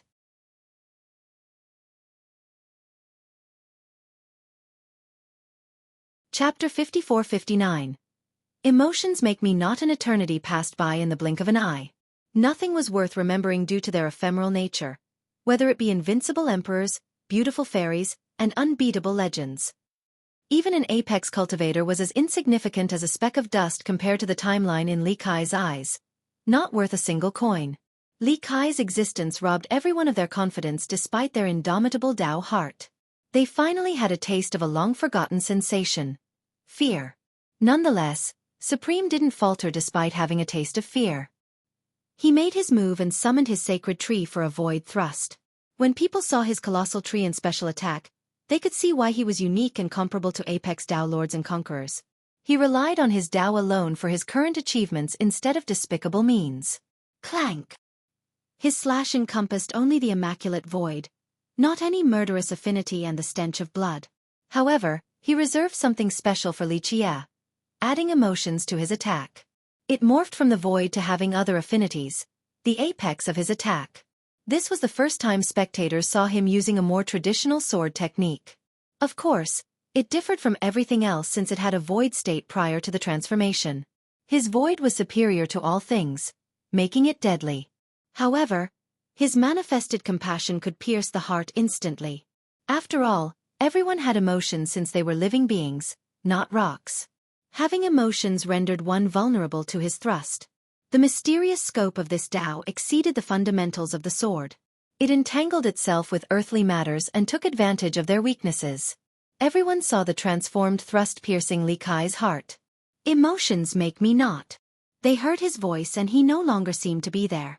The blade pierced emotions, not Li Qie since he had assumed a mysterious form. Perhaps this was the right way of using anima. Emotions and everything else weren't the true self. OVLB1 and everyone else became startled. His opponents and the prisoners from the people included. In this split second, they sensed something new with anima. The apex cultivators have seen anima and embarked on the path toward everlasting life. However, how did Li Qie assume a state of anime without activating his Tao fruits or revealing his tree? Each of them felt something different, but one thing was for certain. They became slightly closer to anima. Was this the next level and true meaning of anima? Due to their immense talent and comprehension, they instantly became enlightened just by watching him. Alas, there was no time for some of them. Immortal Pagoda Conqueror thought that this was the right opportunity to attack.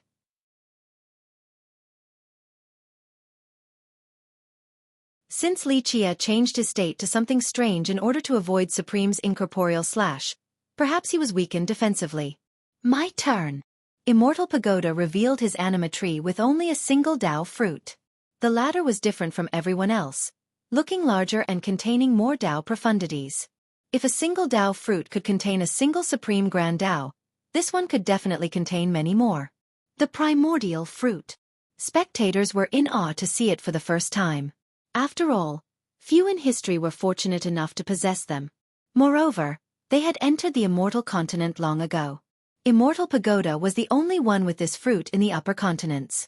One primordial fruit alone was enough for anyone, no need to obtain 12.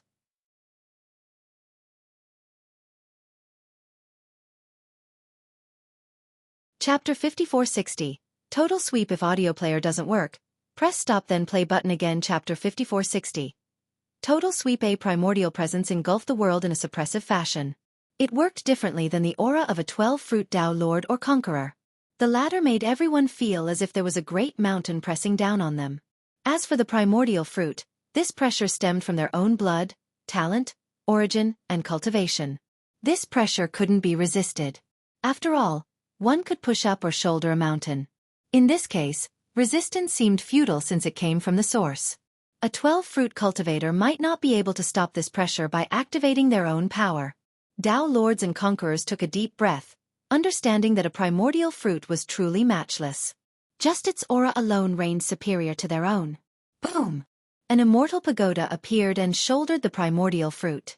This artifact didn't belong in the mortal world, seemingly originating from a higher realm and possessing untold destructive potential. It became the ruler of space, the deliverer of death. Beyond immortal. He sent the pagoda towards Li Qie using his strongest technique. The pagoda wielded his supreme primordial Tao. Its power erupted and could erase all the sources of life during their infancy. Beyond immortal was a testament to its effectiveness. After all, an immortal was a mortal baby once, not something difficult to destroy. Boom! The crowd became aghast because they still felt the tower striking their very source. Although the others were suppressed, Li Qie simply raised his hand akin to someone raising a cup of tea in a graceful manner. His sleeve blotted out the sky and sealed all directions, preventing any forces from getting close to him. This included the primordial boosted pagoda from the Conqueror. Only Calamity Tao Lord could have stopped this attack, but Li Qie did so with his sleeve alone. He then swung his hand, for he needed nothing more to deal with these apex cultivators. They were no different than ants compared to his current self. He still seemed to be carefree despite facing attacks capable of destroying the upper continents if left unchecked. Boom! His sleeve sent out a devastating blast wave capable of flipping the world over. Every living being was swept off the ground, the birds and fish included. This emanated across all 6 continents. Everyone sensed this frightening instability. Naturally, Sword Sea, Supreme, Eternal, and Immortal Pagoda were sent flying as well. It took them tens of thousands of miles before stabilizing. Alas, their vitality and internal organs shook violently, causing them to vomit blood. Just a hand wave from Lichia alone dispelled their attacks and forced them back. You're tuning in to the Xueqi's Martial Arts Saga YouTube channel. Don't forget to subscribe and join us on this journey to catch the most captivating stories.